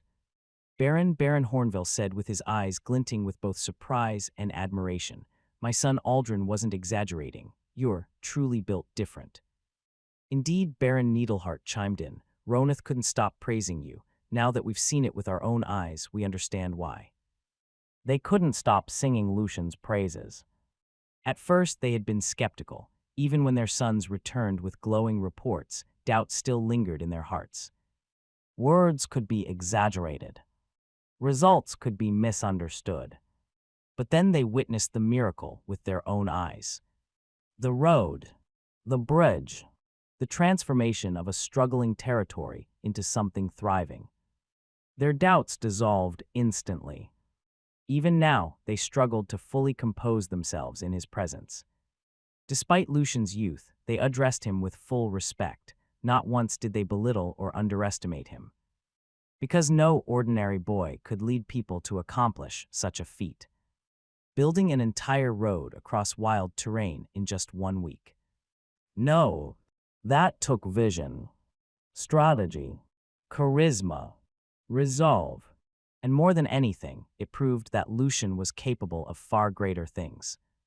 Please don't be too formal, barons, Lucian said with a calm smile. We're allies now. It's better we support each other equally. Despite his humble tone, the two old men couldn't but feel a sting of guilt. They had only sent a handful of laborers. In contrast, Lucian had carried nearly the entire burden of the construction. Resources, planning, leadership, all of it. To show their gratitude and ease their conscience, they presented him with generous gifts. Signature goods from their lands, local delicacies, fine commodities, livestock, and other prized offerings from their territories. Lucian's expression brightened as he examined the gifts, and that alone made the two barons sigh in relief. Still, a strange awareness settled between them. Despite being older and more experienced, they felt like they were walking on eggshells around the young baron. Not because he was threatening, but because of the sheer presence he carried. Lucian had the charisma of a true lord, one that outshined even theirs. Then, with newfound resolve, the two barons made a formal offer. They would take full responsibility for maintaining the new road, assigning patrols, ensuring security, keeping the path clean, and repairing any minor damage over time. In addition, they proposed collecting tolls from passing merchants who would use the road, but with one key detail. All tolls would go to Lucian.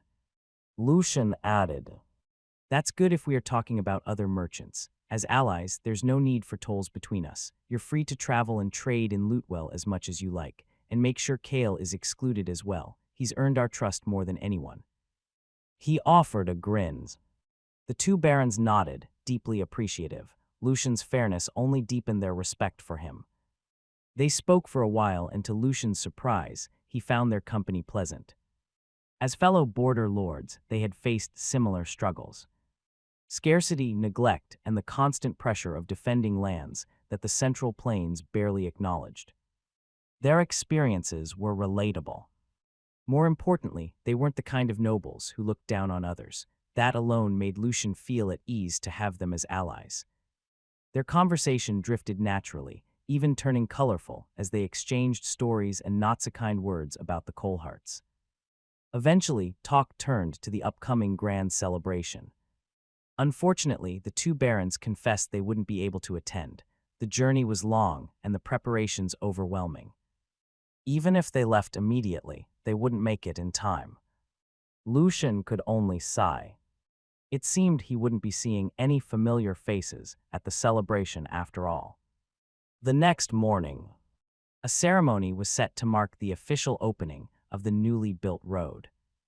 Baron Hornvale and Baron Needleheart had already arrived, waiting at the intersection where the new paths from all three territories met. The area was filled with people, mostly subjects from both baronies.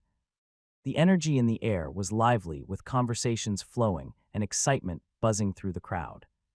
From the direction of Lootwell, another group approached. They are the Lootwell subjects, led by Sebas. They joined the gathering with quiet pride. But Lucian himself was still nowhere to be seen. He hadn't arrived yet. Even so, no one seemed impatient. Instead, the crowd continued to chat cheerfully, sharing jokes and stories. The two barons were swept up by the festive atmosphere and couldn't hide their enthusiasm. Aldrin and Ronith were especially animated. They spoke with clear pride about their roles in the road's construction. They were eager to tell anyone who would listen. Despite Lucian's absence, the ceremony was off to a bright and hopeful start. Just then, something appeared in the distance. High in the sky, a figure was approaching. The crowd grew quiet. Conversations stopped. Eyes turned upward. Everyone became alert. As the figure came closer and the image became clearer, a wave of shock rippled through the people. It was Lucian, riding Sparkles.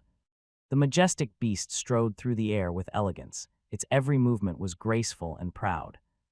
Sparkles carried Lucian like a king from a tale. Untouchable.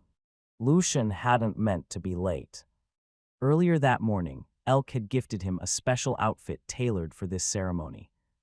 A ceremonial garb woven from sun thread. It shimmered with an unearthly light, pure and almost divine.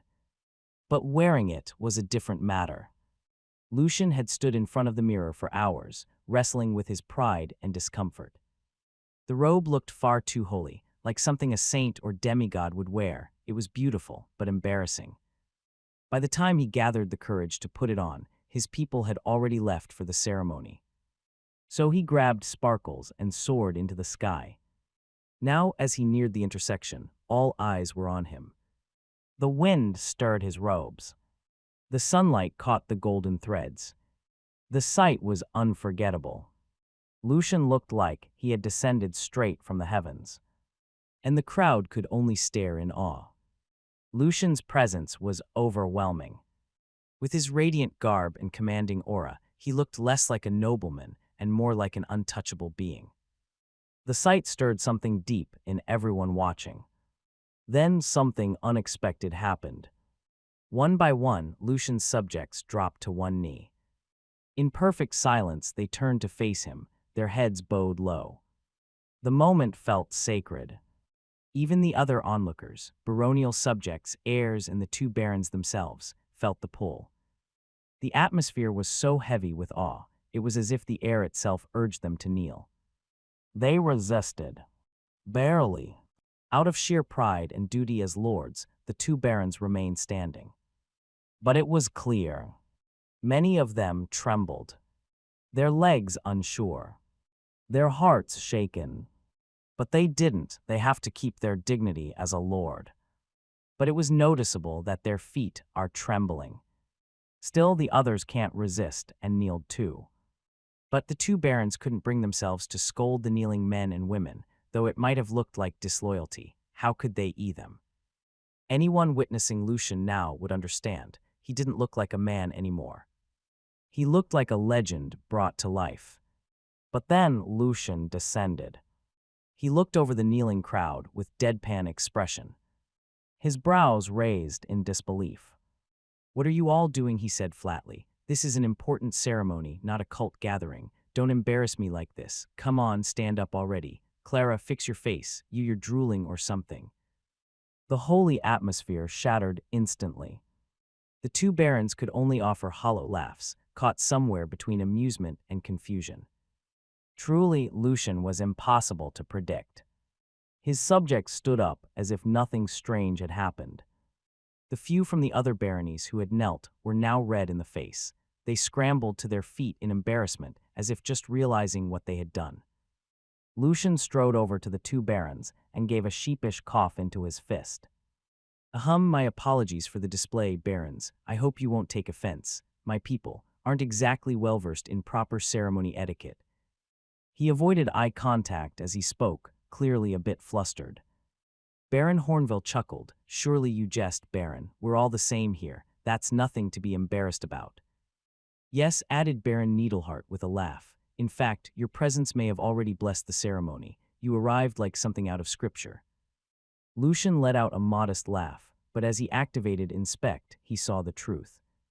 They weren't just flattering him, they meant it. He gave a quiet nod of acknowledgement. Soon the ceremony began. Each lord stepped forward to give a brief speech. Short but heartfelt, they spoke of unity, the strength found in alliance, and how the bonds between their territories would lead them to a brighter future. Lucian listened quietly, nodding in satisfaction. Then on cue, the three barons raised their voices together. "And with that, let this road bring growth and connection to our land." A cheer erupted from the crowd. People laughed, hugged, and shook hands with those beside them. Joy rippled through the gathering like a wave. The way that once took 2 full days to travel now took only 4 to 5 hours by carriage using the new road. That single change meant a lot. The people cheered louder, not just for the present, but for the future they could now believe in. After the cheers began to settle, Lucian stepped forward and approached the two barons. "Barons," he began, "there will be a feast tonight in Lutewell. I'd be honored if you could join us." The two exchanged a glance. There was a pause, subtle but telling. Baron Hornville was the first to respond, offering a regretful smile. I'm truly sorry, Baron. I have pressing matters to attend to. If it's acceptable, may I send my son in my place? Likewise, Baron Needleheart added, my son will represent me as well. Lucian didn't press the issue, he simply nodded. I understand, he said calmly. Then, without another word, he turned and walked away. After Lucian left, Aldrin turned to his father. Curiosity was written all over his face. Father, there's no pressing matter waiting. Why didn't you want to go? Baron Hornville dropped the formal act and gave his son a sharp smack on the head. Idiot, he muttered, do you really think the young Baron wants to sit and talk with old geezers like us? You're the future of our territory.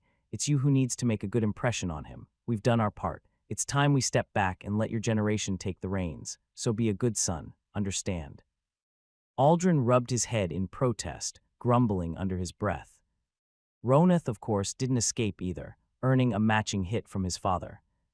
Seeing that, Aldrin felt a little better. But what they didn't know, what they couldn't have known, was that Lucian did enjoy their company. He wasn't just inviting them out of duty, he had wanted to spend time with all of them. And in a few days, when the truth became clear, the two barons would quietly regret this decision. A missed chance that would come back to haunt them every 5 minutes. Nightfall. The plaza was alive once again. Everyone had gathered for another feast. It's the second one since Lucian had become Lord of Lootwell. But this one was different, very different. The first feast had been filled with hope and a spark of change.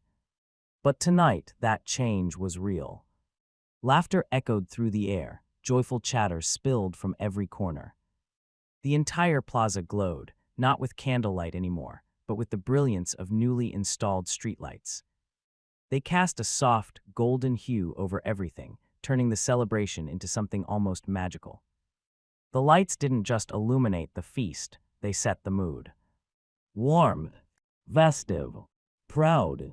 At the center of it all stood Lucian, who was quietly observing everyone. A glass of carrot juice was in his hand. The barony his father left for him had become something else entirely. There were no helpless faces anymore. No hopeless eyes staring into the dirt. People had changed. They stood taller now, worked harder, smiled more. Lucian's plans, step by step, had worked.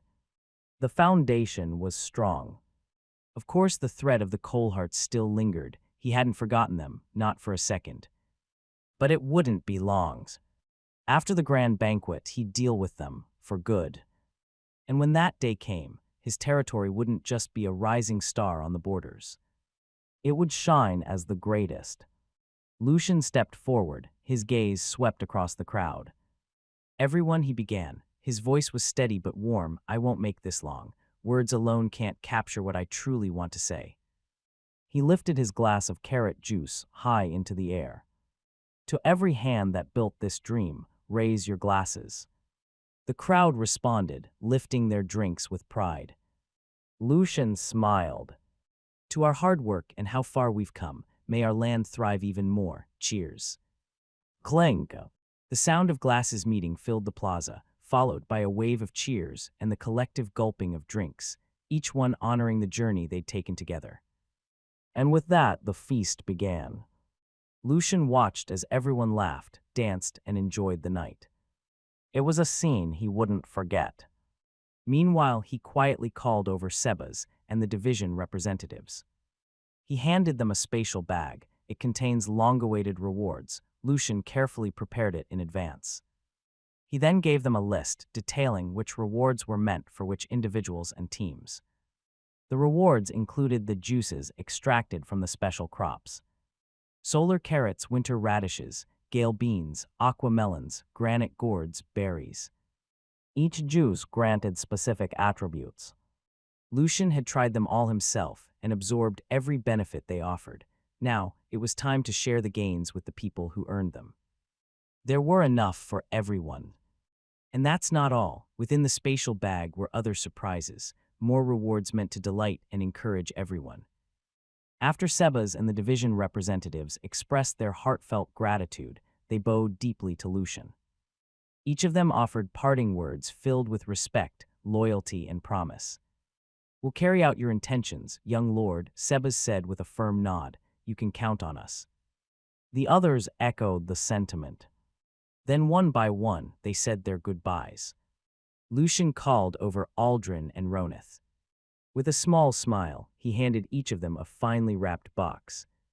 "These are tokens of trust and recognition," Lucian said. "Use them well." Their eyes lit up with excitement. They didn't dare open the boxes just yet, but they knew, whatever was inside, it wouldn't be ordinary. "Thank you, Baron," Aldrin said sincerely. "We'll live up to this," Ronith added. They both meant it.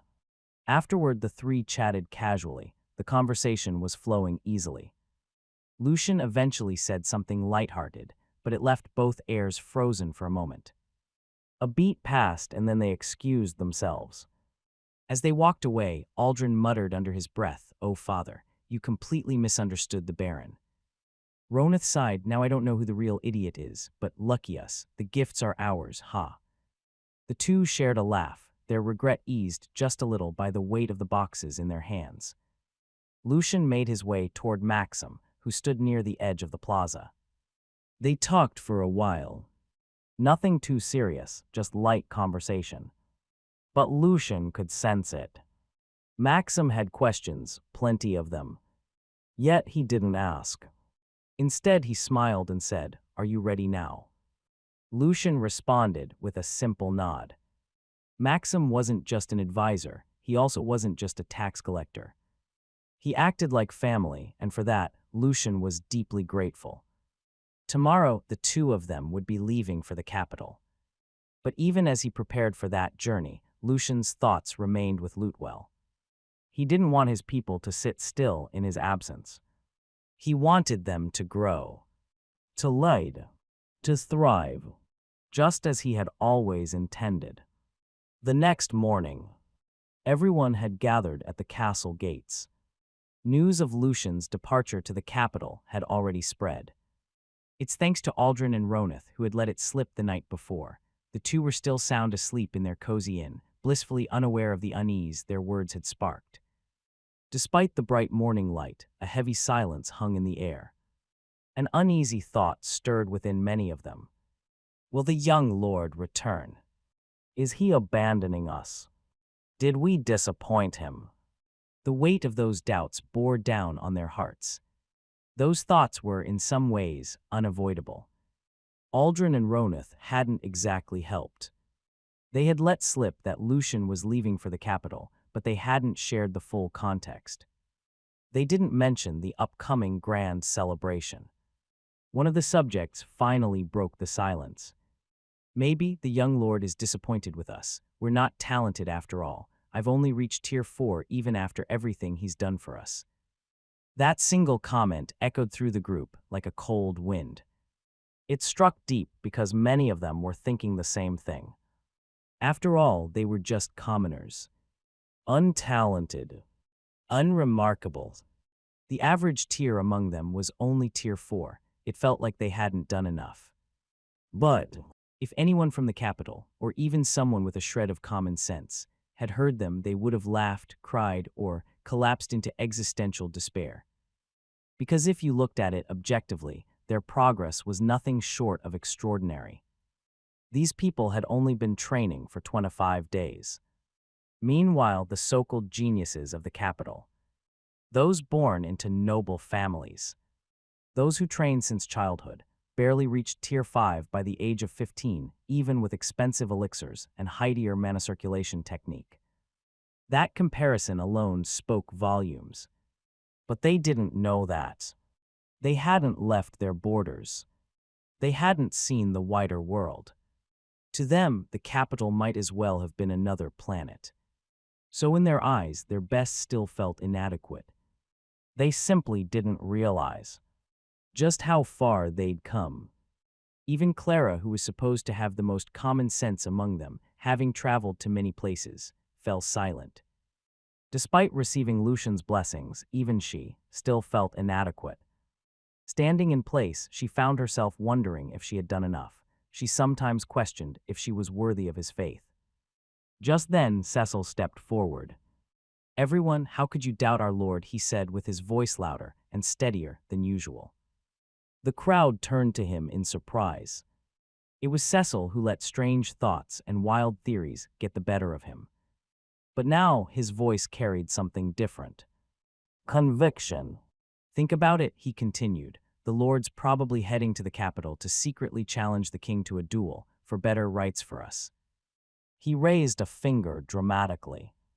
"Once he wins, the king will have no choice but to reward him, maybe even make him a duke, and then we'll all be dukelings or something." There was a beat of silence. Then laughter broke out. Cecil hasn't changed one bit, they thought, still full of wild imagination. And yet they welcomed the thought. Because somehow, despite its absurdity, it warmed their hearts.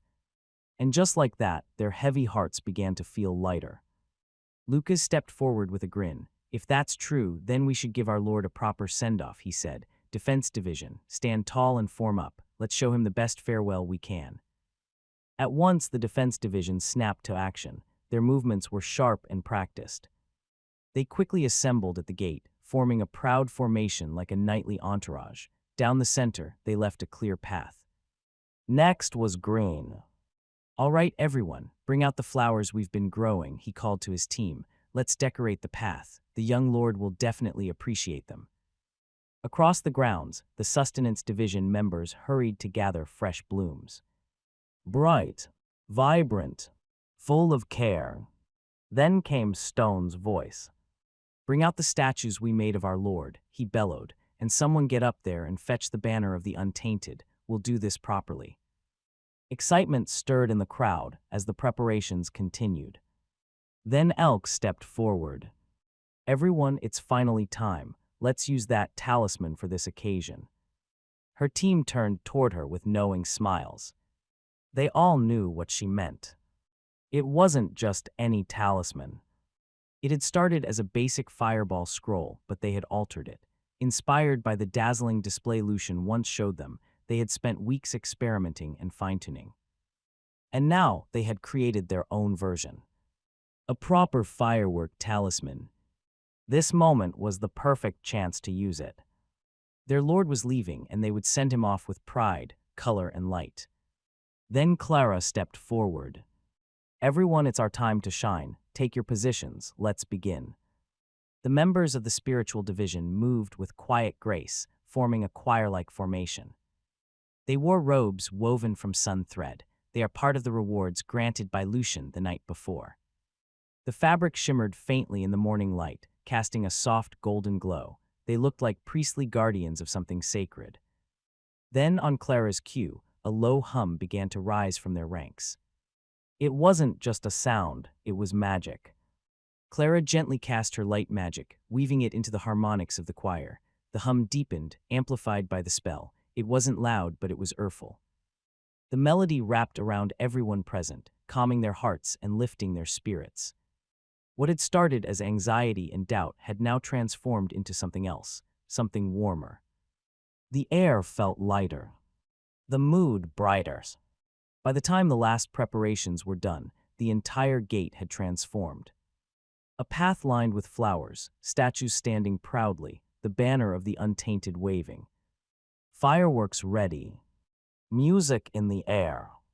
And at the center of it all, unity. Just then, Lucian finally arrived at the gate, flanked by Maxim and Sebas. The moment they stepped into view, they froze. Before them stood the entire territory. Everyone was in formation. The pathway ahead was adorned with vibrant flowers, lovingly arranged. Statues of Lucian stood at intervals, slightly exaggerated and a bit ridiculous, but unmistakably made with care. At the front, Stone held the banner of the Untainted. Its cloth rippled in the breeze, instilling pride in all who saw it. Lucian took it all in. His chest tightened, not from pressure but from warmth. He instinctively rubbed the tip of his nose and looked away. Beside him, Maxim and Sebas exchanged smiles. Without a word, they moved to prepare the wind chariot and ready the wyvern. Lucian stepped forward slowly, walking the flower-lined path. Then he heard it. the soft humming of the spiritual division. It resonated through the air like a sacred hymn. Clara's light magic weaved through the sound. It wasn't loud, but it was felt. Lucian breathed in the scent of flowers, the harmony of magic, the devotion in every small detail. And all of it was for him. Lucian approached the crowd. He stopped a few paces in front of them with his hands behind his back and asked with a soft smile, "Everyone, why are you all gathered at the gates?" Lucas stepped forward. "Young lord, we wanted to give you a proper send-off for a safe journey to the capital." Behind him, the entire defense division straightened and gave a crisp salute. Lucian looked at them and let out a small chuckle.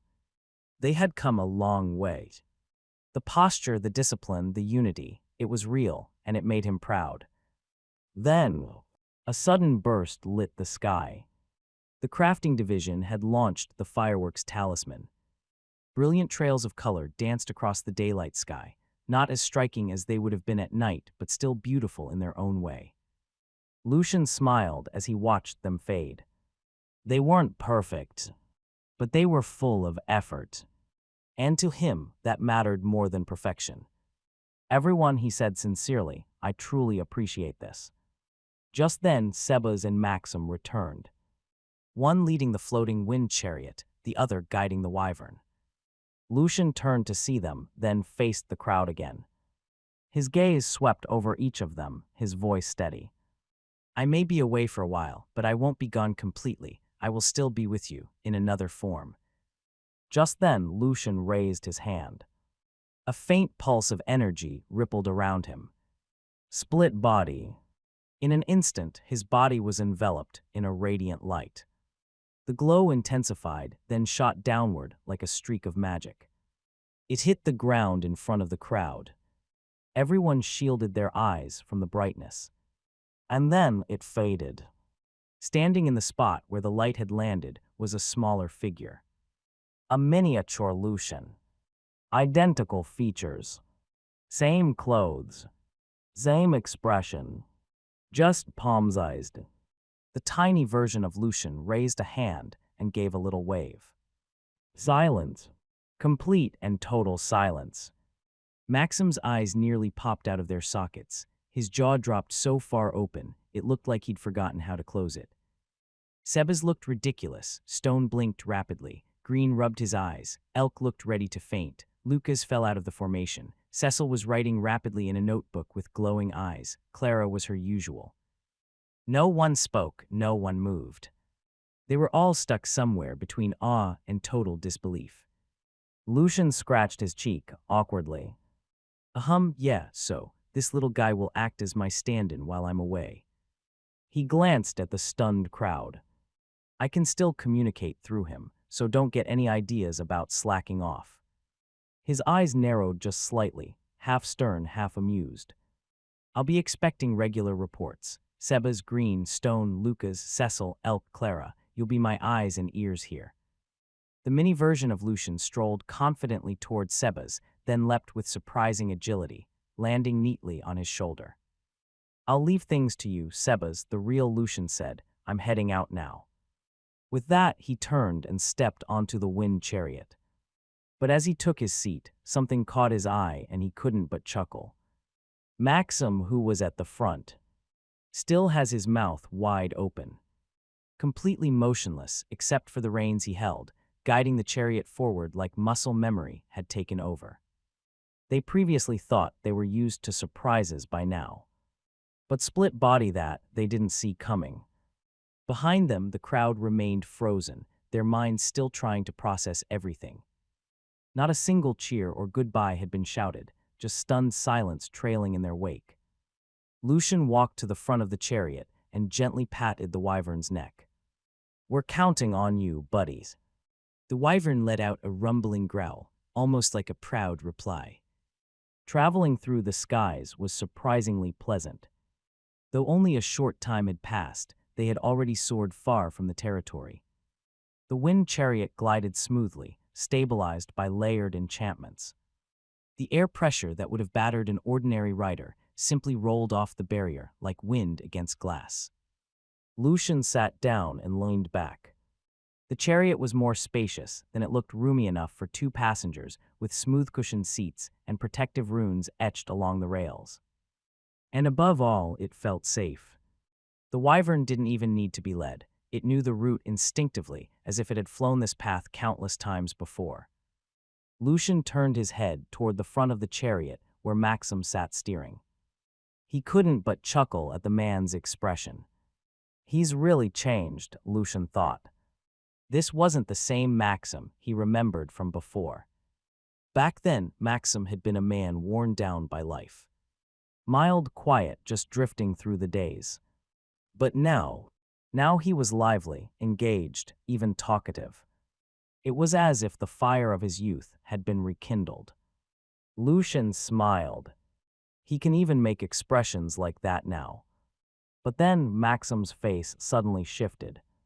The light-hearted air evaporated. His expression hardened.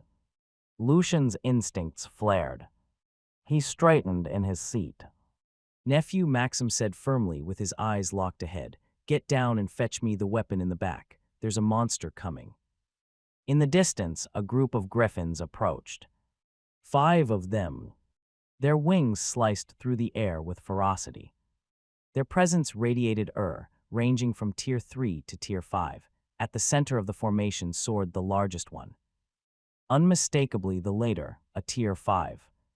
Lucian moved quickly. He opened a hidden compartment at the back of the chariot, and there it was. His eyes widened.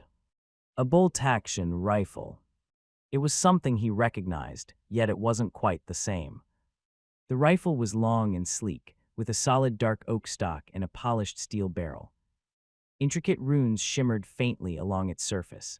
A soft pulse of mana flickered within the trigger mechanism, almost like the weapon was alive. Lucian lifted it carefully. Its weight was perfect, balanced for control and steady aim, the iron sights aligned with clean precision. His lips curled into an eager grin. Excitement surged through him. This was going to be fun. "Uncle Max, I'll handle the monsters. How do I use this?" Maxim gave the approaching griffins a glance, then looked back at Lucian. After a brief pause, he nodded. He was amused by Lucian's eagerness.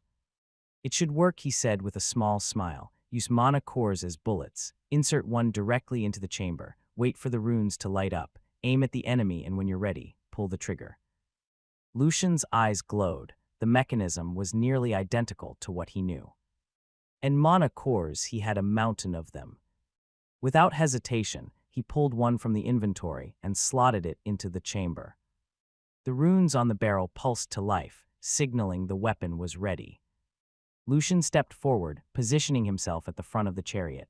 The griffins loomed closer in the sky with their wings outstretched. Their screeches pierced the wind. He took aim. Then, a thunderous blast erupted from the rifle, nearly startling him. A focused beam shot out like a bullet, cutting through the air. But it missed. Lucian narrowed his eyes, quickly reloaded, and fired again. Another miss. This time the griffins responded with fury. The leader let out a piercing screech, and the whole group suddenly shifted formation, diving straight toward them. Maxim chuckled under his breath. "Looks like my nephew is about to taste frustration," he thought. He flexed his fingers subtly, mana crackling at his fingertips. He was ready to intervene if necessary, but for now he stayed still, observing. Frustrated, Lucian activated Cram Session and immediately copied perfect calculation. The world changed. Lucian closed his eyes.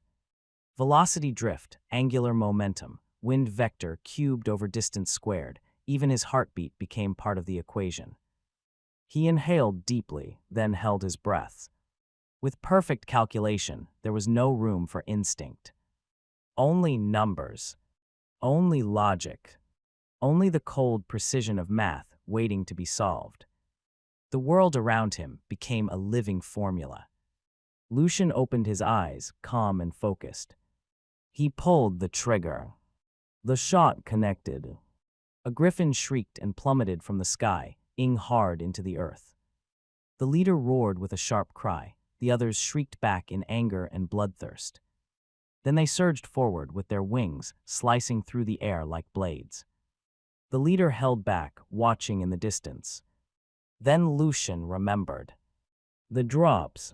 His autocollect range was only 3 meters now. If he wanted the loot, he'd have to let them get closer.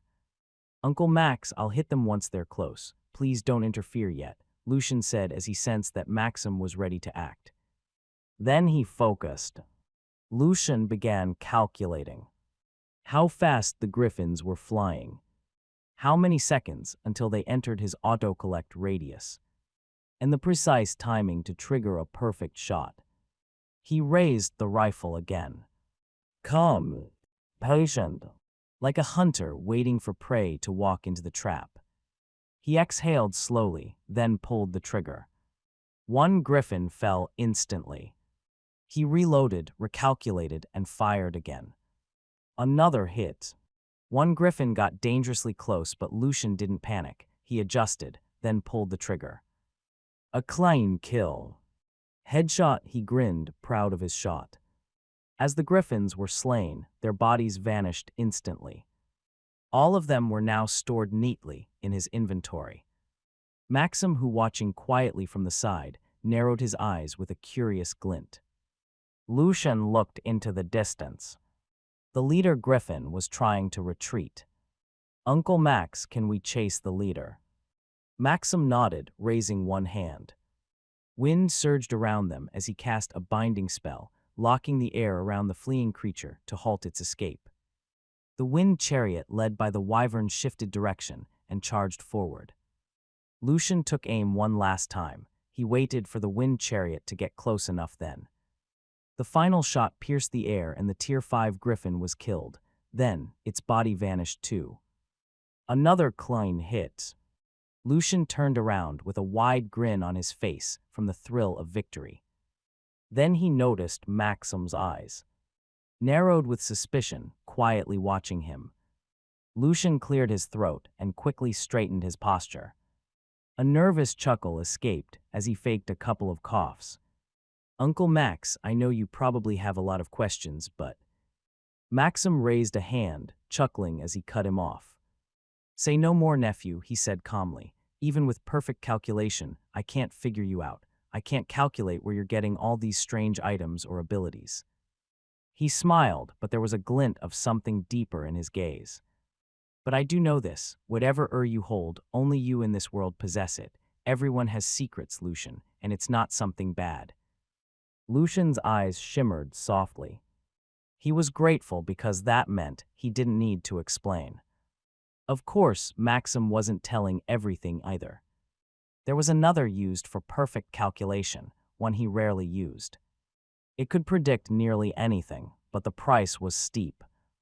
And he knew, trying to fully understand Lucian through that lens came at a terrible cost. The one time he attempted it, he had to cut it off almost instantly.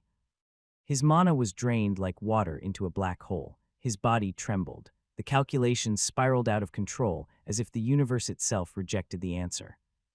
It wasn't just dangerous. It felt like staring into something forbidden. And what he glimpsed once told him enough. Lucian must never be angered, or worse, made into an enemy. Lucian smiled and steered the conversation elsewhere. Are griffin bodies valuable? He was genuinely excited. In the dungeon, monster corpses melted away before he could collect them, but wild monsters, their bodies stayed intact. Maxim nodded. You could say that. Every part can be harvested. The feathers, skin, bones, blood, even the organs, all valuable materials, but handling them properly takes skill. Lucian's eyes lit up again. Maxim then guided the wyvern chariot down, landing near the spot where the slain griffin had fallen earlier. Initially, he thought they'd have to leave the body behind. It was far too large and cumbersome to bring along. But with Lucian's oversized item box, it would be a complete waste to leave such a valuable corpse behind. Without a word, Maxim glanced at the remains, then at Lucian. Lucian caught the gesture and gave a grateful smile. Thank you, Uncle Max. Maxim gave a faint nod. The journey continued. Lucian looked through the drops. Common. Griffin feather can be used as material for magical quills. Fresh griffin blood can be used as ink for talismans or magic formations. Uncommon. Griffin meat requires special cooking to unlock its effects, grants a significant stamina boost when prepared properly. Sharp-beaked durable material ideal for crafting short blades or daggers. Rare. Crown feather, the largest feather atop a griffin leader's head, embodies the aura of leadership and enhances charisma. Lucian smiled in satisfaction. He not only secured the drops, but also obtained the intact bodies. Double rewards, that's efficient, he thought proudly. Turning to Maxim, a question came to mind. Uncle Max, there seem to be fewer monsters near the borders. Is there a reason for that? Maxim paused briefly before answering. Monsters tend to gather in areas with high mana concentration, he explained. Most of those areas lie within the central plains. There are some creatures here at the borders, but far fewer by comparison. Lucian nodded in understanding. Maxim continued, also, dungeons are less common along the borders. Dungeon breaks rarely occur out here. In the central plains, however, there are so many dungeons that some go undiscovered until it's too late. When a dungeon break occurs, monsters spill out and often turn the surrounding area into a temporary habitat. Lucian absorbed every word. It made sense. It's a good thing my dungeon only has slimes. But then a chill crept down his spine as his thoughts drifted to the third floor. He shivered slightly and shook his head, pushing the memory aside. Lucian sat back down as the chariot continued its journey. The road ahead was still long, and for now, there was little to do but wait. Boredom crept in. To pass the time, he opened his inventory and browsed through the drops. His eyes fell on the crown feather, the rare drop from the griffin leader. Curious, he pulled it out. The moment it touched his hand, the feather began to glow. It radiated a soft, golden light. Then, without warning, it floated up in front of him. It shimmered once, then dissolved into light and surged into his chest. A familiar chime rang in his ears. Teng! Congratulations, your charisma has reached 100. Lucian blinked. Well, it's about time this happened. Another notification followed instantly. Achievement born to light. Reached 100 charisma points. Reward title, the chosen sovereign. He clicked the new title. The chosen sovereign. Description grants the presence of a sovereign. Lucian's eyes widened. What the? He stared into space for a moment. Presence of a sovereign, what does that even mean? Whatever it was, it didn't sound minor.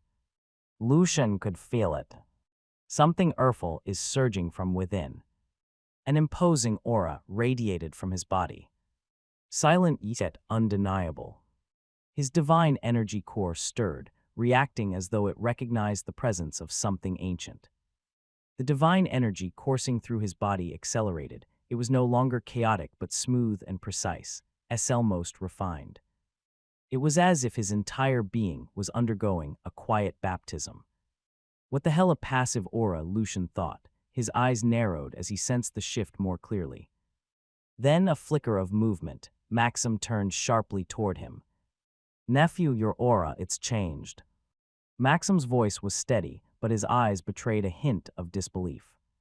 He could see it, no, feel it. The space around Lucian now seemed denser, as though the air itself recognized him as someone above the rest. The pressure was subtle but undeniable, like standing in the presence of royalty. Maxim swallowed hard. The sensation was familiar. It was the same kind of pressure that clung to the king himself. But that couldn't be, could it? He shook his head, brushing the absurd thought away. Uncle Max, I don't know what's going on either, Lucian replied honestly. This aura, it just appeared. I need to figure out what it does. Maxim remained silent for a moment. He then shook his head again. Don't misunderstand, he said. This change, or whatever it is, might just be your greatest shield in the capital. I told you before, it's nothing like the borders. Show weakness, and they'll circle you like vultures. Show vulnerability, and you'll be devoured. Lucian gave a solemn nod. He understood. Maxim continued with a thoughtful glint in his eyes. You might even be mistaken for royalty from another nation. That's not a bad thing. It means fewer people will dare to provoke you. He then added with a smirk. You didn't forget your seal, right? It's the only thing proving you're the Baron of Lutewell. I have it with me, Lucian confirmed. Maxim nodded. Good, he said with a proud smile. Nephew, don't hold back in the capital. You have our backing. Just show them the Silverman medal and they'll think twice before crossing you. We're a marquee house, after all. Our name still holds weight in the capital. Lucian's eyes lit up. Having strong connections really was invaluable. Truthfully, the title of marquis wasn't just for prestige. The Silverman family, like other marquee houses, was deeply rooted in military tradition. Their duty was to guard the kingdom's borders, repel raiders, subdue monsters, and defend against rival nations. But the world had changed. Since the four nations formed their alliance, major conflicts had faded, peace reigned, on the surface at least. Still, the Silvermen didn't grow complacent. They trained harder, prepared for the worst, and remained ever vigilant against threats like monsters and the unknown. Then the king, as if following some unseen script, gave them a new role. Tax collection. The three marquee houses welcomed it. It brought in steady resources and deepened their influence. But now, only two remained since the Koperic noble house had fallen. This time, their destination wasn't the Silverman territory in the southwest borders, but the Silverman estate within the capital itself. It serves as the Silverman family's base of in the capital, a place where influence moved quietly and legacy weighed heavier than gold. Their journey continued. Unceremonious, peaceful, even. Lucian and Maxim spoke now and then, exchanging thoughts, plans, and idle banter. Whenever monsters appeared, Lucian would casually snipe them with precise shots like it was second nature. When things grew too quiet, Lucian entertained himself. He browsed through his inventory, sorting loot and reorganizing the contents of his spatial bags. The sheer number of items he'd amassed required a bit of housekeeping. Then came study time. Lucian dove into the magic book, using perfect calculation to digest spell structures and formulas with ease. He made rapid progress, absorbing spells across a wide range of elements. Fire, water, earth, wind, ice, lightning, light, dark, and eclipse. He also took time to use the spell cards he got from the drops. The system notified him. You learned basic dark magic spell, Curse. You learned basic light magic spell, Boost. Lucian's eyes lit up with mischief. Curse, huh, he muttered, his lips curled into a dark grin. Perfect. Now I can return the favor to the Coalhearts. He chuckled to himself. You're doomed, hehehe. A day had passed, and Lucian began to notice the change in their surroundings. They had flown over vast stretches of wilderness, passing countless monsters along the way. Glancing down, Lucian spotted all kinds of beasts. Horned, winged, scaled, etc. The sheer variety stirred something primal in him. He was even tempted to leap down and hunt them just for fun. More flying monsters appeared as they neared the capital. Some were bold enough to come close, but Lucian welcomed the encounters. A few well-placed shots were all it took to send them plummeting. Of course, they couldn't stay in the sky indefinitely. When the wyvern grew tired, they would descend to rest in secure areas. Lucian, with Maxim's approval, had finally named the creature Storm. Storm would let out a fond growl whenever Lucian fed it loot from the drops. Despite its size and fearsome strength, the wyvern had taken a liking to him. Once rested, they would take to the skies again. Now they were close. Then Maxim pointed ahead. We're near, nephew. You can see the walls from here. Lucian followed his gaze and froze. There it was. Massive, towering, unending. The walls stretched as far as the eye could see, so wide they vanished into the horizon. The structure was like something out of myth, carved from stone and pride. Lucian said nothing. He was speechless. Compared to this, the wall surrounding Lutewell felt like a child's drawing. He swallowed hard, his eyes glowed with awe. So this is the capital. Truly, there was something greater beyond the borders. He felt humbled, almost insignificant, but not in a bad way. It only fueled his hunger to grow stronger. Lucian had no idea how big the capital really was, but if the walls were any indication, it was beyond comprehension. Maxim had once told him that even a year wouldn't be enough to explore every corner of the capital. Even lifelong residents still lost their way at times. Lucian stared ahead with wonder. Maxim noticed his nephew's silence, then glanced over. He chuckled. Lucian was staring at the capital like a boy seeing the world for the first time. And in many ways, he was. Then Maxim told Lucian. "We might get attacked if we fly too close to the gates," he warned. "We'll come down and walk the rest of the way." Lucian gave a faint nod, still gazing at the towering walls in awe. Moments later, Maxim guided Storm into a descent. The wyvern responded with a low growl. Its wings folded as they glided smoothly toward the ground. Maxim took the reins and dismounted first, landing with practiced ease. Lucian followed shortly after. His boots touched down on the well-trodden path leading to the city. Together, they began walking toward the gates. It didn't take long for the guards stationed there to notice their approach. At first, they recognized the taller figure. Maxim. He was familiar and respected presence. But then their eyes drifted to the one walking beside him. Lucian. The moment they saw him, their bodies stiffened. They froze. Then, as if jolted by instinct, every guard straightened their posture and stood taller. They became more alert. The aura rolling off Lucian was calm but commanding. It wasn't something they could ignore.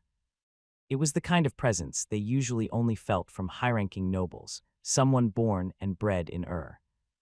They didn't recognize him, but that didn't matter.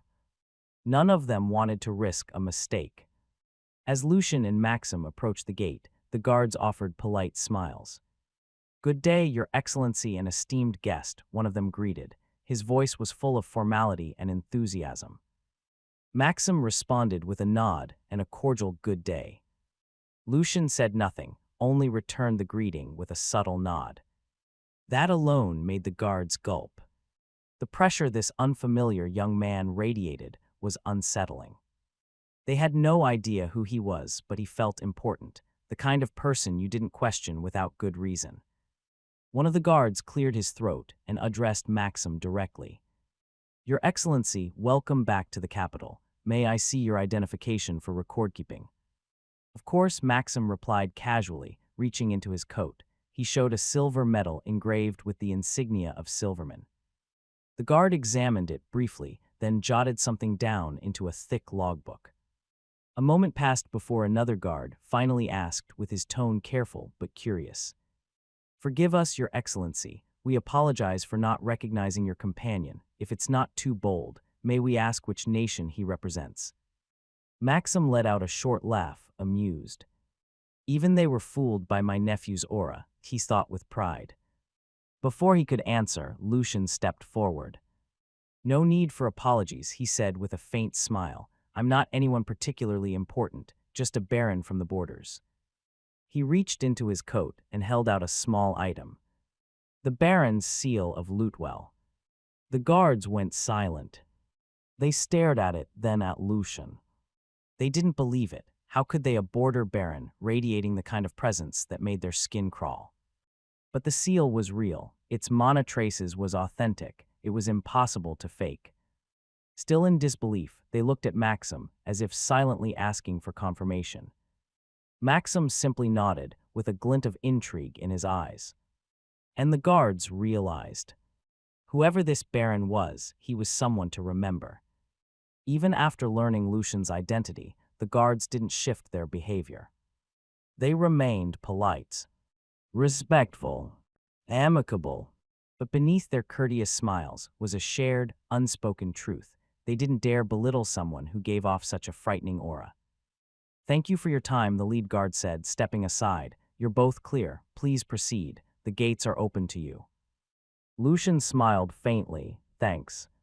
Then, without any ceremony, he reached into his spatial bag and pulled out a few small cans. Sleek silver, unfamiliar. Here, he said, handing one to each of the guards. You all look exhausted. Have a drink. The guards blinked, clearly surprised by the gesture. For a moment, they hesitated. They were unsure if it was proper to accept something from a noble. But before they could refuse, Maxim spoke with a casual grin. Go on, take it. They're like elixirs. You'd be missing out if you didn't. That sealed it. The guards' eyes lit up with curiosity and appreciation. They accepted the drinks. Though they tried to keep a formal air, the subtle excitement was obvious. Lucian and Maxim exchanged a nod, then stepped through the gates together. Behind them, the guards watched quietly, still trying to make sense of the strange young baron with the royal-like aura, and the mysterious drinks that looked nothing like any elixirs they knew. But one thing was certain. They wouldn't be forgetting him anytime soon. The guards stared at the unfamiliar can in their hands. How do we open this?" one of them asked, unsure. A fizzing sound answered his question. Whoa, it opened, another guard exclaimed, holding up his can. You just lift the little handle thing like this. Then came a loud gulp. This is, wow, he tried to speak but quickly went back for another sip. Unbelievable. The others, now curious, followed suit. PSO K. Greg. The sound of opening cans echoed one after another as they lifted the tabs. This is amazing, I feel something, like a rush in my body. My fatigue's gone, what is this sorcery? I'm saving some for my mother, she'll love this. And for my brother, he's recovering from an injury, this will. Their excitement turned to chatter, laughter and amazement as they drank, their bodies buzzed with renewed energy.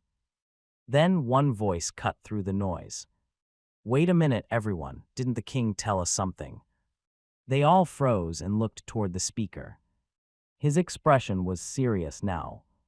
The king told us, if someone arrives with a frightening aura and acts unusually, we should report to him immediately.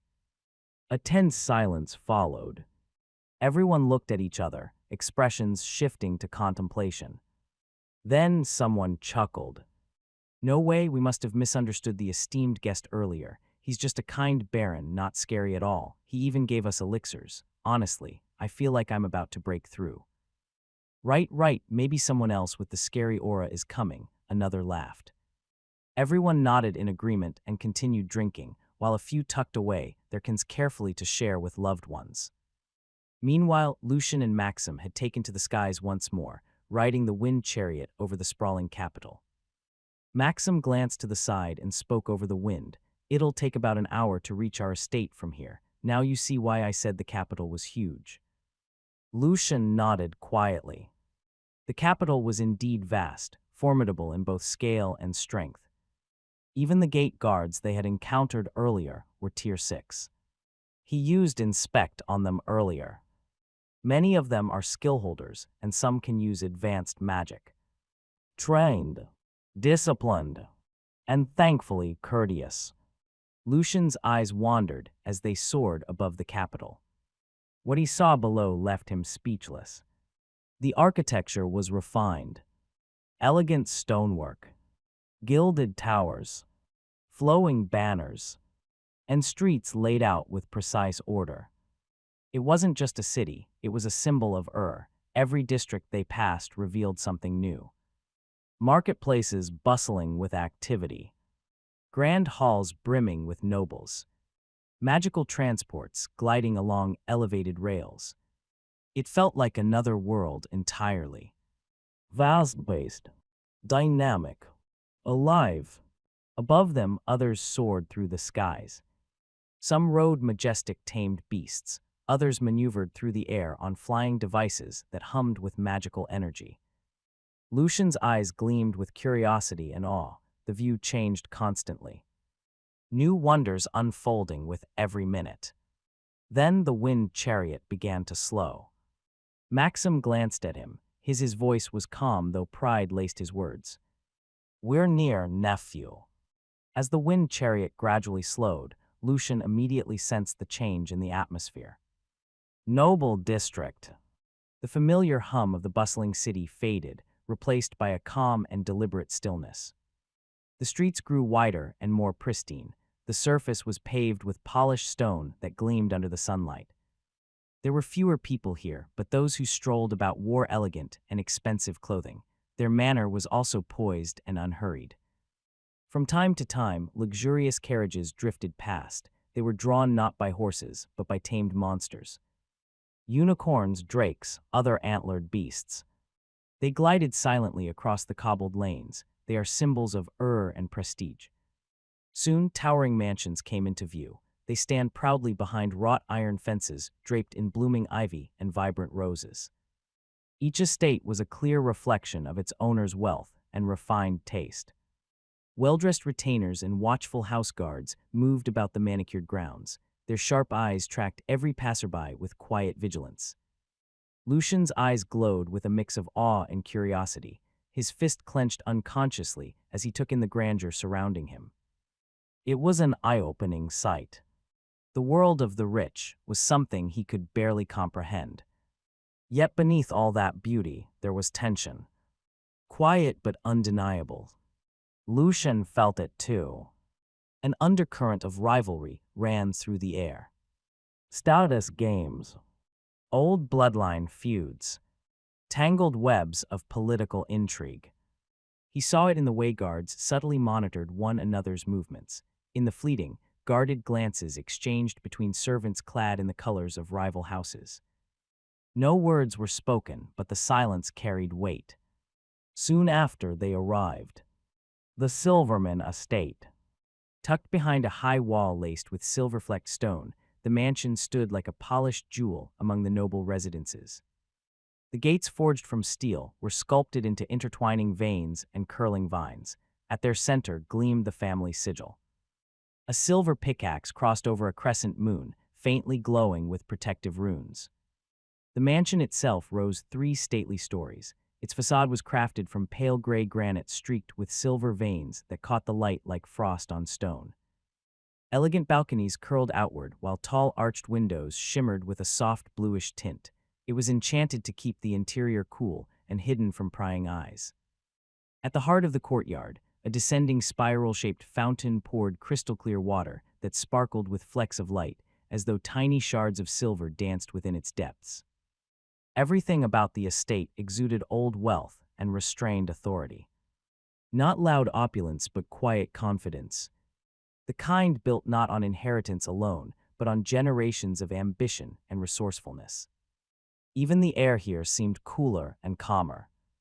Maxim finally descended in front of the gate.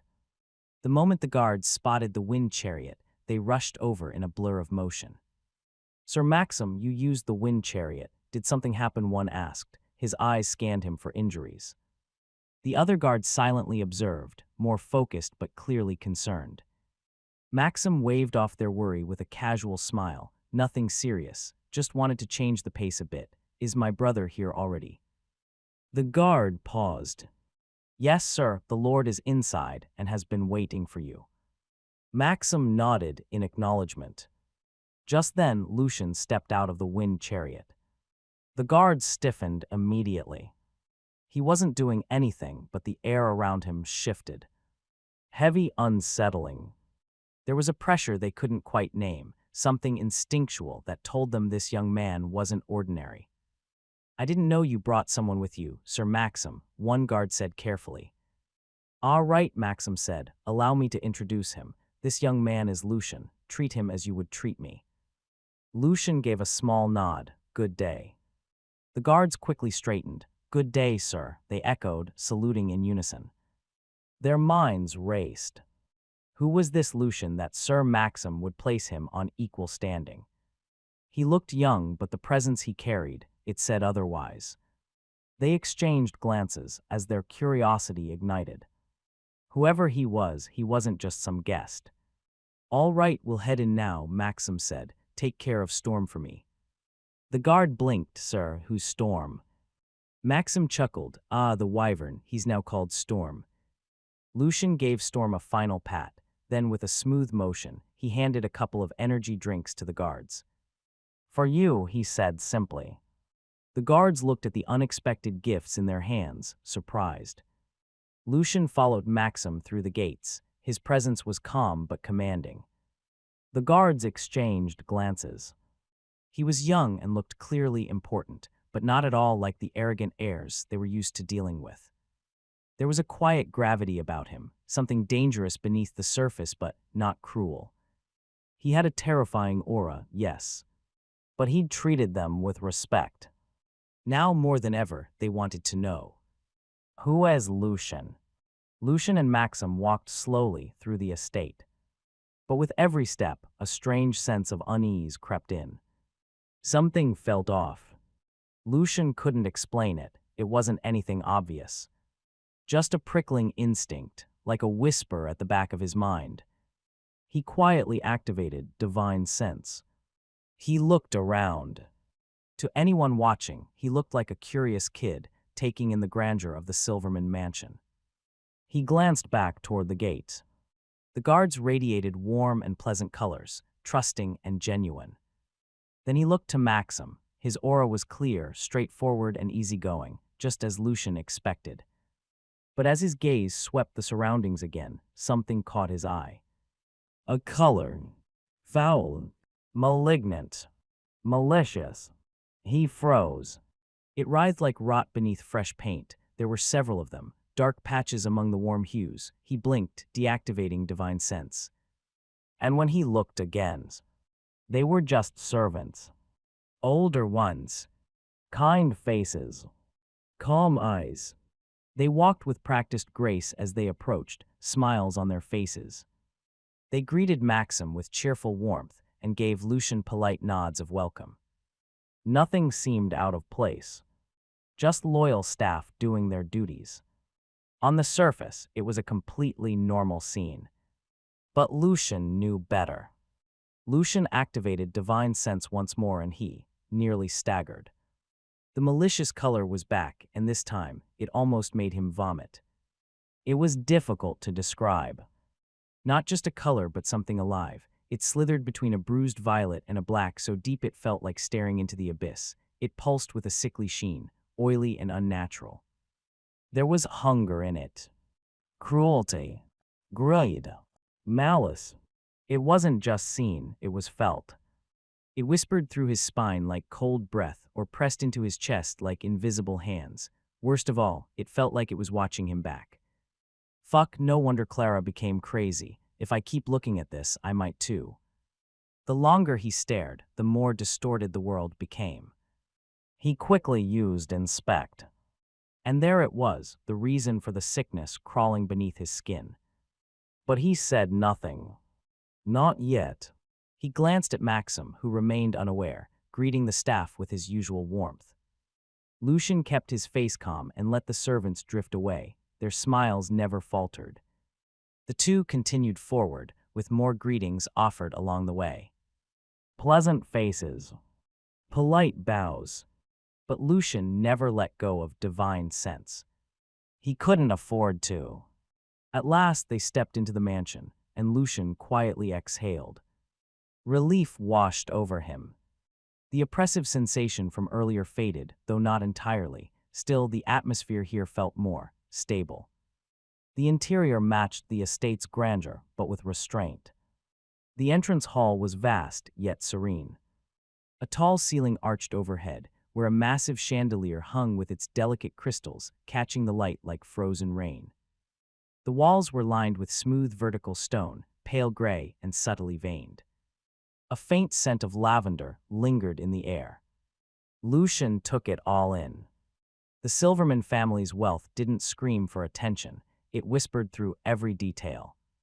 Refined. Elegant. Deliberate. This wasn't a place that flaunted it embodied it. Maxim led him forward across the polished black marble floor. Their footsteps echoed faintly in the high-ceilinged hall as they climbed the sweeping staircase. They walked down a long corridor where Maxim finally stopped in front of a large double door. Lucian came to a halt beside him. Maxim knocked, firm but casual. "Brother, it's me, Maxim." A pause. Then a deep commanding and stern voice from inside echoed. "Enter." Maxim glanced at Lucian and gave him a small, reassuring smile. Then, placing a hand gently on his shoulder, he pushed the door open and stepped inside, bringing Lucian with him. Waiting for them was an older man, Edric Silverman, seated near the room's center. He bore a strong resemblance to Maxim. Same sharp features though aged with time. His beard was full but trimmed with precision. His posture was straight and his presence composed. But the moment he sensed Lucian, his gaze sharpened. There was alertness in his stance now, a subtle shift as if he felt an unfamiliar force standing beside his brother. Lucian met his eyes, calm but cautious. Lucian activated divine sense again. And then he saw it. The old man's aura was unlike any he had seen before. A spiraling blend of light and shadow, good and evil swirling together like smoke drifting through still water. But the dark hue wasn't malicious. It moved with weight, not malice. It danced with the lighter tones, not in conflict but in balance. No struggle. No resistance. Just coexistence. The lighter color shone brighter. It was steady and dominant, as if it held the darker shade in place, tempering it without trying to erase it. Politics always stain the hands of those involved. Lucian thought, not in judgment but understanding. This man, he isn't evil, just someone who's had to make difficult choices. The old man studied Lucian carefully. Then, in a deep voice laced with familiarity and subtle suspicion, he spoke. "Max, when did you have a child?" Maxim's eyes widened in panic. "Wah, hey, no, you've got it all wrong." "Oh, then did you kidnap a royal heir from a foreign nation?" Lucian blinked. Maxim groaned. The two brothers exchanged sharp jabs and playful scowls like seasoned sparring partners. The tension dissolved with each sentence, and Lucian found himself smiling. It was warm, familiar. Finally, they settled down, and Maxim let out a sigh. "Brother, let me properly introduce you." He placed a hand on Lucian's shoulder. "This is Lucian Lutewell. He's the son of the friends I told you about from the borderlands. He's now the Baron." Maxim's voice lowered slightly, his eyes meeting his brother's with unshakable seriousness. "And more importantly," he paused, "he's the one who healed me of that curse." When Maxim mentioned the curse, the effect was immediate. Edric stood so fast his chair screeched and toppled behind him. His heart was pounding. Healed. In a blur, he crossed the room and grabbed Maxim's wrist. He closed his eyes, pushing mana through the connection. Searching, verifying. Then, brother, it's true, it's really true." His voice cracked with disbelief and joy. "You're close to tier 7 again. By the gods, it's true, GHHHHA. He threw his head back and laughed. The sound echoed off the marble walls. His eyes brimmed with tears as he clutched his brother's arm. Maxim smiled, watching him. Lucian stood quietly beside them. There was no fakeness here, no act. Only a moment of genuine, overwhelming joy. It had always been Edric's deepest regret, not being able to shield Maxim from the curse. He ed himself for what had happened. So now, seeing that the curse had finally been lifted and Maxim had regained his strength, it wouldn't be an exaggeration to say that Edric was the happiest he'd been in years. Emotion welled up in him, unrestrained. It felt like the heaviest shackle in his heart had finally broken. Lucian and Maxim gave him space, silently waiting for him to collect himself. After a long breath, Edric stepped forward and placed both hands firmly on Maxim's shoulders. "Max, I don't know how the young man pulled it off, but one thing I'm certain of. You've never been wrong. Your instincts, your skill, they speak for themselves." Then he turned to Lucian with eyes full of sincerity. He gave Lucian's shoulder a heartfelt pat. "Young man, thank you, truly. Maxim has always been our greatest pride, and now he's back, and—" His voice faltered. He took a moment, steadying himself. When he looked at Lucian again, his expression had softened. His eyes were now warm and familiar. "Since Max treats you like family, then I will too. From now on, call me Uncle Ed, and know this, you'll have our full support whenever you need it." Lucian gave a small smile. "All right, Uncle Ed. Uncle Max has been good to me. Helping each other just feels right." Good, good, Edric laughed with a hearty sound. now that I'm really looking at you, you've got the look of a leader. It must be fate that brought us together." The stern, composed man from earlier was nowhere to be found. In his place stood someone warm, radiating a genuine joy that filled the room. Lucian had been right, there was no malice in Edric. Just like Maxim, his heart was kind and strong. Suddenly, a memory resurfaced in Lucian's mind, the unsettling vision he'd seen earlier with divine sense. He looked at the two men as his expression turned serious. "By the way, uncles, are you sure everyone in this estate can be trusted?" Both Maxim and Edric turned toward him. They were caught off guard by the sudden question. Maxim was the first to speak, with his brows furrowing. "What do you mean, nephew? Did you see something?" Edric leaned in slightly, now fully attentive, though he was unsure of what Lucian was implying. Maxim added, "As far as I know, all the servants here are old hands, loyal ones. We haven't brought in anyone new, so there shouldn't be any problem, I think." Lucian slowly shook his head. "I can't say for certain, but what I saw through my skill, it was something vile, something malicious." Edric's eyes narrowed. There's a quiet gleam of concern behind them. "Can you tell us more, nephew?" Lucian choosed his words with care. "I have a skill, it's similar to appraisal. Earlier, when we passed by the servants, I saw something I wasn't meant to see." As he spoke, Lucian quietly activated Burrower's eye. He scanned their surroundings to make sure no one was eavesdropping. Once he was certain they were alone, he continued in a low voice. "On the surface, they look ordinary, no trace of mana, no suspicious movements. There was something in those servants, something far bleaker than mere mana." Lucian had felt it before. It was the same oppressive presence he had sensed when he was cursed. Terrifying and suffocating. But this wasn't just ordinary darkness or even the dark attribute. It was something stronger. A deeper force was at work in the estate, and he wasn't ready to share that part just yet. He kept his voice low as he continued. "At first, nothing seemed off. They acted perfectly normal, almost too perfect, but I've learned the hard way. Evil rarely shows itself at face value." Maxim and Edric exchanged a look. Then they swallowed hard. "Is that true, nephew?" Maxim asked again. His voice was uncertain. "Those people, they've been around since I was a child. I can't believe it." He palmed his forehead, clearly shaken. Lucian met his gaze. "Uncle Max, whether you believe me or not is your choice, but one thing I've come to understand. Evil wears masks and corruption paints itself in charm." The words struck like a quiet thunderclap. Both men stilled. Edric nodded with a thoughtful glint in his eye. "Good phrase, very good phrase." Maxim's expression darkened. "Thank you, nephew, I believe you, it's just," he exhaled, overwhelming. Then he straightened up and turned to Edric. "Brother, look after our nephew. I'll handle them myself and return as soon as I'm done." He gave Lucian's shoulder a firm, appreciative pat, then turned and walked away.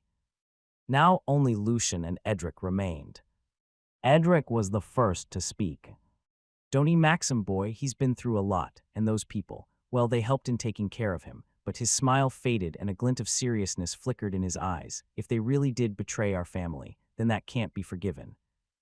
Lucian simply shook his head. No words were needed. They shared the same sentiment. Then, as if remembering something, Lucian reached into his inventory. A faint glow pulsed from his palm as a small crystal appeared. "Essence of purity." Edric raised an eyebrow, clearly puzzled. "Uncle Ed," Lucian said, holding the crystal out, "as I promised Uncle Max. Please touch this, just a poke is enough." Edric squinted at the glowing shard. His expression was unreadable at first. Then a wide grin slowly spread across his face as realization hit. "Oh, I see, boy, you're trying to prank me, aren't you?" he chuckled. "Let me guess, it's you when you touch it, ha. Reminds me of when Maxim and I were kids. He used to pull that kind of stunt all the time." He patted his chest with pride. "But I'm close to tier 8, you know. Even if it did me, I doubt I'd feel more than a tickle." Lucian blinked, speechless. Edric really was the complete opposite of Maxim. Edric continued, full of nostalgia and mischief. "But fine, I'll humor you this time. He leaned forward, extending his index finger toward the crystal with playful, dramatic flair. Then, the moment Edric's finger touched the crystal, something surged through him. A rush. For a fleeting second, it felt as if his soul had been pulled from his body. It floated in some vast expanse. And then came the cleansing. His very essence was being washed, purified in every corner, as if light itself was scrubbing away the years of hidden damage. He stood frozen, wittied, speechless, savoring the indescribable sensation. Old scars that were once dormant and forgotten began to heal. His aging cells began to pulse with new life. Rejuvenating, reforming, thriving. He felt exhilarated. And then it happened. The realization hit him like a thunderclap. This is. He closed his eyes, tuning into his mana flow. He reached inward and felt it. A tug. The wall he had struggled against for so long was gone. Completely, utterly gone. And then he laughed. A Ing's wild laugh that echoed through the room. How can this be? The wall, the one I could never break. It's gone, tier 8, it's in sight now, Gahha. Lucian watched as Edric burst into thunderous laughter. The sound echoed through the room like a celebration, and a war cry rolled into one. He nearly covered his ears. But before he could react further, a chill crept down his spine. A deep, instinctive chill. Because Edric turned to him. His eyes gleamed with overwhelming joy and unfiltered emotion. Nephew, our great-nephew, you are a treasure of the Silverman family. No words can describe how I feel right now. Lucian's instinct screamed. Danger. Something terrible was coming. Then Edric crouched down in front of him, and without hesitation, planted a kiss right on Lucian's cheek. Like one might kiss a precious, chubby baby. Lucian's entire body recoiled. He struggled. He squirmed. He resisted with every ounce of strength he had. But it was useless. He couldn't escape. Fuck, no way. Who the hell wants to be kissed by an old man? EWWWW. His thoughts were in full-blown panic mode as he flailed in horror. But the kiss had landed. And in that moment, something inside Lucian broke. Overwhelmed, humiliated, emotionally violated. Then, he fainted on the spot. Thud.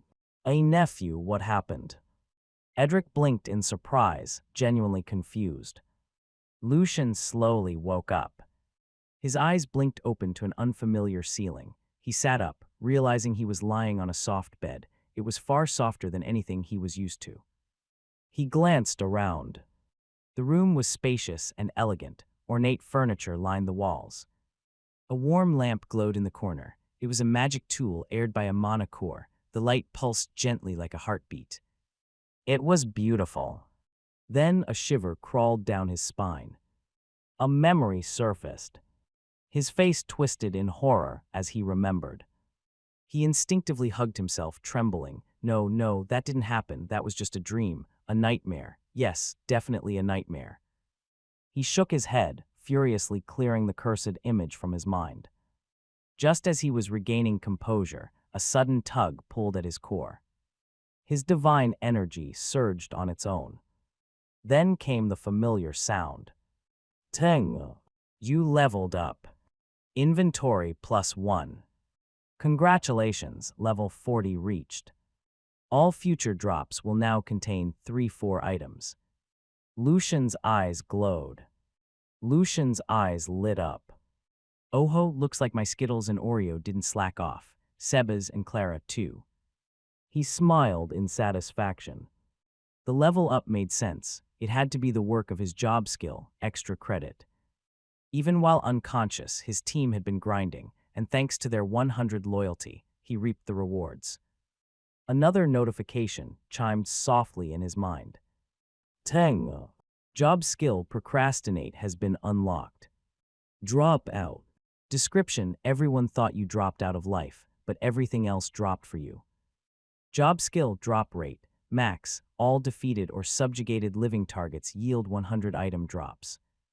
Job skill auto-collect, automatically collects drops effort, is for people who didn't drop out. Job skill cram session, temporarily copy someone's skill with reduced Job skill extra credit, gain experience from monsters defeated by allies with 100 loyalty they did the work, you get the grade. Job skill procrastinate, temporarily delay a target's next move, let the future you deal with it new. Lucian grinned. Oh, now that's a job well done. He was especially amused by the newly unlocked procrastinate skill. Delaying an enemy's action in the heat of battle that was practically cheating. Perfect. Even better, it suited his style. It could be a life-saving grace in battle. It could buy him precious time to come up with a plan in the chaos of the unexpected. He then opened his skillpdia with anticipation. As expected, the interface was already updating. Soon he'd unlock 4-star skills. He chuckled to himself. All right, let's see how the kids are doing. He wanted to observe how it was going on the other side. Lucian relaxed into the bed and closed his eyes, reaching out with his mind. His consciousness linked to the mini version of himself in the Lootwell territory. It was like switching cameras in a game. But just seconds into the connection, he violently cut it off. Lucian sat upright. He breathed sharply. Goosebumps crawled up his arms like ice fingers. His face twisted in disbelief. What the actual hell? Just then, a knock echoed from the door. Nephew, this is Maxim. Are you awake? Lucian shook his head, trying to push away the lingering image of what he had seen earlier in his territory. He stood and opened the door. Maxim offered a concerned look. Are you okay? Lucian paused for a second before answering. No worries, Uncle Max. I heard what happened from Edric, Maxim said, stepping inside. I apologize for my brother. He tends to go overboard when emotions take hold. He didn't hurt you, did he? Lucian let out a shallow laugh. No, he didn't. Maybe I'm just worn out from the journey. The two sat down in the nearby chairs. Maxim didn't waste time getting to the point. Anyway, Maxim said, leaning back slightly, I must thank you again for keeping your promise. My brother just broke through to Tier 8. He always believed Tier 7 was his limit. I didn't do much, Lucian replied modestly.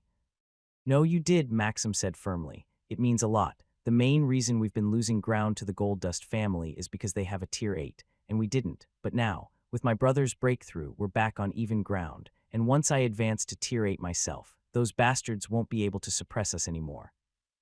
There was a glint of ambition in Maxim's eyes. Lucian simply nodded with a faint, knowing smile. In the end, strength is what truly matters, Lucian thought. No matter how skilled you are in politics without you're just waiting for the axe to fall. Maxim's voice brought him back. And there's something else. He hesitated, his expression darkened. You were right about the 6 servants.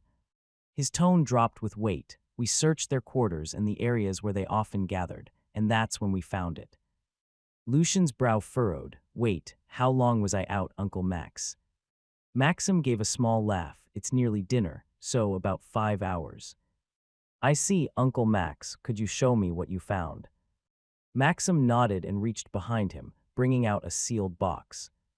Lucian took it carefully from his hands. Lucian carefully opened the box. Inside were 6 jet-block figurines. They were shaped like goblins. Twisted, primitive, ominous. He froze. It wasn't their form that unsettled him, but the aura they gave off. Familiar not in appearance but in feeling. Something in his instincts stirred, warning him. Maxim, who was watching Lucian's reaction, spoke up. These things are strange, he said. His tone was uneasy. When I touched one, I felt like I was being corrupted. He paused, then added. No, not just corrupted. For a moment I felt exhilarated, like it was amplifying my desires, pulling them to the surface. Even my strength felt heightened. Maxim shook his head. That's why I sealed them up. I didn't dare keep them out. I couldn't figure out what they were exactly. He let out a sigh. But it doesn't end there. In the room where the servants gathered, we found a strange magic circle, complex and unfamiliar. I think these figurines are connected to it, a catalyst maybe, but I have no idea where they got something like this. Lucian gave a slow nod, eyes never leaving the figurines. He activated Inspect. Ancient Goblin Figurine. Description: a weathered idol carved in the likeness of a long-forgotten goblin elder. Use: can be used as a catalyst for curse amplification. Effect: amplifies the potency of curses. Lucian blinked slowly with his eyes narrowing. He activated Divine Sense. The world shifted. His eyes locked onto the figurines, then widened. Darkness writhed around them like living smoke, squirming and pulsing as if alive. The aura wasn't just foul, it was vile and invasive, a malignant force that whispered of hunger, rage, and ruin. It lashed out subtly, like a beast coiled in silence. Violent. Corrupting. Miasma, the word struck him like a cold hammer. That was it. It looked just like the toxic aura he used to see in games, black mist that corrupted everything it touched. Bleak. Heavy. Unnatural. I knew it, he murmured under his breath. His mind flashed back to the gargoyle statue from the Coalheart territory, the one he had seen through the memory orb. It was also a catalyst for the curse casted on him. That too had radiated the same kind of feeling, the same dreadful presence. Nephew, did you find out something? Maxim's voice was laced with concern as he caught Lucian's quiet muttering. Lucian didn't answer immediately. His gaze remained fixed on the figurines. Then he turned to Maxim. Uncle Max, do you have a drawing or record of the magic circle you found? Maxim nodded without hesitation. I made notes. I figured you might recognize something. He reached into his coat and handed Lucian a folded parchment. Lucian unfolded it carefully and examined the contents. Drawn in ink was a complex magic circle. A six-pointed star. A hexagram surrounded by unfamiliar runes that coiled like chains. Even on paper, the design felt heavy and oppressive.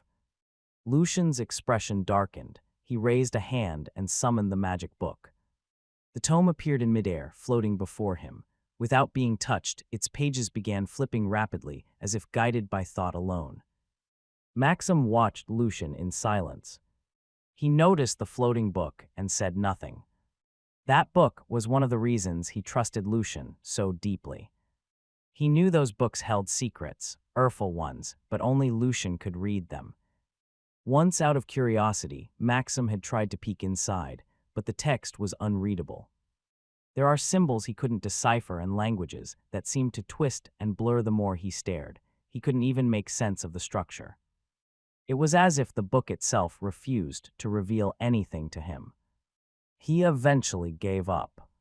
With a quiet sigh, he simply sat there waiting. The magic book stopped on the dark magic section. Lucian scanned the titles before manually flipping through the ancient magic subsection. His fingers paused when he saw it. There. His eyes narrowed as he read. Twilight hexagram. Type curse magic circle. Description: a six-pointed star etched with runes of decay and dusk, said to have originated from an era when light and shadow waged a silent war. This magic circle binds the soul in twilight, neither fully cursed nor truly free. Use: inscribed beneath a target's dwelling. When paired with a catalyst, the curse accelerates. Effect: slowly drains the target's strength and essence over time. The decline begins subtly, but each day spent under its influence weakens the victim's skills, spells, and mastery like a sunset that never ends. Lucian's jaw clenched. His eyes turned grim. This wasn't just sabotage. It was deliberate. Systematic destruction from the shadows. Maxim noticed the change in Lucian's expression. He didn't speak, just waited. Lucian slowly looked up at him. Maxim swallowed, sensing something heavy was about to be said. Uncle Max, Lucian started, those servants, they were the ones who cursed you. Maxim stiffened. Lucian then explained everything. What the Twilight hexagram was, its effects, how it was used, and the role of the ancient goblin figurines as catalysts to amplify the curse. As Lucian spoke, Maxim's expression grew darker and darker.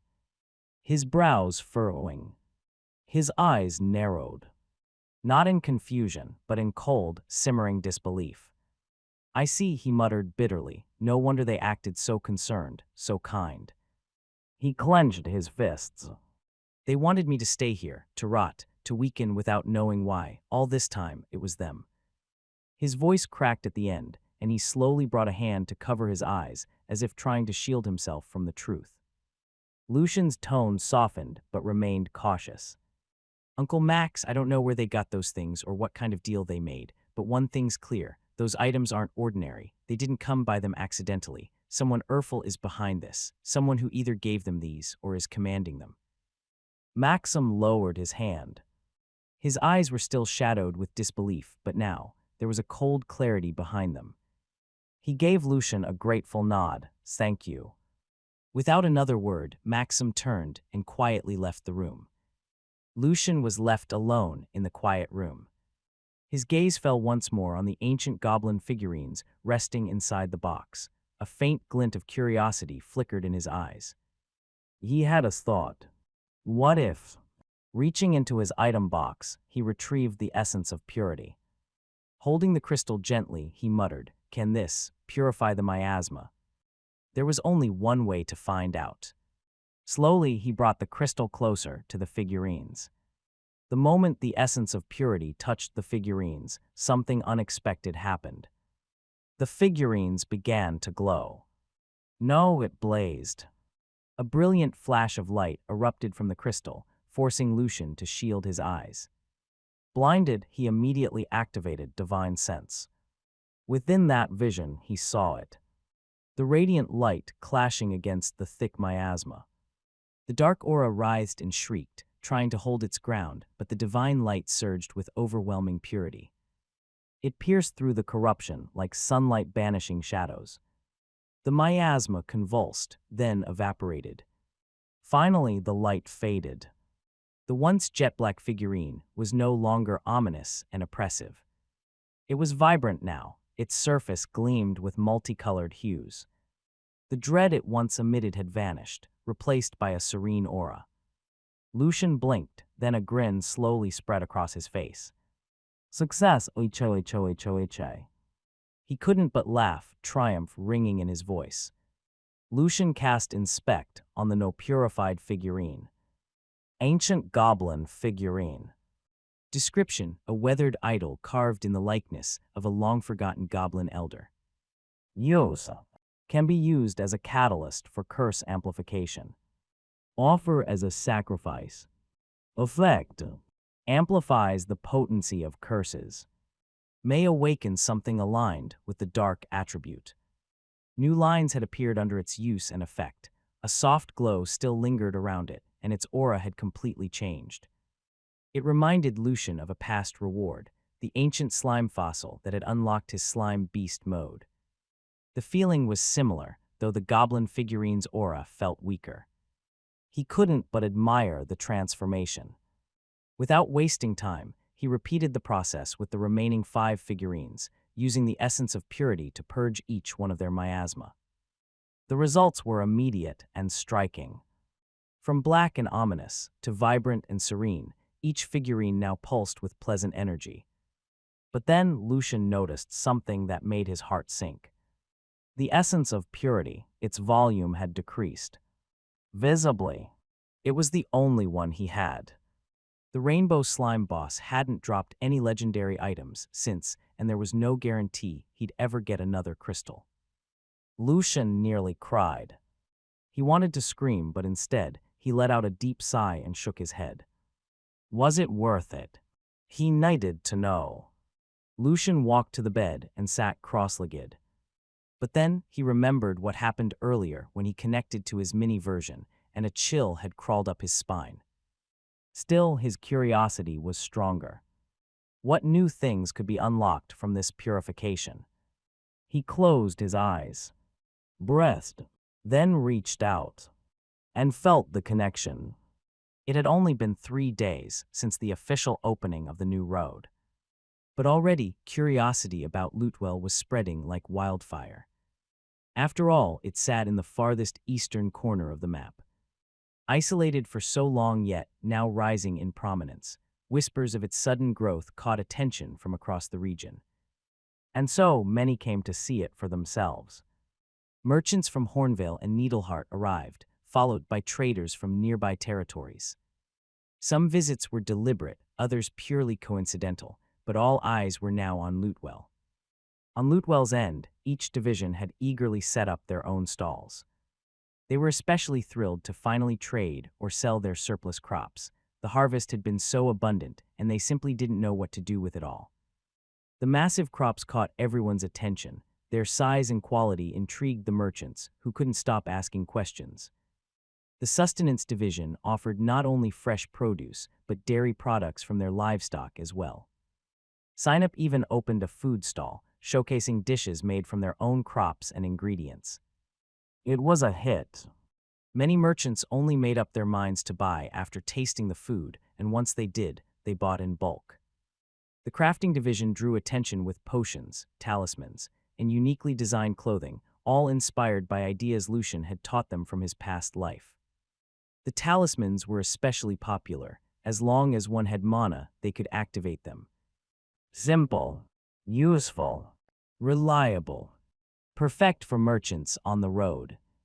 The construction division also joined in, offering statues and figurines crafted from their excess slime cement. Some even displayed intricate miniature designs, quickly becoming collector favorites.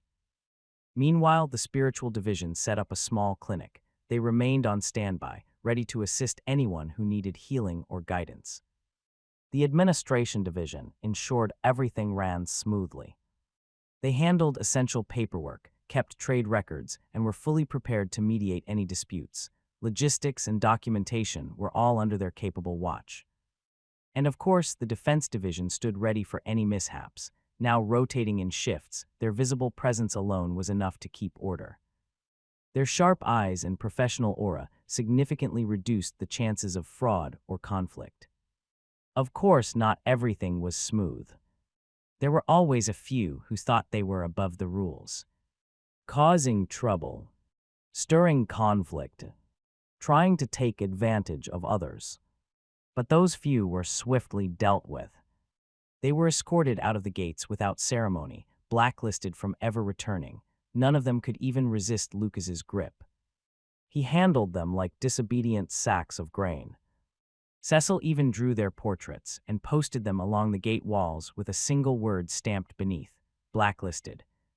After that, no one dared step out of line. But on the third day, something unexpected happened. A group of around 20 people arrived at the gates. Men and women, young and old. Their clothes were worn from travel, their expressions weighed down with emotion. Familiar faces. The 2 guards stationed at the gates stiffened. Tom stepped forward, eyes narrowing. "Halt, you're not welcome here," he said. His voice was tight with agitation. "Tom, we're not here to cause trouble," one man said quietly. His eyes were filled with guilt. "We just wanted to visit, just for a little while, then we'll leave." The others stood behind him, heads bowed, faces sorrowful, haunted by memories and remorse. Tom hesitated. His stance faltered for a moment, but he clenched his jaw and held firm. Beside him, Jerry's eyes narrowed. He stepped back. "Hold them here," he said. "I'll go report this." Without another word, he turned and ran, heading straight for the town hall. Soon, Jerry reached the town hall, and there they were. Sebas stood in quiet conversation with Clara. "Sir Sebas," Jerry called out as he approached. He gave a small bow and leaned in, whispering the situation into Sebas's ear. Sebas's expression darkened. "Let's go meet them," he said simply. The miniature Lucian remained perched on his shoulder. Its eyes were closed in silent meditation. "I'll come with you," Clara said. A curious smile played on her lips. When they arrived at the gate, the group of 20 still stood there. Sebas and Clara paused, listening from a short distance. "Please, Tom," a young woman pleaded. "I was born behind these walls. My parents are buried here." Tom's expression was hard. He grit his teeth. Then they stayed. You didn't. We had nothing, another added quietly. We had to survive. Tom's frustration boiled over. He raised his voice. So did we, but we stayed, and now we stand tall. The others chimed in, trying to explain, trying to be heard. But Tom stood firm. With a final breath, he said, "Only the Baron can decide if you're allowed in." Then he closed his eyes, refusing to argue any further. Sebas listened quietly. He was torn. Lucian had already made his stance clear. He didn't like these people. Still, Sebas found himself hesitating. Maybe it was worth asking again. He reached up, about to tap the mini Lucian resting on his shoulder, when Clara stepped forward. She stared at the group in silence. Then she gave a small nod. They're not bad. A strange smile tugged at her lips, one that didn't quite reach her eyes. She blinked slowly, as if a plan had just formed in her mind. Together with Sebas and Jerry, she approached the group at the gate. Clara gave them all one more sweeping glance before turning to the guards and then to Sebas. "May I take care of them?" she asked, voice calm but firm. Her gaze was steady. Sebas gave a simple nod. He trusted Clara. She wouldn't do anything to anger Lucian. At least, that's what he told himself. Clara had always been loyal, just like him. If she took responsibility for them, surely it would be fine. Then she added, almost too casually also, "I'll need the Lord, please." Her eyes sparkled with excitement and just a hint of madness. Sebas blinked, or maybe this wasn't fine after all. Still, with a quiet sigh, he handed her the miniature Lucian. Clara received it with both hands. She cradled it gently like a sacred object. She held him close, almost like hugging a soft doll. Her expression softened for a moment. Before that odd smile returned. Then Clara turned to the group and spoke gently. "Please come with me." Without protest, the group of 20 followed her inside the gates. Their heads were bowed in silence. And as they stepped across the threshold, they felt it. The air was different here. It was cleaner, calmer, heavier somehow, as if the very atmosphere carried purpose. They looked around with their eyes wide with disbelief. The place they once knew was gone. In its place stood unfamiliar structures. Taller, sturdier, alive with life and movement. Roads were clean. Stalls were bustling. And yet there was harmony. Clara walked ahead of them with poise. Her steps were light. The group followed behind. They had never seen her before, yet the way people greeted her, with nods of respect and warm smiles, made it clear. She belonged here. They wanted to ask about her, who she was and how she came here, but no one dared speak. They already carried enough regret. No one wanted to stir up more resentment. Then, without breaking stride, Clara suddenly flicked a talisman into the air. It spun gracefully, catching the light. A soft hum echoed outward as it glowed. The group paused to watch, curious. The sound was soothing. It reverberated gently in their chests. The talisman floated for a moment longer before slowly descending. They didn't know what it meant, but it felt important. Unbeknownst to them, it was a custom-made signal, something Clara had personally requested from the craftsman division. Together, they'd created it as a signal call for the spiritual division to gather at the chapel. And now the signal had been sent. As they walked deeper into the territory, Clara suddenly stopped and glanced back at the group. After a pause, she spoke in a matter-of-fact voice. "The Lord hates all of you." The words dropped like a stone. Silence followed. No one responded. They didn't need to. They knew it already. They hadn't come to beg or plead, only to see one last time, the place where they were born. But Clara's voice softened. "But I can see you're not bad people. There is still time. The Lord is forgiving, so let's repent now." None of them understood what that meant. But the thought of being forgiven, even a chance of it, it was something they were willing to bet on. Finally, they arrived at a particular place. The chapel. Clara pushed the doors open. Everything was already prepared inside. Lit candles, fresh cloths, a serene stillness that blanketed the air. At the altar, two small creatures sat in still silence, Skittles and Oreo, as if guarding something sacred. "Enter," Clara said gently, "I'll you repent." The group hesitated at the doorway. But then they saw Clara's smile. Warm, soft, almost maternal. It disarmed them. One by one, they stepped inside. Even if they could never return to this territory, if there was a chance to be forgiven by the Lord, then that alone would be enough. Just as the group stepped inside the chapel, a soft humming filled the air. It was the spiritual division members. Already in place. Already singing. Their voices blended into a gentle and soothing harmony. The sound wrapped around the space like warm silk, setting the tone with quiet reverence. It was comforting. The group glanced around and saw familiar faces among the singers. Neighbors, old friends, people they once shared streets and meals with. When their eyes met, the spiritual division members didn't look away. Instead, they smiled. Warm, kind, accepting. It stirred something inside the group, a flicker of hope. Clara, who was still cradling the mini Lucian in her arms, walked steadily toward the altar. Clara gently placed mini Lucian between Skittles and Oreo. Then she pulled out a book. It was a thick book bound in dark leather, she handled with reverence like it was some kind of Bible. She had asked Cecil to create it. A record of miracles and phenomena that had occurred under Lucian's rule. Illustrated scenes, poetic scripture, detailed notes, a sacred testament to all Lucian had accomplished. Clara had commissioned it on his behalf, and Cecil had agreed without hesitation, as if it had been his dream all along. The book was still a work in progress. There was more to come, more still to be written.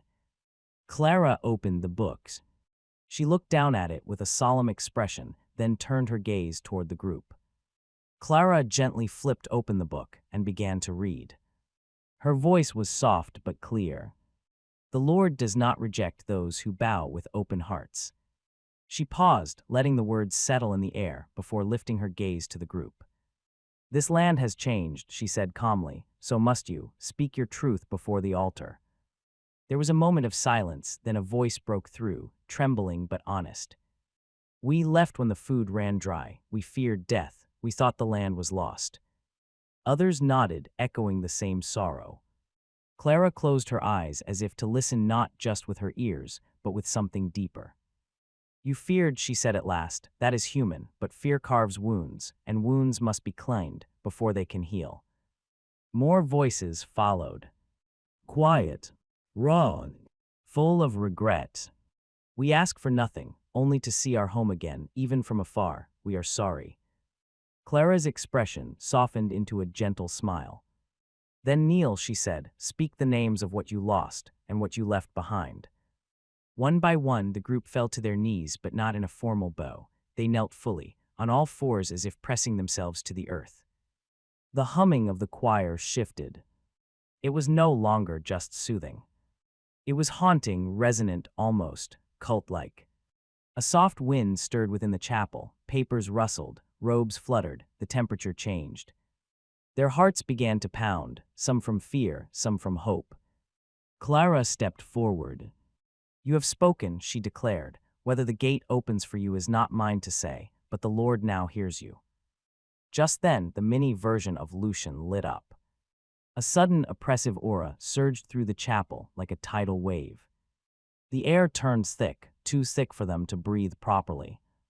Clara fell to the ground with a soft plop, her knees giving out beneath her. She clutched her face, her expression twisted into something between reverence and madness. The Lord has answered, she whispered, trembling. Everyone felt it. The weight, the gaze, the pressure. It wasn't just magic, it was presence. Overwhelming, sacred, and terrifying. Their hearts pounded as one. A shared instinct overtook them, and the group began to chant through trembling voices. Please forgive us, Lord. The sound multiplied. More voices joined. It was no longer a confession, it was worship, desperate and raw. And suddenly it felt too much, like a cult awakening under the eye of a god. They could feel it. The Lord was watching.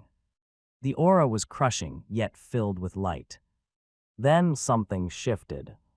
The miniature Lucian's glow flickered and then abruptly shut off.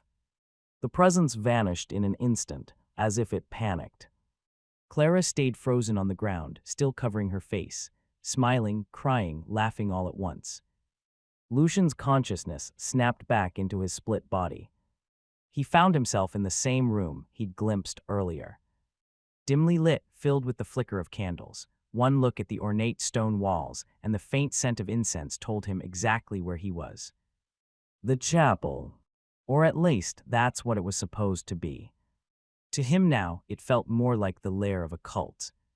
Then, like a wave inged down, an oppressive aura swept through the room. The air grew heavier with unseen pressure. Lucian realized that his aura of sovereign had carried over with him. He raised his gaze. The sight that met him was almost identical to before, only this time it felt worse. The people were now kneeling passionately. Their heads bowed, their forms trembling. A soft, haunting music echoed through the room. Each note crawled along his skin like ice. And the chanting. It made him want to leave all over again. Then movement caught his attention.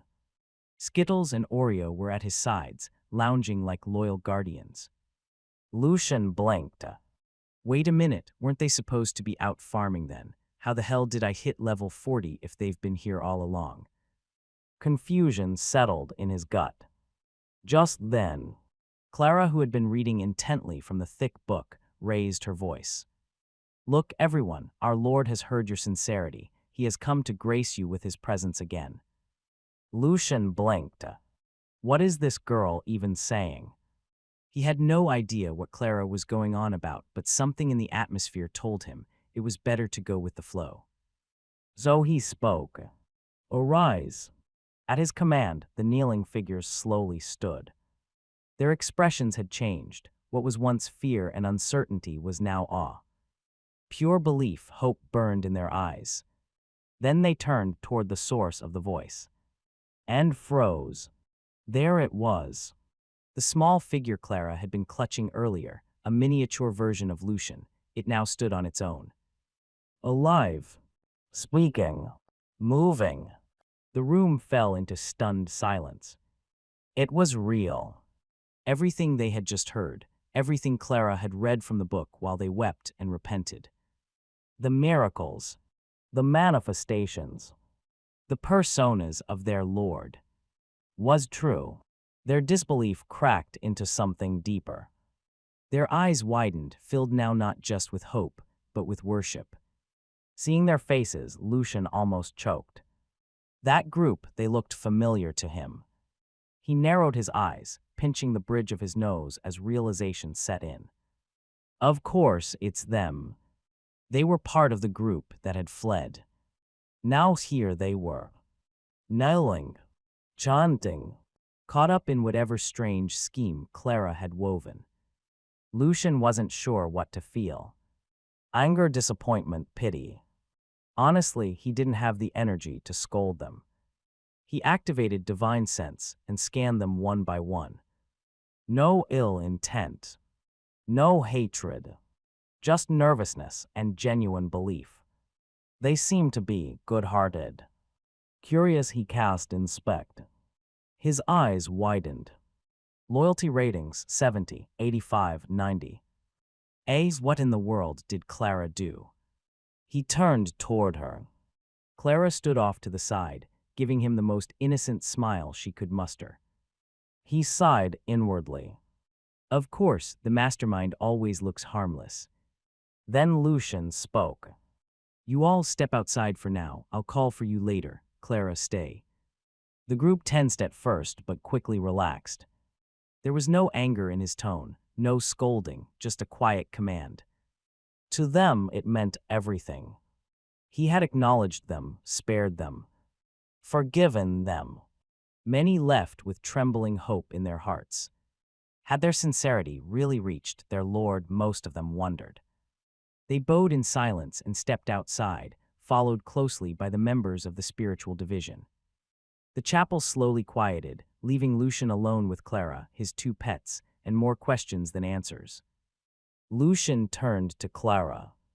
"Clara, mind telling me what happened while I was gone?" His voice was calm, but there was a weight behind it, one that made Clara straighten up instantly. She bowed, hands clasped in front of her like a student reporting to a strict teacher. "In the past 3 days, my lord, much has happened," she said gently. She then recounted everything that had transpired in the territory over the past 3 days. How the gates were opened to welcome merchants, the bustling stalls that sprang to life, and the steady stream of profits that followed. Her words painted a picture of order, growth, and success. Then her tone subtly shifted as she moved on to what happened earlier that day. She spoke of how she sought out the former subjects who had once fled, how she gathered them, how they returned with bowed heads and guilt in their hearts. She described how they repented. Then she added something that made Lucian's thoughts screech to a halt. "My lord," she said softly, "I've discovered something about divine energy. When someone truly loyal worships you, I can see it. Divine energy manifests. It flows from them to you, feeding your divinity." Lucian blinked. Clara continued, voice gaining confidence. "It didn't happen in the Holy Empire, even when the people prayed with genuine hearts, because their God doesn't exist. But you're real, hehe." That last laugh, light, mischievous, carrying a strange kind of pride. Like she was pleased with the world for finally catching up to what she already believed. Lucian didn't know what to say. He stood there, quiet, processing. Worship increases my divinity. He fell silent. Is this the true purpose of the loyalty stat in the system, not just obedience? But something greater was that the reason I leveled up. The realization made him uneasy, and yet undeniably intrigued.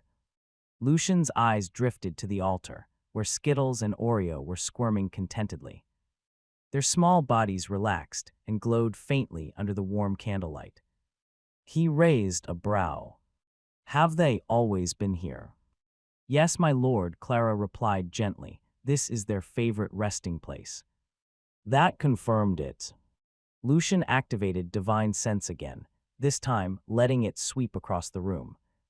And that's when he truly noticed it. The chapel was saturated with divine energy. Thick, vibrant, alive, and it wasn't just lingering, it was nourishing him.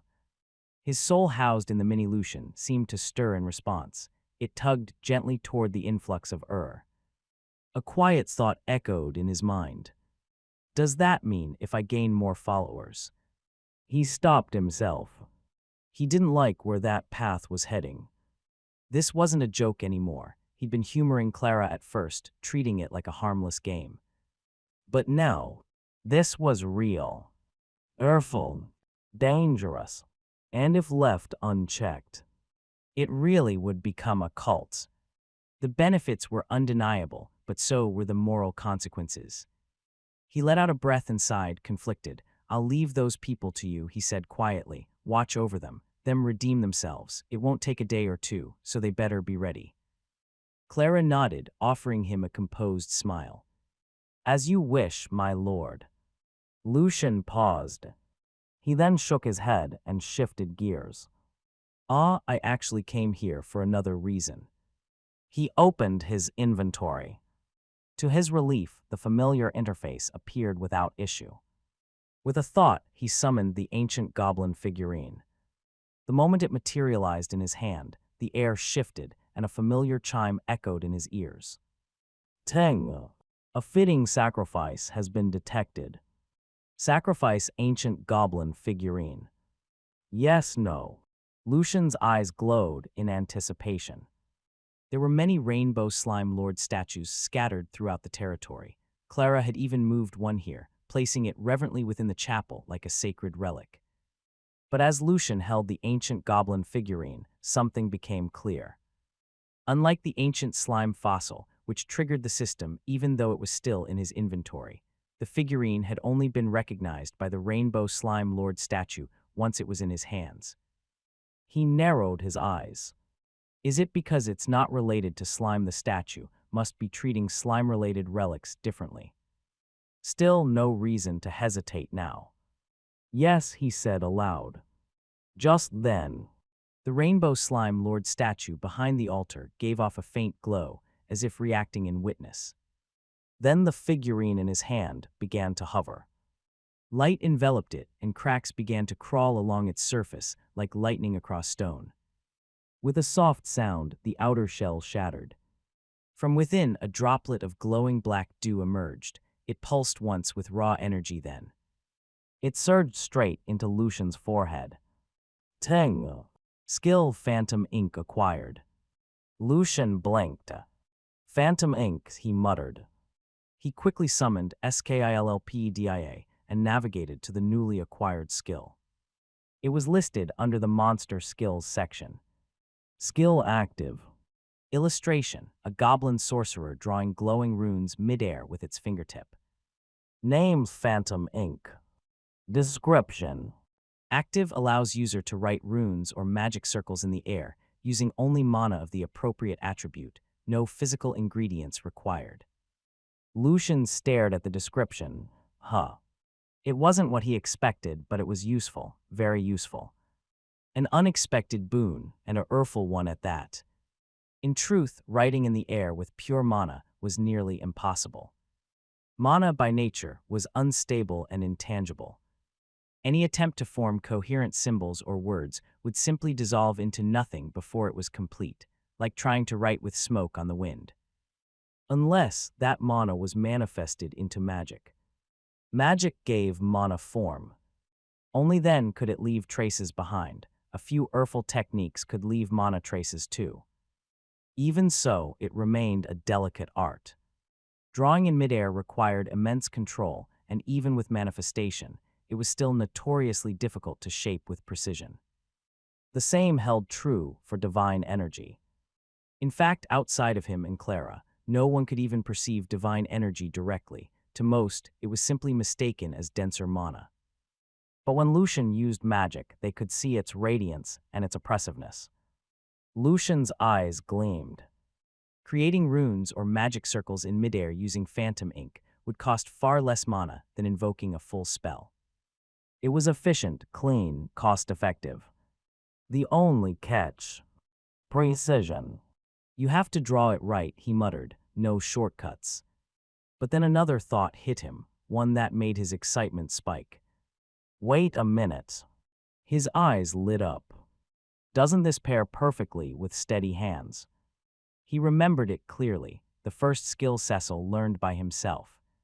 Together with Phantom Ink, it would be flawless. Lucian's gaze sharpened as his mind raced with possibilities. The potential was endless. Lucian turned his head and saw Clara. She was standing near the statue. Hands clasped in prayer, eyes glowing faintly with devotion. He sighed lightly. Time to test something. Clara, he called, catch this, offer it to the statue, let's see if it works. He tossed her another ancient goblin figurine. Clara didn't hesitate, she didn't ask questions. She simply caught the figurine, nodded, and turned to the statue. Kneeling reverently before it, she began to pray. She held the figurine gently between her hands, as though it were sacred. Then, it happened. The same phenomenon as before. Lucian grinned. Ha ha ha, it works, it actually works. His eyes gleamed with excitement. The statue recognized the offering, even when it wasn't him who made the sacrifice. Clara, meanwhile, looked stunned. Her eyes widened, she blinked rapidly as though waking from a dream. Then something shifted in her expression. Without a word, she dropped to one knee and bowed deeply before Lucian.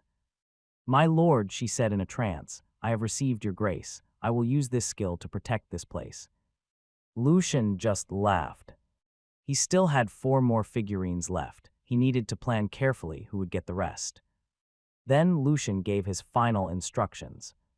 He handed Clara a set of notes, a list, and another spatial bag. These, he said calmly, are for you to manage. Distribute them to where they belong. The notes contained carefully selected 4-star skills. Clara accepted them silently, already slipping into the role of a servant. Then, with everything handled, Lucian closed his eyes and cut the connection with the split body. Tomorrow he had other plans.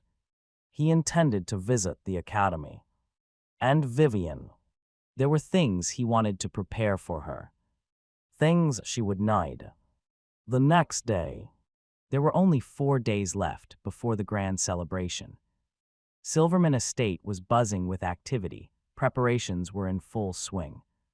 From the break of dawn, the estate already felt like a marketplace. Tailors came in droves, taking measurements and presenting elegant designs for the upcoming banquet. Merchants arrived one after another, offering everything from rare trinkets to luxurious banquet necessities.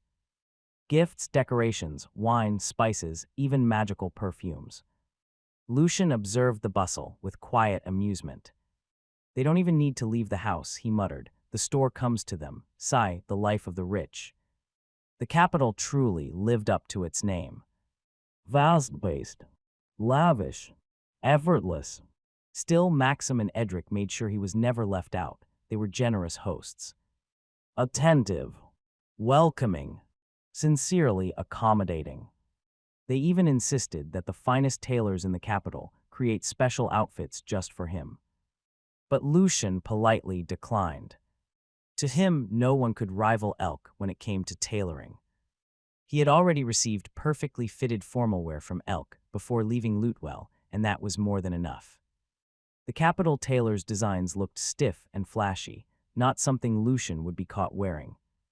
Likewise, none of the merchants' wares interested him.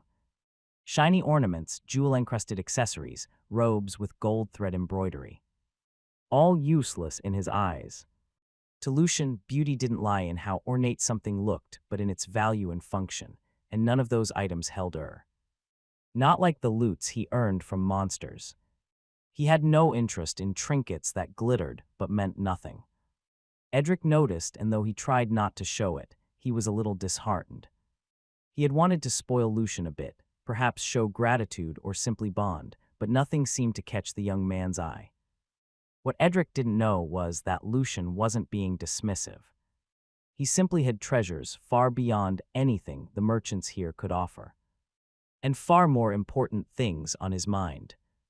Later that morning, Lucian casually voiced his intention. "Uncles, I'd like to visit the academy."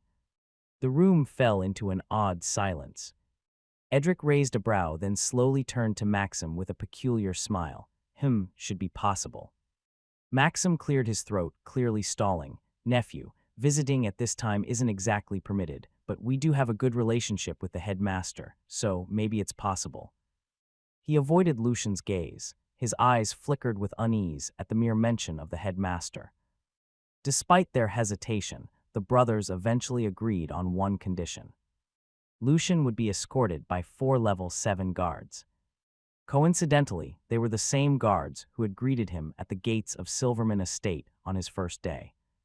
Loyal and disciplined. They had grown quite fond of Lucian, especially after receiving those mysterious energy drinks he'd handed out. Ever since then, they can't stop talking about it. But what came next caught Lucian completely off guard.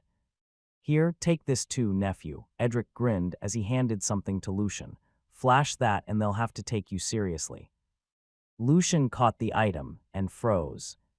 Maxim's eyes bulged so wide they looked ready to pop out of their sockets. "Ed, that's our family seal. Are you insane? What's the matter? Max, you know our nephew won't abuse it." Lucian looked down at the seal in his hand. Silver, heavy, intricately carved. It pulsed faintly with authority. Recognition. Learn. The family seal wasn't just a symbol. It was status, identity, and command rolled into one. Holding it meant being able to act on behalf of the Silverman patriarch himself. Lucian opened his mouth to protest, but no words came out. This wasn't just permission. It was trust, absolute and undeniable. And that made it all the more overwhelming. Lucian instinctively held the seal out. "I can't accept this," he said, trying to return it. "It's too much." But Edric only laughed loud and carefree. "Nephew, trust me, this will, especially with her. The headmaster and Max go way back, not all of it pleasant." He clapped Lucian on the back, nearly knocking him forward. "I won't be able to accompany you myself. I still need to consolidate my strength, but this seal is as good as me being there. You'll be fine." Then Edric grinned wider. Mischief lit up his face. "In fact, as the current patriarch of the Silverman estate, I hereby give you full authority. It'd be even better if you just became our heir. I could adopt you." Lucian blinked. Was that a joke? It sounded like one, but with Edric, you could never really be sure. He slowly turned to Maxim, searching for some semblance of sanity. But Maxim only shrugged with a wry smile.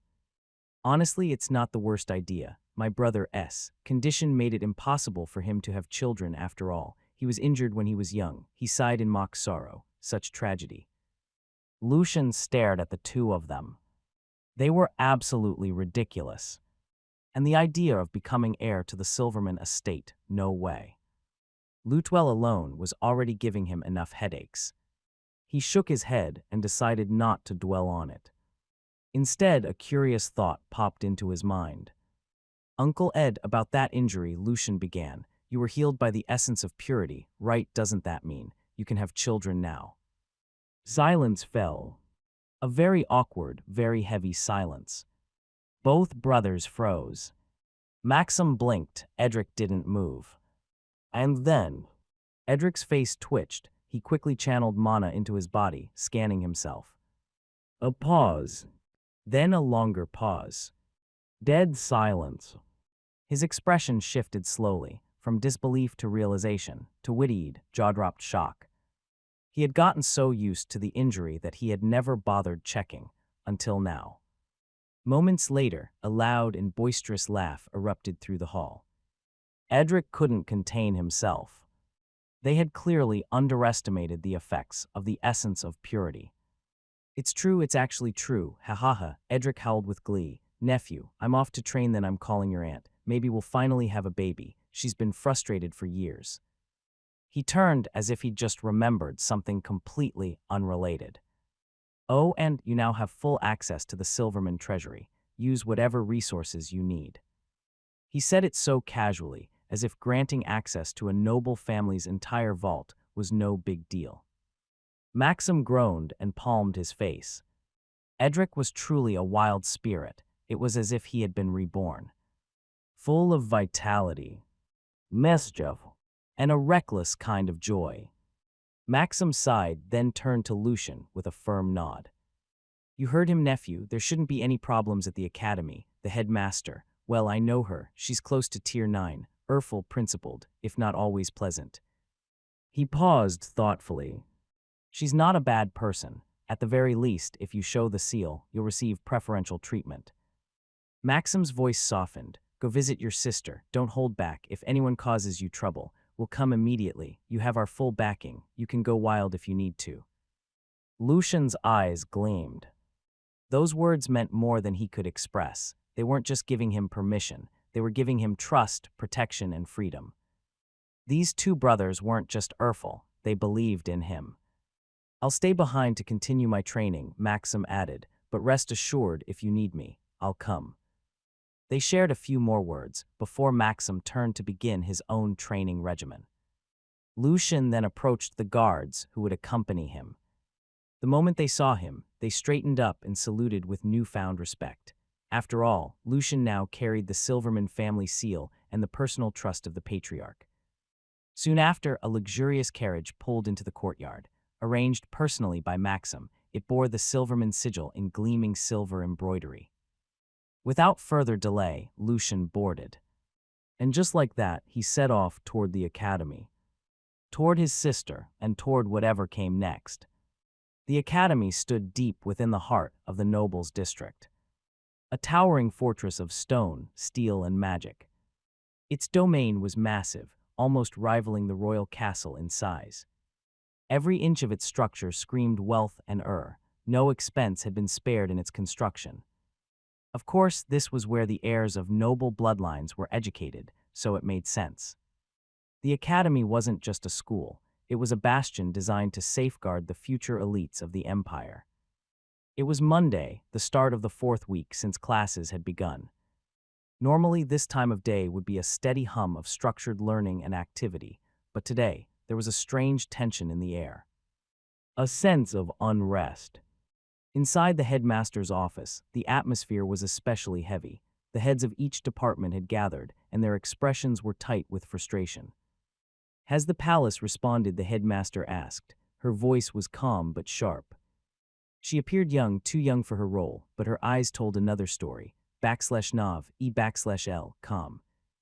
Hardened, piercing, fierce. These were the eyes of someone who had faced countless storms and stood unshaken. The head of the history department stepped forward. "They did, but not in any useful way," he said with a frown. "The king told me there was no need to send anything. He said someone would come to, then he waved me off." "What does that even mean?" snapped the alchemy department head. "Where are we supposed to find this much material, if not from the palace?" "The king's riddles again," another muttered. Frustration rippled through the room. The alchemy and talisman departments were especially upset. The materials for the first-year practical courses still hadn't arrived, and they were already a week behind. How could they train future mages, alchemists, and enchanters without resources? And with each passing day, the pressure mounted. The academy was elite, expectations were even higher. But right now, the shelves in their workshops were empty. And the king's cryptic message only deepened the mystery. Suddenly, a knock broke the tension. "Headmaster," a guard called from beyond the door. "Someone from the Silverman estate has arrived." At the mention of Silverman, the headmaster shot to her feet. Her chair screeched violently across the floor. "Is it Maxim?" she asked. Her voice was sharp and unrestrained. The department heads turned to look at one another, surprised by her outburst. They shook their heads with helpless smiles. The door opened and the guard stepped inside hesitantly. At her expectant glare, he hesitated. "It's not Maxim," he said carefully. "It's a boy." "A boy," she echoed, her tone hardened. "Who?" "I'm not sure, headmaster, but he's carrying the Silverman seal, and he's escorted by 4 of their guards." The room fell silent. The headmaster narrowed her eyes, as if trying to decipher the truth behind his words. "Edric's child?" No, her gaze darkened. Could it be Maxim's? A flicker of something strange passed through her expression. Anger. "That daredevil, how dare he have a son without telling me?" Her mana surged uncontrollably, and a chilling pressure filled the office. Several department heads instinctively took a step back. The guard was caught in the sudden outburst. He froze in place. "What's his purpose here?" she snapped. "He said," the guard gulped, "he wanted to sit in on a class and visit a relative." The headmaster scoffed. "Ha, he dares, Maxim, that traitor." She paused in thought. "Ha, so that's how Maxim wants to play it." Her voice dripped with venom. "Fine, make it difficult for him. Give him this." She reached into her drawer and pulled out a parchment. She hastily scribbled something on it before slamming it shut again. She handed the parchment to the guard. "If he wants to enter, then he must bring these. Otherwise, turn him away." The guard glanced at the parchment, and his eyes widened. It was the entire resource list the departments had been fighting over, the long inventory of missing materials for the first-year practicals. The department heads froze as they peeked at the parchment. Several gasped. Their mouths hung open in disbelief. The headmaster was known for being firm, fair, and rational. But when it came to Maxim, she wasn't the same. She wasn't calm, she wasn't calculated. She was personal. Her personal grudge had turned into a challenge. And now, an innocent boy was about to be caught in the middle of it. Lucian was led to the guest area, where he waited for clearance to enter the academy compound. The atmosphere around him shifted. The academy guards subtly straightened, their posture tense, yet they remained respectful and courteous. Clearly, they were trained to deal with nobles and high-ranking visitors. Still, Lucian noticed something peculiar. The moment he arrived, the security level subtly increased. More eyes on him. More guards nearby. As if someone important had stepped onto the grounds. They must think I'm someone important because of my aura, Lucian mused with a quiet smirk. Despite their caution, the guards stayed composed and professional. They were well-mannered and polished like they'd done this 1,000 times. Before long, the guard who had gone ahead to report returned. Lucian rose from his seat, expecting to be ushered inside. But then he noticed the guard's expression. Remorseful and hesitant, in his hand was a parchment. Lucian's eyes narrowed slightly. The guard bowed low, speaking in the most apologetic tone he could muster. "Young master, I deeply apologize, but you can't enter just yet. The headmaster is in a bad mood." Lucian stilled, not a word escaped his lips. The silence stretched, the surrounding guards felt it, the sudden shift in atmosphere. They swallowed hard as if tiptoeing over broken glass in the presence of someone far beyond their rank. But nothing happened. Lucian remained perfectly still, calm and composed. The guards subtly exhaled. A quiet sigh of relief passed through the group. They had braced themselves for complaints, indignation, or even an outburst. Just like the arrogant young nobles they often dealt with. But Lucian wasn't like them. He didn't throw a tantrum or demand answers. He simply observed in silence. His presence alone was enough to keep them wary. Then the guard gently extended the parchment with both hands and spoke. His voice was laced with respect. "However, the headmaster said that if the young master can provide the items listed here, you will be granted entry." Lucian hadn't even read the note yet, but the length of the list alone made his brow twitch. He stared at it in silence, utterly speechless. "Uncle Max, this definitely wasn't part of the plan. The headmaster's being unreasonable," he thought with mild exasperation. But then, as his eyes scanned the contents, something changed. They lit up with interest. He leaned in, reading the list more carefully this time. Materials for talisman making. Magic quills, monster blood ink, base materials. For potion brewing. Sunleaf herb, slime gel, nectar, potion vials. For magic circle enchantments and rituals. Monster threads, silver dust, glowstone dare. For magic research and experimentation. Light and dark magic components, runes, magic incense for focus. Feeds for tamed monsters. Star hay, glow grass, ash resin. Repair materials for light-based tools. Sun crystal, brigcore ore, halo fern. The list just kept going. Lucian was speechless once again. He stared at the list with his thoughts whirling. And then it hit him. He did have everything listed. Not the exact materials, but something even better. Superior alternatives. Talisman making. He had an uncommon drop from the shadow slime, permanent marker. No need for magic quills or monster blood ink. As for the base material, their recent harvest yielded a surplus drops like the radish peel wraps, thin, durable, perfect for binding runes. Potion brewing. Sunleaf herb, a common drop from solar slimes. Slime gel, he had multiple variants, each with different properties. Potion vials, he'd been hoarding empty honey containers, flexible, lightweight, clear.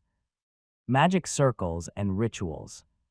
Only chalk is needed. It was another solar slime drop, no need for the other materials at all. He even had sun and night thread, which could be woven into magic circles. Light and dark magic research. Light and shadow fragments are both common in his inventory. He also has a few notes regarding runes for both attributes from the magic book. As for magic incense, for focus he had slime candles. Feeds for tamed monsters. He didn't even need to think about it. His vegetable-based drops were their absolute favorites. Lucian let out a sigh, not a frustrated one but the kind that said, well, this turned out better than expected. He turned to the guard and spoke casually. I think I might have everything on this list. Please wait. I'll fetch them from the carriage." The guard froze. What he said shouldn't have been possible.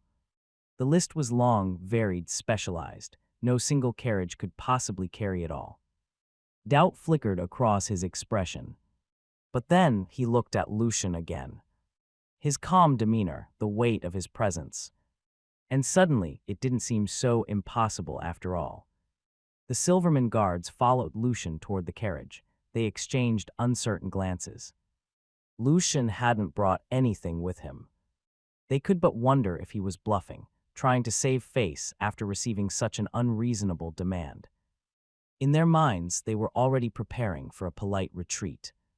But then, Lucian stepped into the carriage, and barely moments later, he stepped back out, now holding 5 spatial bags. The guards stared in disbelief. How? When? He had entered and exited in one fluid motion, and yet spatial bags had magically appeared in his hands. They hadn't even seen the movement. It happened so fast that their eyes simply couldn't follow. Each guard quickly stepped forward to, instinctively reaching for a bag. Lucian handed them over and calmly walked back to the guest area, where the academy guards were now watching him in thinly veiled curiosity. He approached the same guard who had delivered the list and spoke evenly. "I have the materials with me now. Where should I bring them?" The guard blinked, stunned. His gaze dropped to the spatial bags. He hesitated. Then, snapping out of it, he straightened up. Please wait a moment. I'll go report to the headmaster right away." And just like that, he turned on his heel and sprinted toward the headmaster's office. His footsteps echoed down the corridor in a rush of urgency. Lucian had to wait again. He let out a light sigh. "So much for meeting my sister," he muttered, but there was no real frustration in his voice. If anything, he was relieved. His inventory was overflowing. This was a perfect excuse to lighten the load. In fact, he'd already distributed tons of materials in the Lootwell territory as quest rewards. The Craftsman Division's vaults were filled to the brim thanks to him. And still, the drops kept coming. His tamed monsters were too efficient. Their yields were relentless. Even his inventory could barely keep up. Lucian's eyes gleamed with quiet amusement. Time to declutter. He took a seat once more, fingers drumming idly against the spatial bag beside him. But then something shifted. A wave of pressure filled the air. It was sudden and intense. The Silverman guards around him instantly went on high alert. Their hands drifted to their weapons. Their eyes locked on the source. A woman. Elegant. Authoritative. Likely in her 30s. She stood at the edge of the guest area, staring at Lucian with thinly veiled resentment. The atmosphere grew heavy, pressing down like invisible weights. The Silverman guards instinctively stepped forward, weapons at the ready, shielding Lucian. But then the woman looked at them. Just one glance, and panic swept through the guards. They staggered under the sheer weight of her presence. Oppressive, crushing, formidable. But when her gaze returned to Lucian, her expression shifted. Surprise, confusion. Lucian wasn't affected. Not even slightly. Her aura ebbed against him like a tidal wave, but his own presence pushed back with equal force. Unyielding. Calm. Unbothered. Lucian could see it clearly. His aura of sovereign clashed silently with hers. Neither one backing down. Interesting, he thought. He activated divine sense. To his surprise, the woman wasn't evil. Her essence was warm, steady, even pure. But there, coiled deep within her, was something else. A thread of bitterness, a flicker of resentment, something unresolved. Like a single tear in otherwise pristine silk, Lucian thought. Curious, he followed it up with inspect. His eyes narrowed. Her identity stunned him. But even more shocking was her status. Status bitter, sullen, resentful. Lucian fell silent, trying to piece together what it meant. Why would someone like her feel this way? But then rapid footsteps echoed from the hall. A whole group was approaching fast. The door burst open with a "Headmaster, what are you doing to the innocent boy?" the history department head exclaimed, storming into the room. "Headmaster, really using time magic just to get here first," the magic department head added, panting slightly. Others arrived seconds later, breathless from trying to keep up. Some had clearly used magic themselves just to close the distance. But then they all froze. The oppressive aura of the headmaster filled the room like a rising tide, yet the boy at the center of it all, Lucian, remained completely unaffected. In fact, the more they looked at him, the more they realized something unsettling. His aura was stronger. Lucian simply tilted his head, calm and curious. He wasn't sure why any of this was happening. Did Uncle Max perhaps made a mistake, he wondered silently. Then the woman, the headmaster, finally spoke, her voice low and tense. "What are you to Maxim?" Lucian blinked. The question caught him off guard. "Headmaster, you mean Uncle Max? He's a friend of my parents. I've always called him Uncle." There was a pause. Then, the headmaster blurted, almost too quickly. Her oppressive aura vanished completely, like a storm being cut off mid-roar. "You're not his child." That was all Lucian needed to hear. He didn't even need to guess anymore. It was all clear now how she knew Maxim, why she reacted so strongly, and what she must have believed at first. The heavy tension in the room melted away. Everyone exhaled, some audibly, finally able to breathe again. But now all eyes were on Lucian, and their curiosity only grew deeper. I knew Maxim didn't betray me." The headmaster suddenly laughed, the sharpness in her earlier demeanor melting away. "Young man, it seems Maxim and Edric trust you a great deal. Tell me, do you truly have everything on that list?" Lucian nodded calmly. "I do, headmaster, but you'll honor my conditions, right?" Good, I'll agree to anything." She waved a hand dismissively, beaming now. "Since Maxim trusts you so much, you don't need to be formal with me. You call him uncle. Yes, then you can call me aunt too." A stunned silence fell over the room. Everyone, including the department heads, was speechless. The headmaster let someone call her aunt. This was the same woman who strictly enforced what even her closest allies called her. The heads of each department, people who had worked with her for decades, still addressed her only as headmaster. Even those who knew her since youth dared to go no further than elder sister. The one time someone jokingly called her aunt, she nearly hit them with a chair. And now, she had given Lucian the privilege freely, even warmly. It made sense now. The others exchanged knowing looks. They all sighed in unison. Maxim of the Silverman. There was only one name for this rare, baffling shift in the headmaster's behavior. They called it the Maxim effect. Lucian was led through the halls toward the headmaster's office. Along the way, he couldn't but activate inspect on the people accompanying him. To his surprise, every single one of them was strong, far stronger than he'd expected. So this is the Academy's standard, he mused, quietly nodding to himself. No wonder it's considered elite. But what truly caught him off guard was the headmaster. And her hidden identity. Name Ellen Ellenwood Kopirik. Age of 50. Race human. Job chrono witch. Level 89.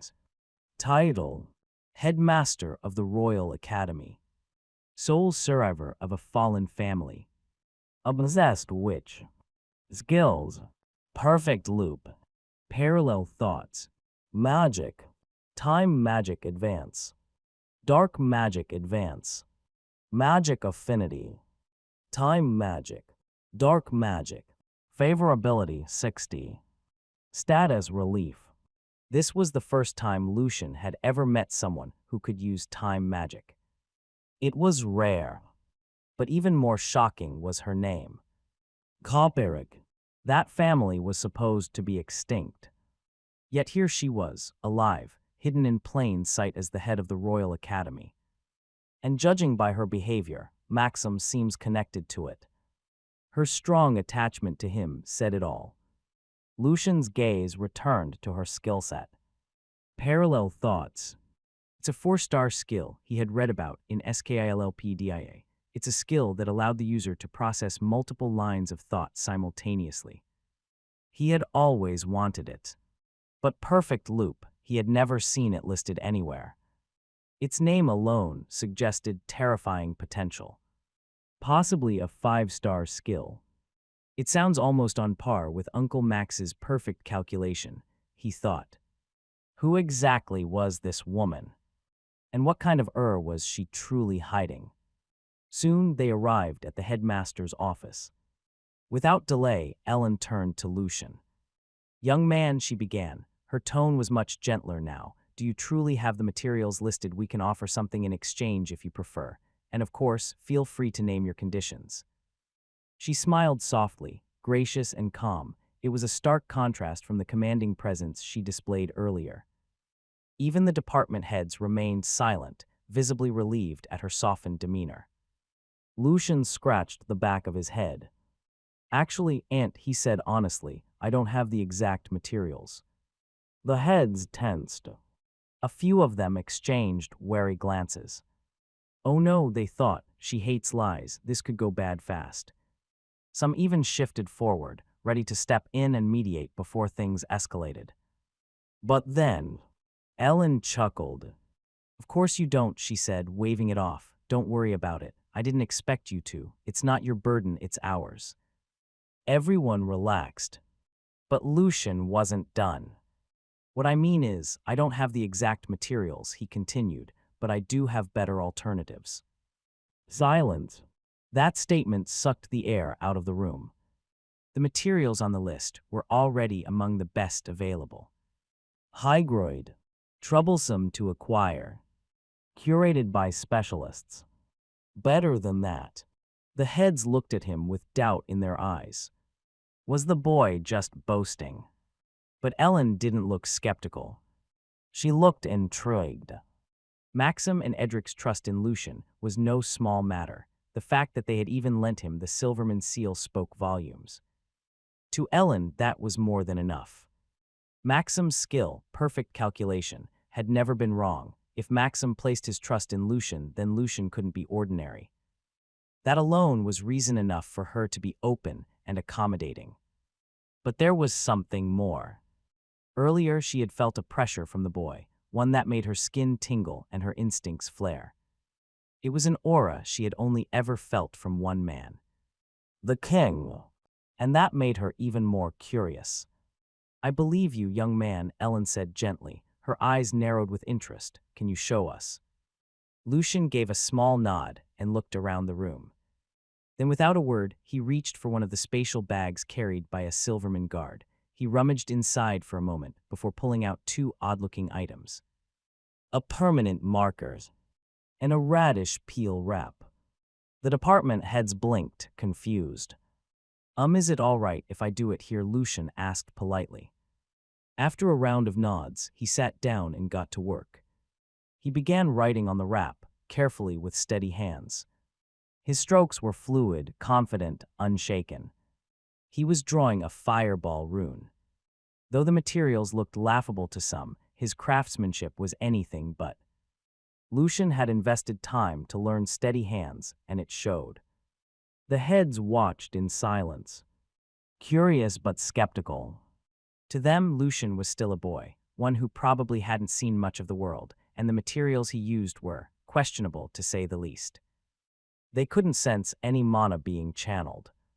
They couldn't detect any particular enchantment. But as they observed the way he drew the rune, their skepticism began to fade. Each line was precise.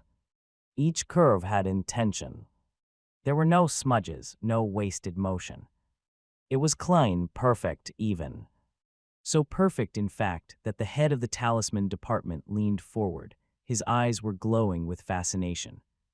This level of precision, he thought, he's better than half my apprentices. No, he could even match me on a good day. By the time Lucian finished the rune, the man had already made a decision. I must make him my disciple. I'm done, Lucian said simply, setting the talisman down. There was no dramatic build-up. No magical flair. Just calm precision. And that confused them. Most of the department heads exchanged uncertain glances, some even looked amused. They didn't feel any mana. They sensed no enchantment. To them, it looked like a child's toy, not a functioning talisman. Lucian understood. What they couldn't see was the divine energy he'd subtly infused alongside his fire attribute while inscribing the rune. Then his eyes flicked toward Ellen. And he froze. She was watching him closely. Her smile was faint, but there was a glint in her eyes, as if she'd sensed something. Her gaze narrowed, probing. Lucian swallowed hard. Then he turned to the rest of the room. "May I activate it?" he asked. A few of the heads chuckled under their breath. The skepticism in the air was palpable. "Go ahead, don't mind them, young man," Ellen said. Her tone was patient and oddly encouraging. Lucian nodded. He raised the talisman, infused it with mana, and threw it into the air. What happened next wiped the smirks off every face. The talisman glowed gold, then released a golden fireball. It shot forward with blazing speed, searing the air as it tore across the room. It struck the curtain on the far window, setting it ablaze instantly. The fire spread like a living beast. Wild, hot, unrelenting. A sharp gasp rippled through the room. Then, silence. Everyone stood frozen. The curtain was still burning, and no one moved. Lucian instinctively raised his hand, ready to summon water magic to extinguish the fire. But then he froze. A soft laugh echoed through the room. It came from Ellen. Lucian turned to her just in time to witness something unbelievable. The blazing curtain began to unravel. Not burn away, but backwards. The flames reversed, shrinking inward. The smoke spiraled in reverse. The blackened fabric returned to its original color, thread by thread, as if the very flow of time was being rewound. Lucian's eyes widened in awe. Time magic. His heart raced. Within seconds, the curtain looked untouched, as if nothing had ever happened.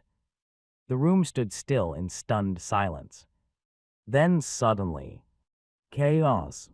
The department heads surged forward. Questions flew from every direction. "Young man, how did you do that? Is that magic quill for sale? That rune was flawless. Do you want to be my disciple?"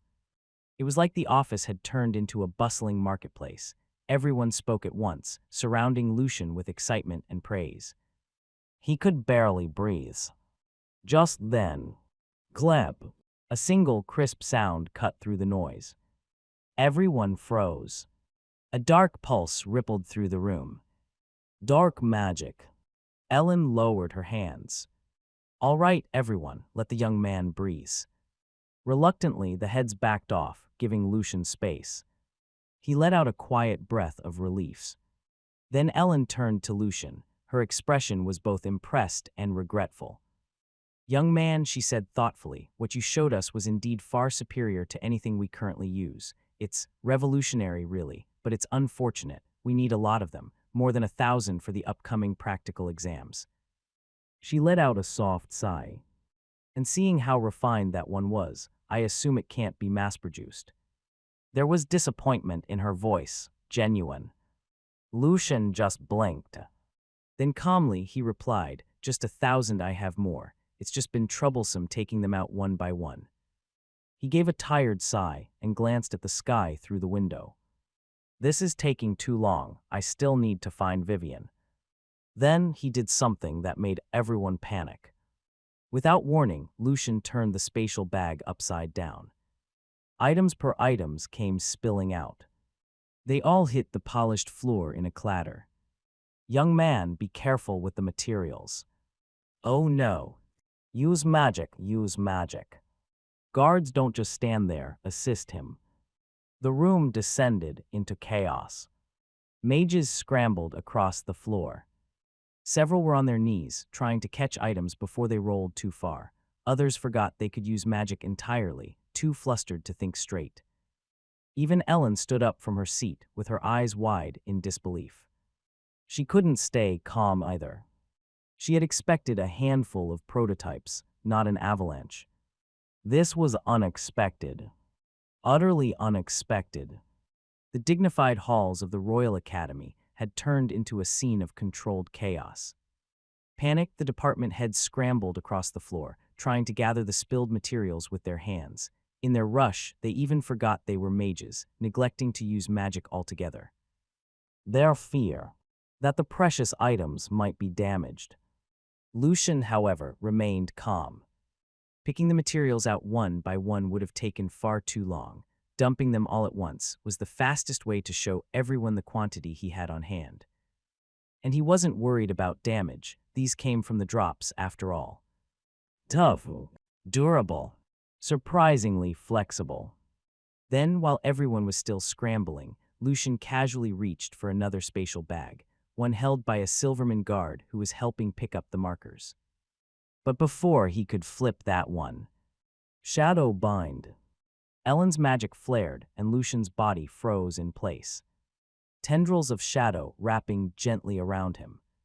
"Let's talk about this," Ellen said, quickly stepping forward. "I know you're in a rush and I promise we'll compensate you generously, but please don't damage the materials." Lucian, who was now bound and immobilized, sighed in resignation. He wasn't going anywhere.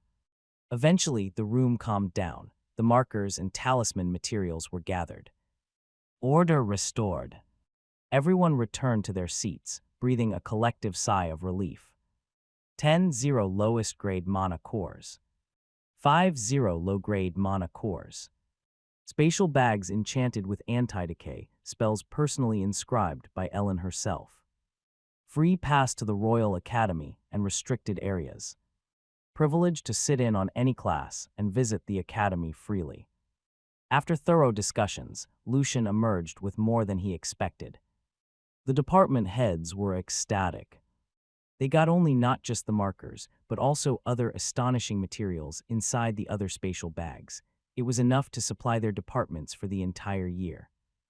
Lucian had initially only asked for a simple visitation pass so he could meet someone inside the academy. But Ellen wouldn't allow it to end at that. She personally handed him a beautifully engraved token, warm to the touch and humming with authority.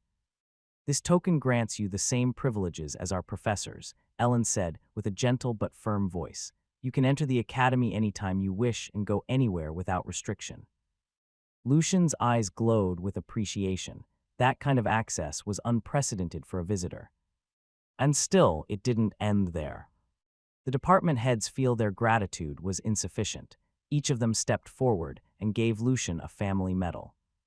Symbols of their noble lineages. "Use this if you ever need from our family. Call on me anytime. You have my backing." Lucian glanced at the growing pile of noble medals in his inventory. "I'm starting to feel like a collector of medals," he mused. Once everything was settled, he stood up and gave a light bow. "If there's no more issue, I'd like to visit a class now." The talisman department head nearly jumped to his feet. "Of course, come, I'll take you there myself."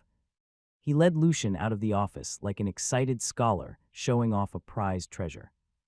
As Lucian exited, the remaining department heads were still frozen in place, speechless from everything that had happened. Then someone finally broke the silence. "Is it just me, or does that boy feel like the king?" The history department head whispered, as if afraid the walls might hear.